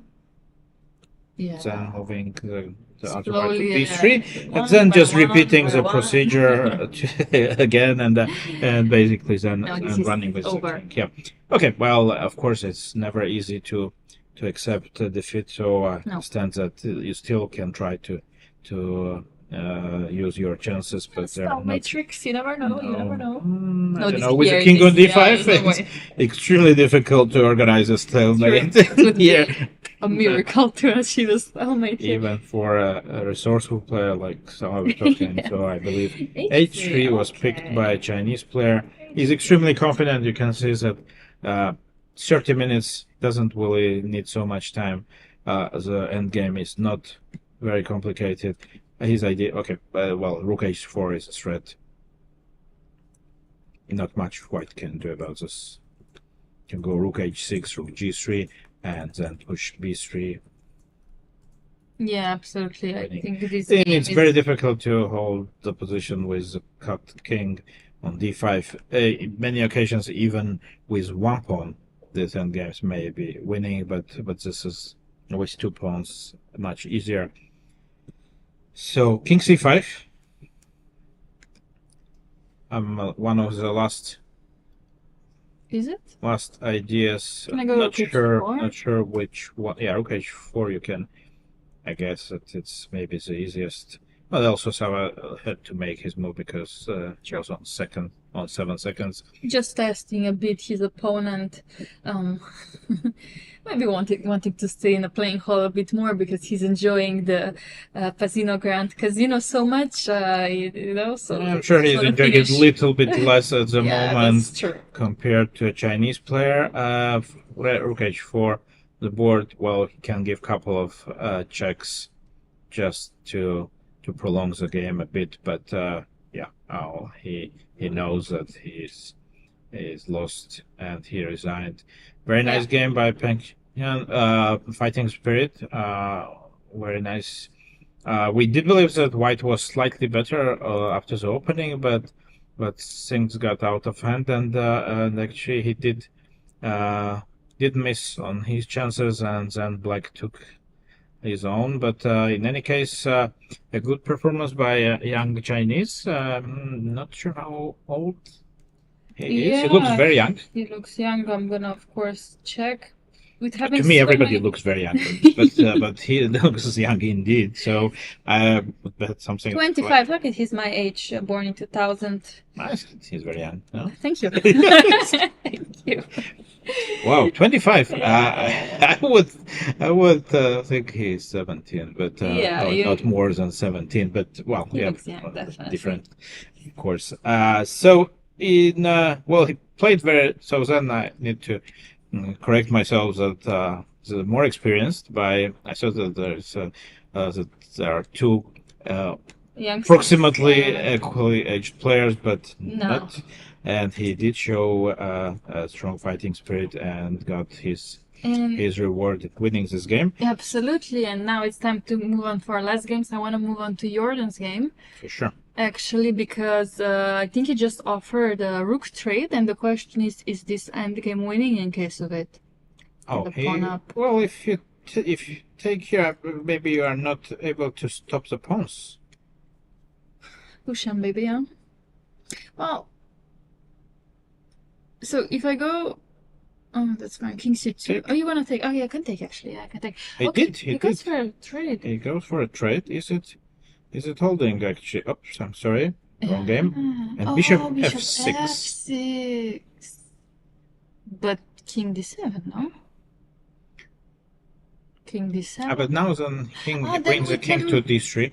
He is going to bring his king, and he claims that black is not able to improve his position. Well, is it true? I don't know. I do not trust engines in the end games, but somehow... Maybe it's right. Can... Okay, g4 is never possible, so king d7 should be best try. Maybe he's thinking about king b7, c6 also. But... Oh, maybe you can do this also with. Okay, yeah, I could do king yeah, d7, king d7, yeah. Because here, if I go king d6, bishop d8 doesn't achieve anything, right? You I can think. put your bishop to f4. Ah, so you think it achieves something? No, it doesn't. It doesn't. Because you also b6 Yeah, is b6, also yeah. b6 is a good.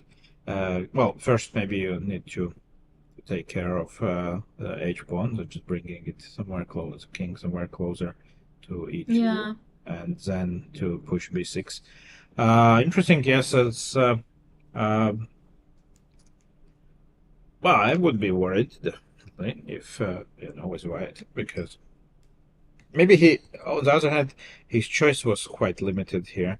He didn't want to let black push pawns for free, so it did see a way. The truth is that black pawns are on wrong squares. They are all on black squares. Of course, when you have a black square bishop, you usually wish for something else. But you cannot have it all. No. So king d7, it's not too much black can do here, and I don't see many other plans. Meanwhile, we can take a quick glance on Leonardo Costa and Brendan Jacobson. Nothing much changed. Only, well, the drama will be building up here a bit, because both players are very low on time. 1 minute and 1 minute 30. So, of course, it's quite easy, or relatively easy looking to gain some time by making a couple of quick moves. This is a very tough game to be low on time on. In knight. Aiming for d4. Can black rook a1 is quite passive. I would say that this cannot be holding. Yeah, rook a1. Knight. Go for knight. Yes, knight d4. d4. We are keeping our eye also on Van Foreest, but he's still to make a move. Bishop g4. So provoking black to go f5, which is not advisable. Yeah, let's not do this, because then the king will be pushed back. Let's say something. I would imagine he would go something like rook d2 now. Can be an interesting option. Ah, rook d2, and then you want to play rook f2 later? Yeah, I want to play knight e2. Oh, knight. Yes, that's the killing me soft. First, but maybe rook d1 there is still saving. Ah, rook d1. I mean, maybe that's. Let me see what I can do here. Okay, I mean, apparently white is holding on slowly. Holding on. Apparently. Yeah. Knight c2 could be an annoying move, but with rook d2 would then be the move. Okay. Rook d1. Yeah, that's key point. Yeah, rook d1 is important, I think. Rook d2 on the board. It's happened, and I think that white has to go rook d1. Yeah. Otherwise, too many threats. Okay, I don't. Meanwhile, in Van Foreest game, king d7, king c2 happened exactly as we expected. So let's see if there will be some quick developments there. But we should stay. I guess that we should stay on this board, because both players are much lower on times than Van Foreest and Madaminov. So rook d1, Rook d1. And then we exchange the rook, one pair of rooks, Yes, and then we torture white further on, but well, then some f5s would be possible, because of course. Because checks. with one rook it's not so dangerous anymore. Does white have any alternative here? King h1, maybe it's not too bad. And rook f2 to allow rook f2. Scary stuff now. It is very scary. Rook d1. That's true. Don't want to do that. Rook d1. If you want to exchange rooks, or you cannot really avoid it, I guess, anyway, so you will need to go rook d1. Yeah, and we can see Brendan trying. Oh, I would be nervous, definitely, being low on time and many tricks on the board right now. Knights are tricky pieces. Yeah, just change the knights always. If you can exchange the knights, the other pieces are much less tricky. In time trouble, knights are the worst pieces to look for So basically, you have to look after all the tricks, checks, forks. I think there is an Rook D1 is on the explanation. board. Yeah, Rook D1. There is an explanation because it's once it didn't come to my mind ever actually, but knight is only it's a single non-linear piece in chess. Not linearly moving. Yeah, So never came. I mean, I never thought about this like in geometrical that's true. way, but it's true. I mean, the knight doesn't really. I mean, I even know a player who is who admitted once that he's playing much worse against the knights because he's usually in time troubles as well, and particularly at Z situations, he often misses knight moves. Yeah. So that's quite logical in a way, but it was quite a revelation from a very strong player. To me, not gonna name, of course, not to give his opponents any advantages. And on the other hand, of course, there are people who like to keep knights on board because they want to trick more. And Rook D1, Bishop D1, and F5 happened. Rook D6 check quickly, cutting the king, at least for this moment. Yeah, for momentary. Do you want to check? Okay, no, I think this is a very important position to be in. I'm curious about the Bodana's position, if she's still playing. Yes, we keep an eye. We can actually move with the camera to Bodana's game if possible. Our master magician Etienne will try to. Okay, this is amazing. He immediately introduces, and we see some endgame, which I think that if I'm not missing anything, exchange down, and this seems not to be holdable. Whoa, I'm afraid for Bodana's fans, which we also are. Of course we are. Because Queen G3. Oh, she tries to get out of trouble by exchanging queens. But this should be also losing even. Takes, rook A8, knight C2, takes, rook B2. Yeah, then you play this 2 against 2 endgame, and you maybe don't necessarily need this. Maybe, so we shouldn't. But he doesn't mind. But maybe he can delay actually rook A8. Well, if he doesn't. He doesn't care. He's sure. I wonder, in case, even if she does draw this game, she doesn't have an IM norm. I think she needed to win for an IM norm. So it doesn't make any difference. She still gets a WGM norm and WIM norm and all. That's are the 2 norms that she gets. But okay, I really wanted to check. I'm sure she's going to be playing for some time, so we will come back. We mentioned this before, actually. This was amazingly maybe the youngest participant of a main group, and at the same time, most of her games were very long. It means that generally she is very stubborn, very difficult to beat her, and even when she is not doing great, she is still trying to hold on, using her chances. Of course, this endgame is a technical part. Should be lost.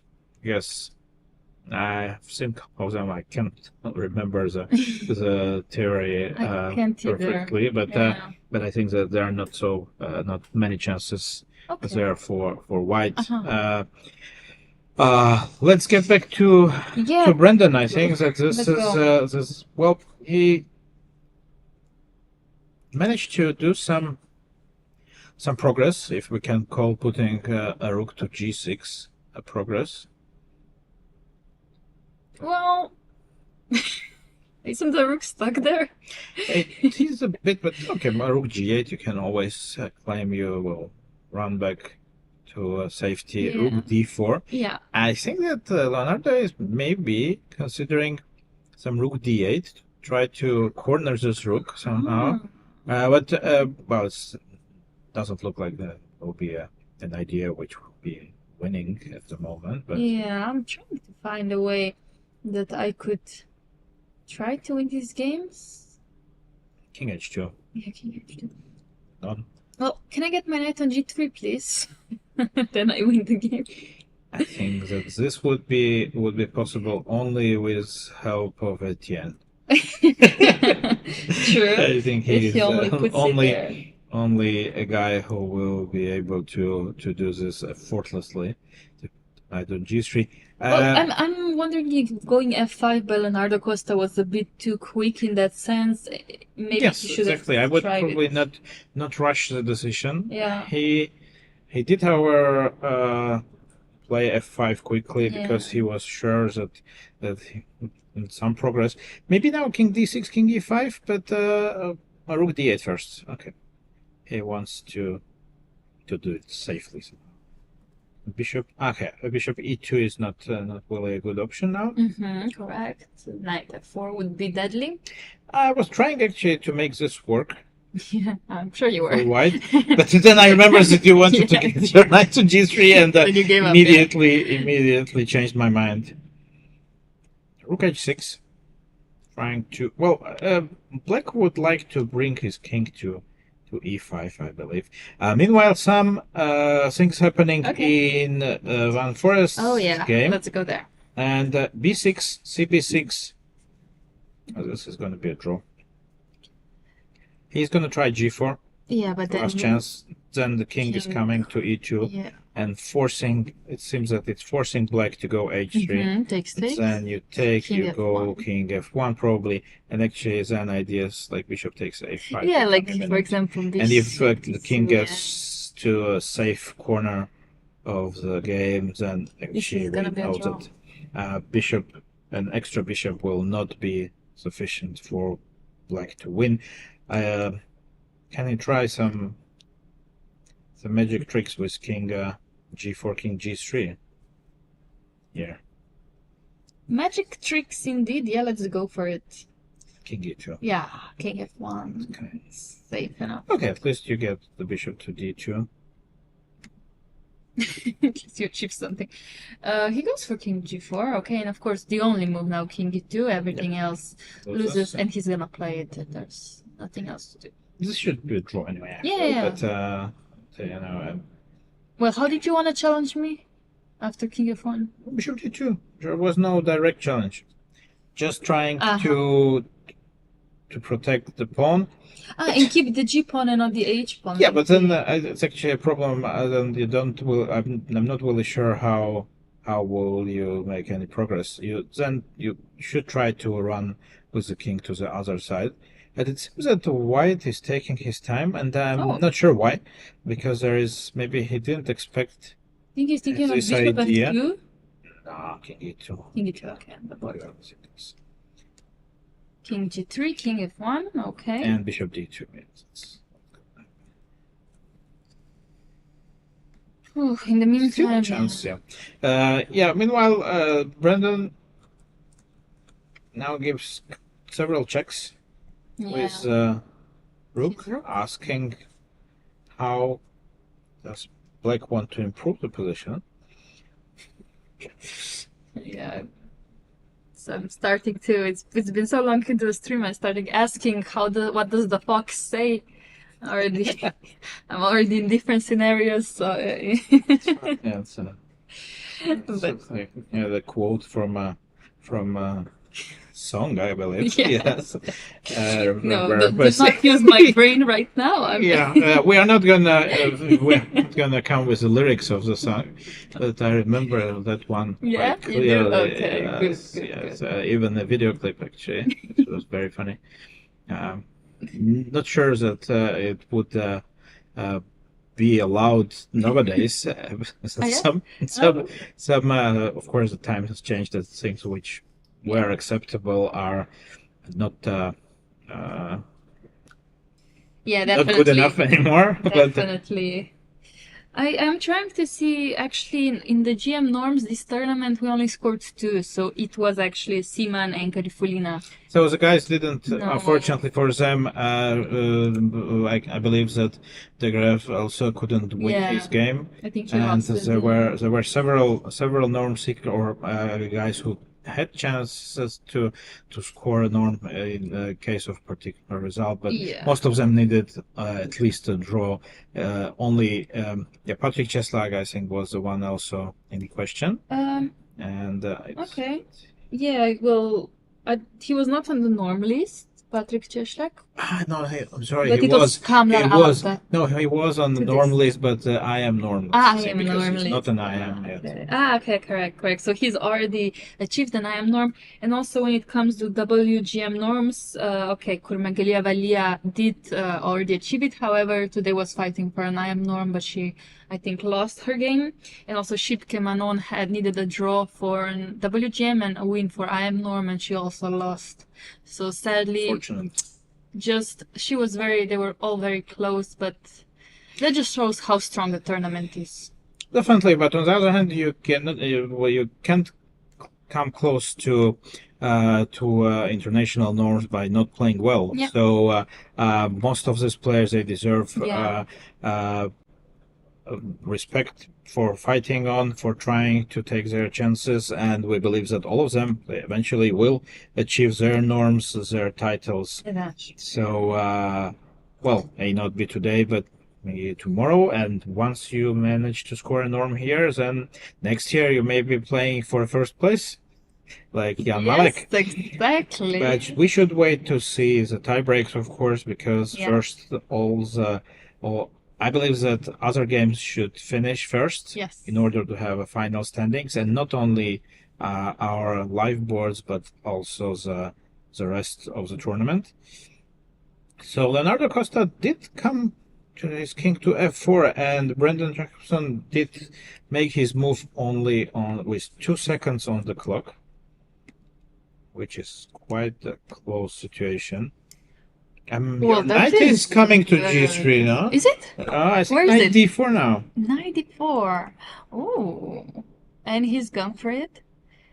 So rook b4 doesn't do anything, yeah? You have to. It's very unfortunate that you cannot make a little combination by king takes f3. And that is unfortunate. But knight d4. You can see that not only players, but we are also a bit tired here and trying to come up with some tricks. But this would be an illegal one. Bishop h5. Bishop h5, yeah. Now I'm gonna go g4 maybe. G4, I like g4. G4? Well, don't you like it? Okay, you would have to G4 and calculate. this, or which one do you like? Yes. No? This one looks cute, but King h3 is still King h3 saving the day for... Okay, I start with taking on g4. Yeah, and if check, you just go king g5 probably, yeah? Mm-hmm. Oh, this is just winning, yeah? And knight f3 becoming much stronger threat now. So g4, g4 is... And Leonardo is aware. He is aware, you can see from the body language, he is aware he did, because this is something when you feel that you are close and you're a bit nervous, of course. It would be amazing if he wins 2 such a technical endgames in a row. And maybe not playing today, not the most perfect move, not the most precise way. Well, definitely, we don't mention the blunder with rook d8 check, but otherwise he did build up pressure, and he may be rewarded for this. He's going to play g4. He's calculating. You can see, it's right so tempting. Yeah, it is way too tempting. Knight f3 is a threat now, and hg4. I think you have. Well, I think that's just very crushing for Brandon. He will not be happy after fighting for so long. Yeah, so losing 2 games, losing to Pavel Eljanov and to Leonardo Costa, actually a coach and a pupil. This is of course not something you want from your tournament. But we have to praise Brendan because he did fight. He did play a very interesting, challenging chess. 8 seconds. Well, I think it's his smallest problem. Did he go king g1 or something? No, the rook disappeared from b7, so he played some rook move. Rook. Where did he move the rook? b1? Oh, no, it's not on b1. It is. I think it should be on b1 But because I I don't know where else it could be. I don't see the He did play rook b1. I Really? see it on the online board. Okay, It's then- just his elbow is in a way. Yeah, but I see a part of b1 square, so maybe he didn't exactly It's correct. a Put it there. b1ish. b1. It's a b1ish square. Rook b1, but Yeah, there are many how things do that- we win now? Yeah, it should be many ways actually here. Knight f3 is not the deal. No, how do you then after king h1? I don't I see. didn't calculate Yeah, much anymore for there. But there's I think many ways to win here. that's usually how commentators say when they don't see a clear win. They say there are many Yeah, ways to win this. Trust me. Definitely, so many we can't see one even. Yeah, so okay, I could go knight Clear one. f3. We also can but I could go g5 now. king King g5. g5. G5. Okay, it's not so straightforward how to win this. King g5, and then you bring your knight to like f4 or something. To But f4. there is no forced win. We can Yeah. state that much, I believe. And And sometimes when you are so close, you seek for a direct Yes. win, and it's simply not there. no. Trying to see, well, G3 would allow bishop to come back to these diagonals. I'm not sure if I Yeah, I like started it. with knight c2. Knight C2, that's a logical move. He Knight wants to go. E3. There is no rook b4 check, and he keeps his options. Knight, improving his knight. Yes, this looks quite This good. looks healthy, definitely. Rook b2 would not be enough because of G3. Yeah, g3. Well, king g5 maybe first. King g5. King g5 Yeah, first. perfect. I took on g4, Yeah, I would expect this. It does make but more now space for there's a it, yeah. problem that h3 also becoming Oh, true. an extra threat, And he is very long time. So very long. just like a couple of seconds. And if you made this go move king h1, now, king h1. Yeah. And in knight e3, you want to. I don't know. I don't know what I want. Maybe I have nothing. Yeah, rook g1, King g3. g3. Maybe maybe you will not get your knight to g3, but if king appears there, it's also bad news. Okay. Bishop c6. Bishop e8? Bishop c6. Bishop is dead, e8, yeah, I'm yeah. sorry. You just draw the Bit planning the next move. bit Yeah. ahead, yes, a bit ahead of Wow. the situation. What can Knight- he go h3? Does Oh. it? No, but bishop it win? c6. Then you just take. I wanted to take on g2 actually. Stay. Yeah, I think this should work. It's a bit trick. Of course, this is a way how to miss out on the way quite often. Meanwhile, it seems that the game between Yeah. Madaminov and Van Foreest is heading to a draw because there is hardly any way Black can win this endgame, because now Black Bishop would just move on the diagonal with d8 and e7. Just looks like a dead draw to me. That's true. I think it's only a matter of your moves, but definitely Jorden also coming low on time in that game. So let's go back to Exciting. Jacobson. Yeah, what is going on here? Rook f1, knight d4 he Oh. played, and did he? Knight d4 is maybe not so accurate, but Definitely not so accurate, especially because now you have to be very this is winning. careful. No, No, no, No. This is not winning. nope. This is not winning because we take on f3. And after G3? g3, there's rook b1, apparently holding on. Oh, that would be. Yeah, only of course I calculated a very complicated line. Very this, but, complicated. No, it looks winning, but it's not. I know it's Here we are, so down to tempting. 30 seconds, both of them. Now it's Brendan actually has more time, and Leonardo is. I believe that he wanted to go knight f3. I think he will go knight f3. You have to go king g5 here. Yeah, he will go. But once he finds out that knight f3 is not winning, and he does knight f3. I Wow. thought so. He's not Wow. gonna find out he's not winning.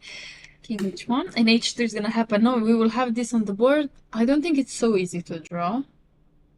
Or maybe Well, we'll I see. mean, it's as close to a draw as he probably ever was in last. No, you don't pin your knight unless you think you are completely winning, which he did. thing here. But it's wait a minute. It's not this winning. G3. Oh, rook takes f3. Yeah. Yeah, because I had a beautiful plan. GF, rook h2, and f2. Beautiful. Which also, which would be completely winning. But he does go h3. Yeah. G takes f3. G3, and G3. now, but any rook move now is okay, no? Yeah, I think so. Rook c1, rook b1, rook a1, rook e1. I'm not sure. Yeah, also rook e1. I'm not sure if also Brandon is sure that this is holding on. Okay, it doesn't really. There's not much you can do here. You just move your rook and hope for the best. Yes, exactly. Rook a1 Just on the board. does rook a1. And now he's praying that this is not lost. And he seems to be right, yeah. How do you even continue here? G2 doesn't work. H2 doesn't Do work. like king takes f3. Then try to put your king on f2 Probably. and then hope that it will work somehow. But Or is it time for some maybe checks not. now? Well, checks are not really giving him much. No, I know, but with king f3, the bishop c6 would probably just Yeah, no, play. I guess that should be like, but I mean, And then you then this bishop was on this diagonal, and you just go king h1, king g1, forever. Yeah. That's logical. Well, in the worst case, at least you take this pawn and you are not gonna risk anything and check and king f2. But yes, there is no way black can improve this position seemingly. Because actually h2 is not the way to push it, and means you cannot really change the rooks. I mean, once if you consider, let's say, well, I stay maybe on rook e2. Even if you change the rooks, I have a bishop g2. Okay. In the worst case, okay, king g1 is probably also good enough here. Sure. Just wait on. There's no way. There's no way. But again, Leonardo, wow, played a very great game, but so far I don't see a way for any trick to happen on the board that he would win the game. No, there seems to be that he missed the win. Yeah. White goes for bishop a8. Bishop a8, yeah, it's all good. Just no tricks. any move, almost. Meanwhile, the game between Madaminov and Van Foreest ended in a draw indeed. There were no chances for black to improve his position. He did try hard, very good game, very interesting. And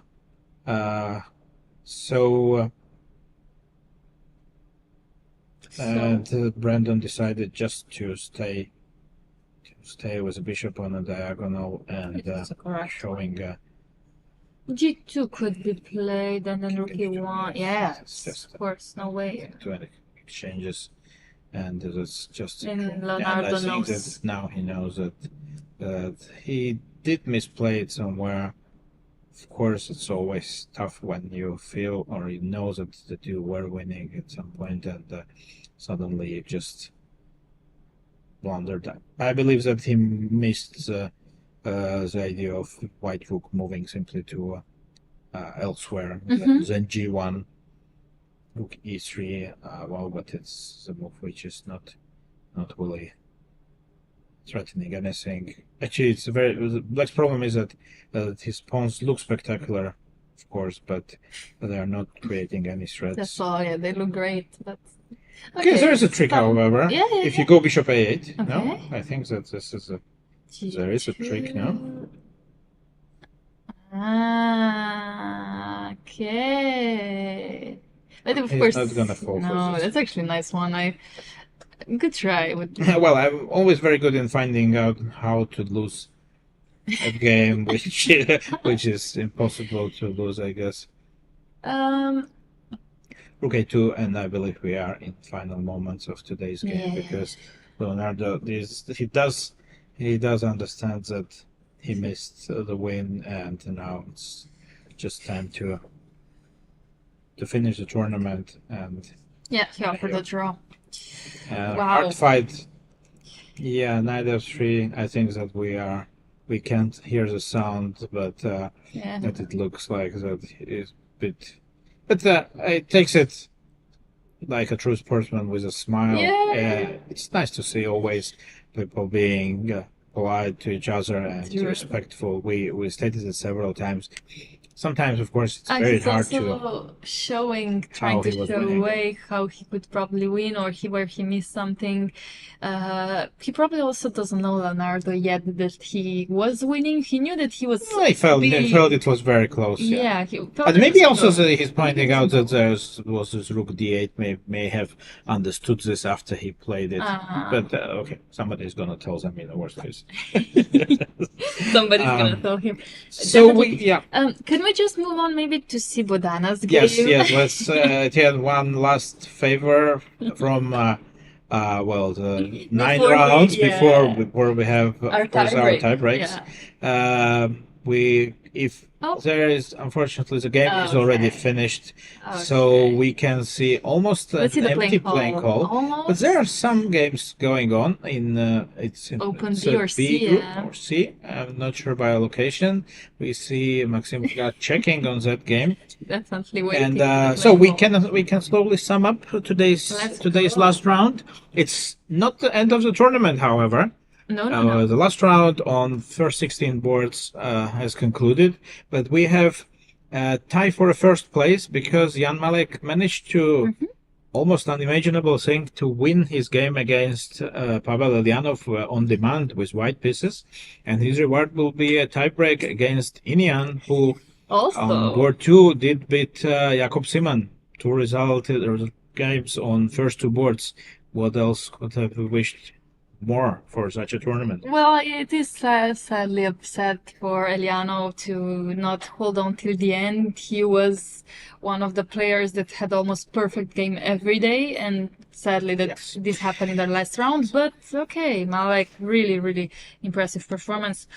And then on board number 3, we just seen a draw between Jorden Van Foreest and Uzbekistan youngster Madmino, who actually also had a very nice end of the tournament. Definitely is gonna be, I hope, well, not hopefully, but probably in a prize pool. There are 15 top prizes, first one being 8,000 euros, which we will definitely follow the tiebreak to see who's gonna cash in the casino. And the time of the tie breaks at the moment we don't exactly know, and we will keep an eye, of course, on the times. Meanwhile, you can see the results from the first 10 boards of today's round. Only few draws. Very nice. Only 3 draws out of 10. Very nice fighting spirit from everybody, and there's the board number 10 is wrong. Shkitko actually did lose against Lagarde in the last round, but Garifulina Lea, have to mention again, scoring a GM norm with almost 27 performance was very impressive. And also Nils and Peng and Mendonca Leon Luke really, really fighting games to make a top 10 hopefully, or top 15 at the end of the tournament. Well, in any case, we will have a final standings for you, but of course now it's arbiter's turn to get to the work, and soon we will get the final standings as well.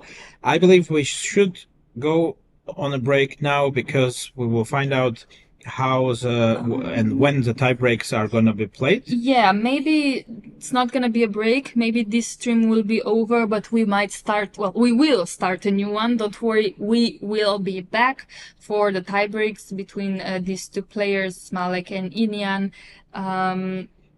Tie breaks will be around 15:45.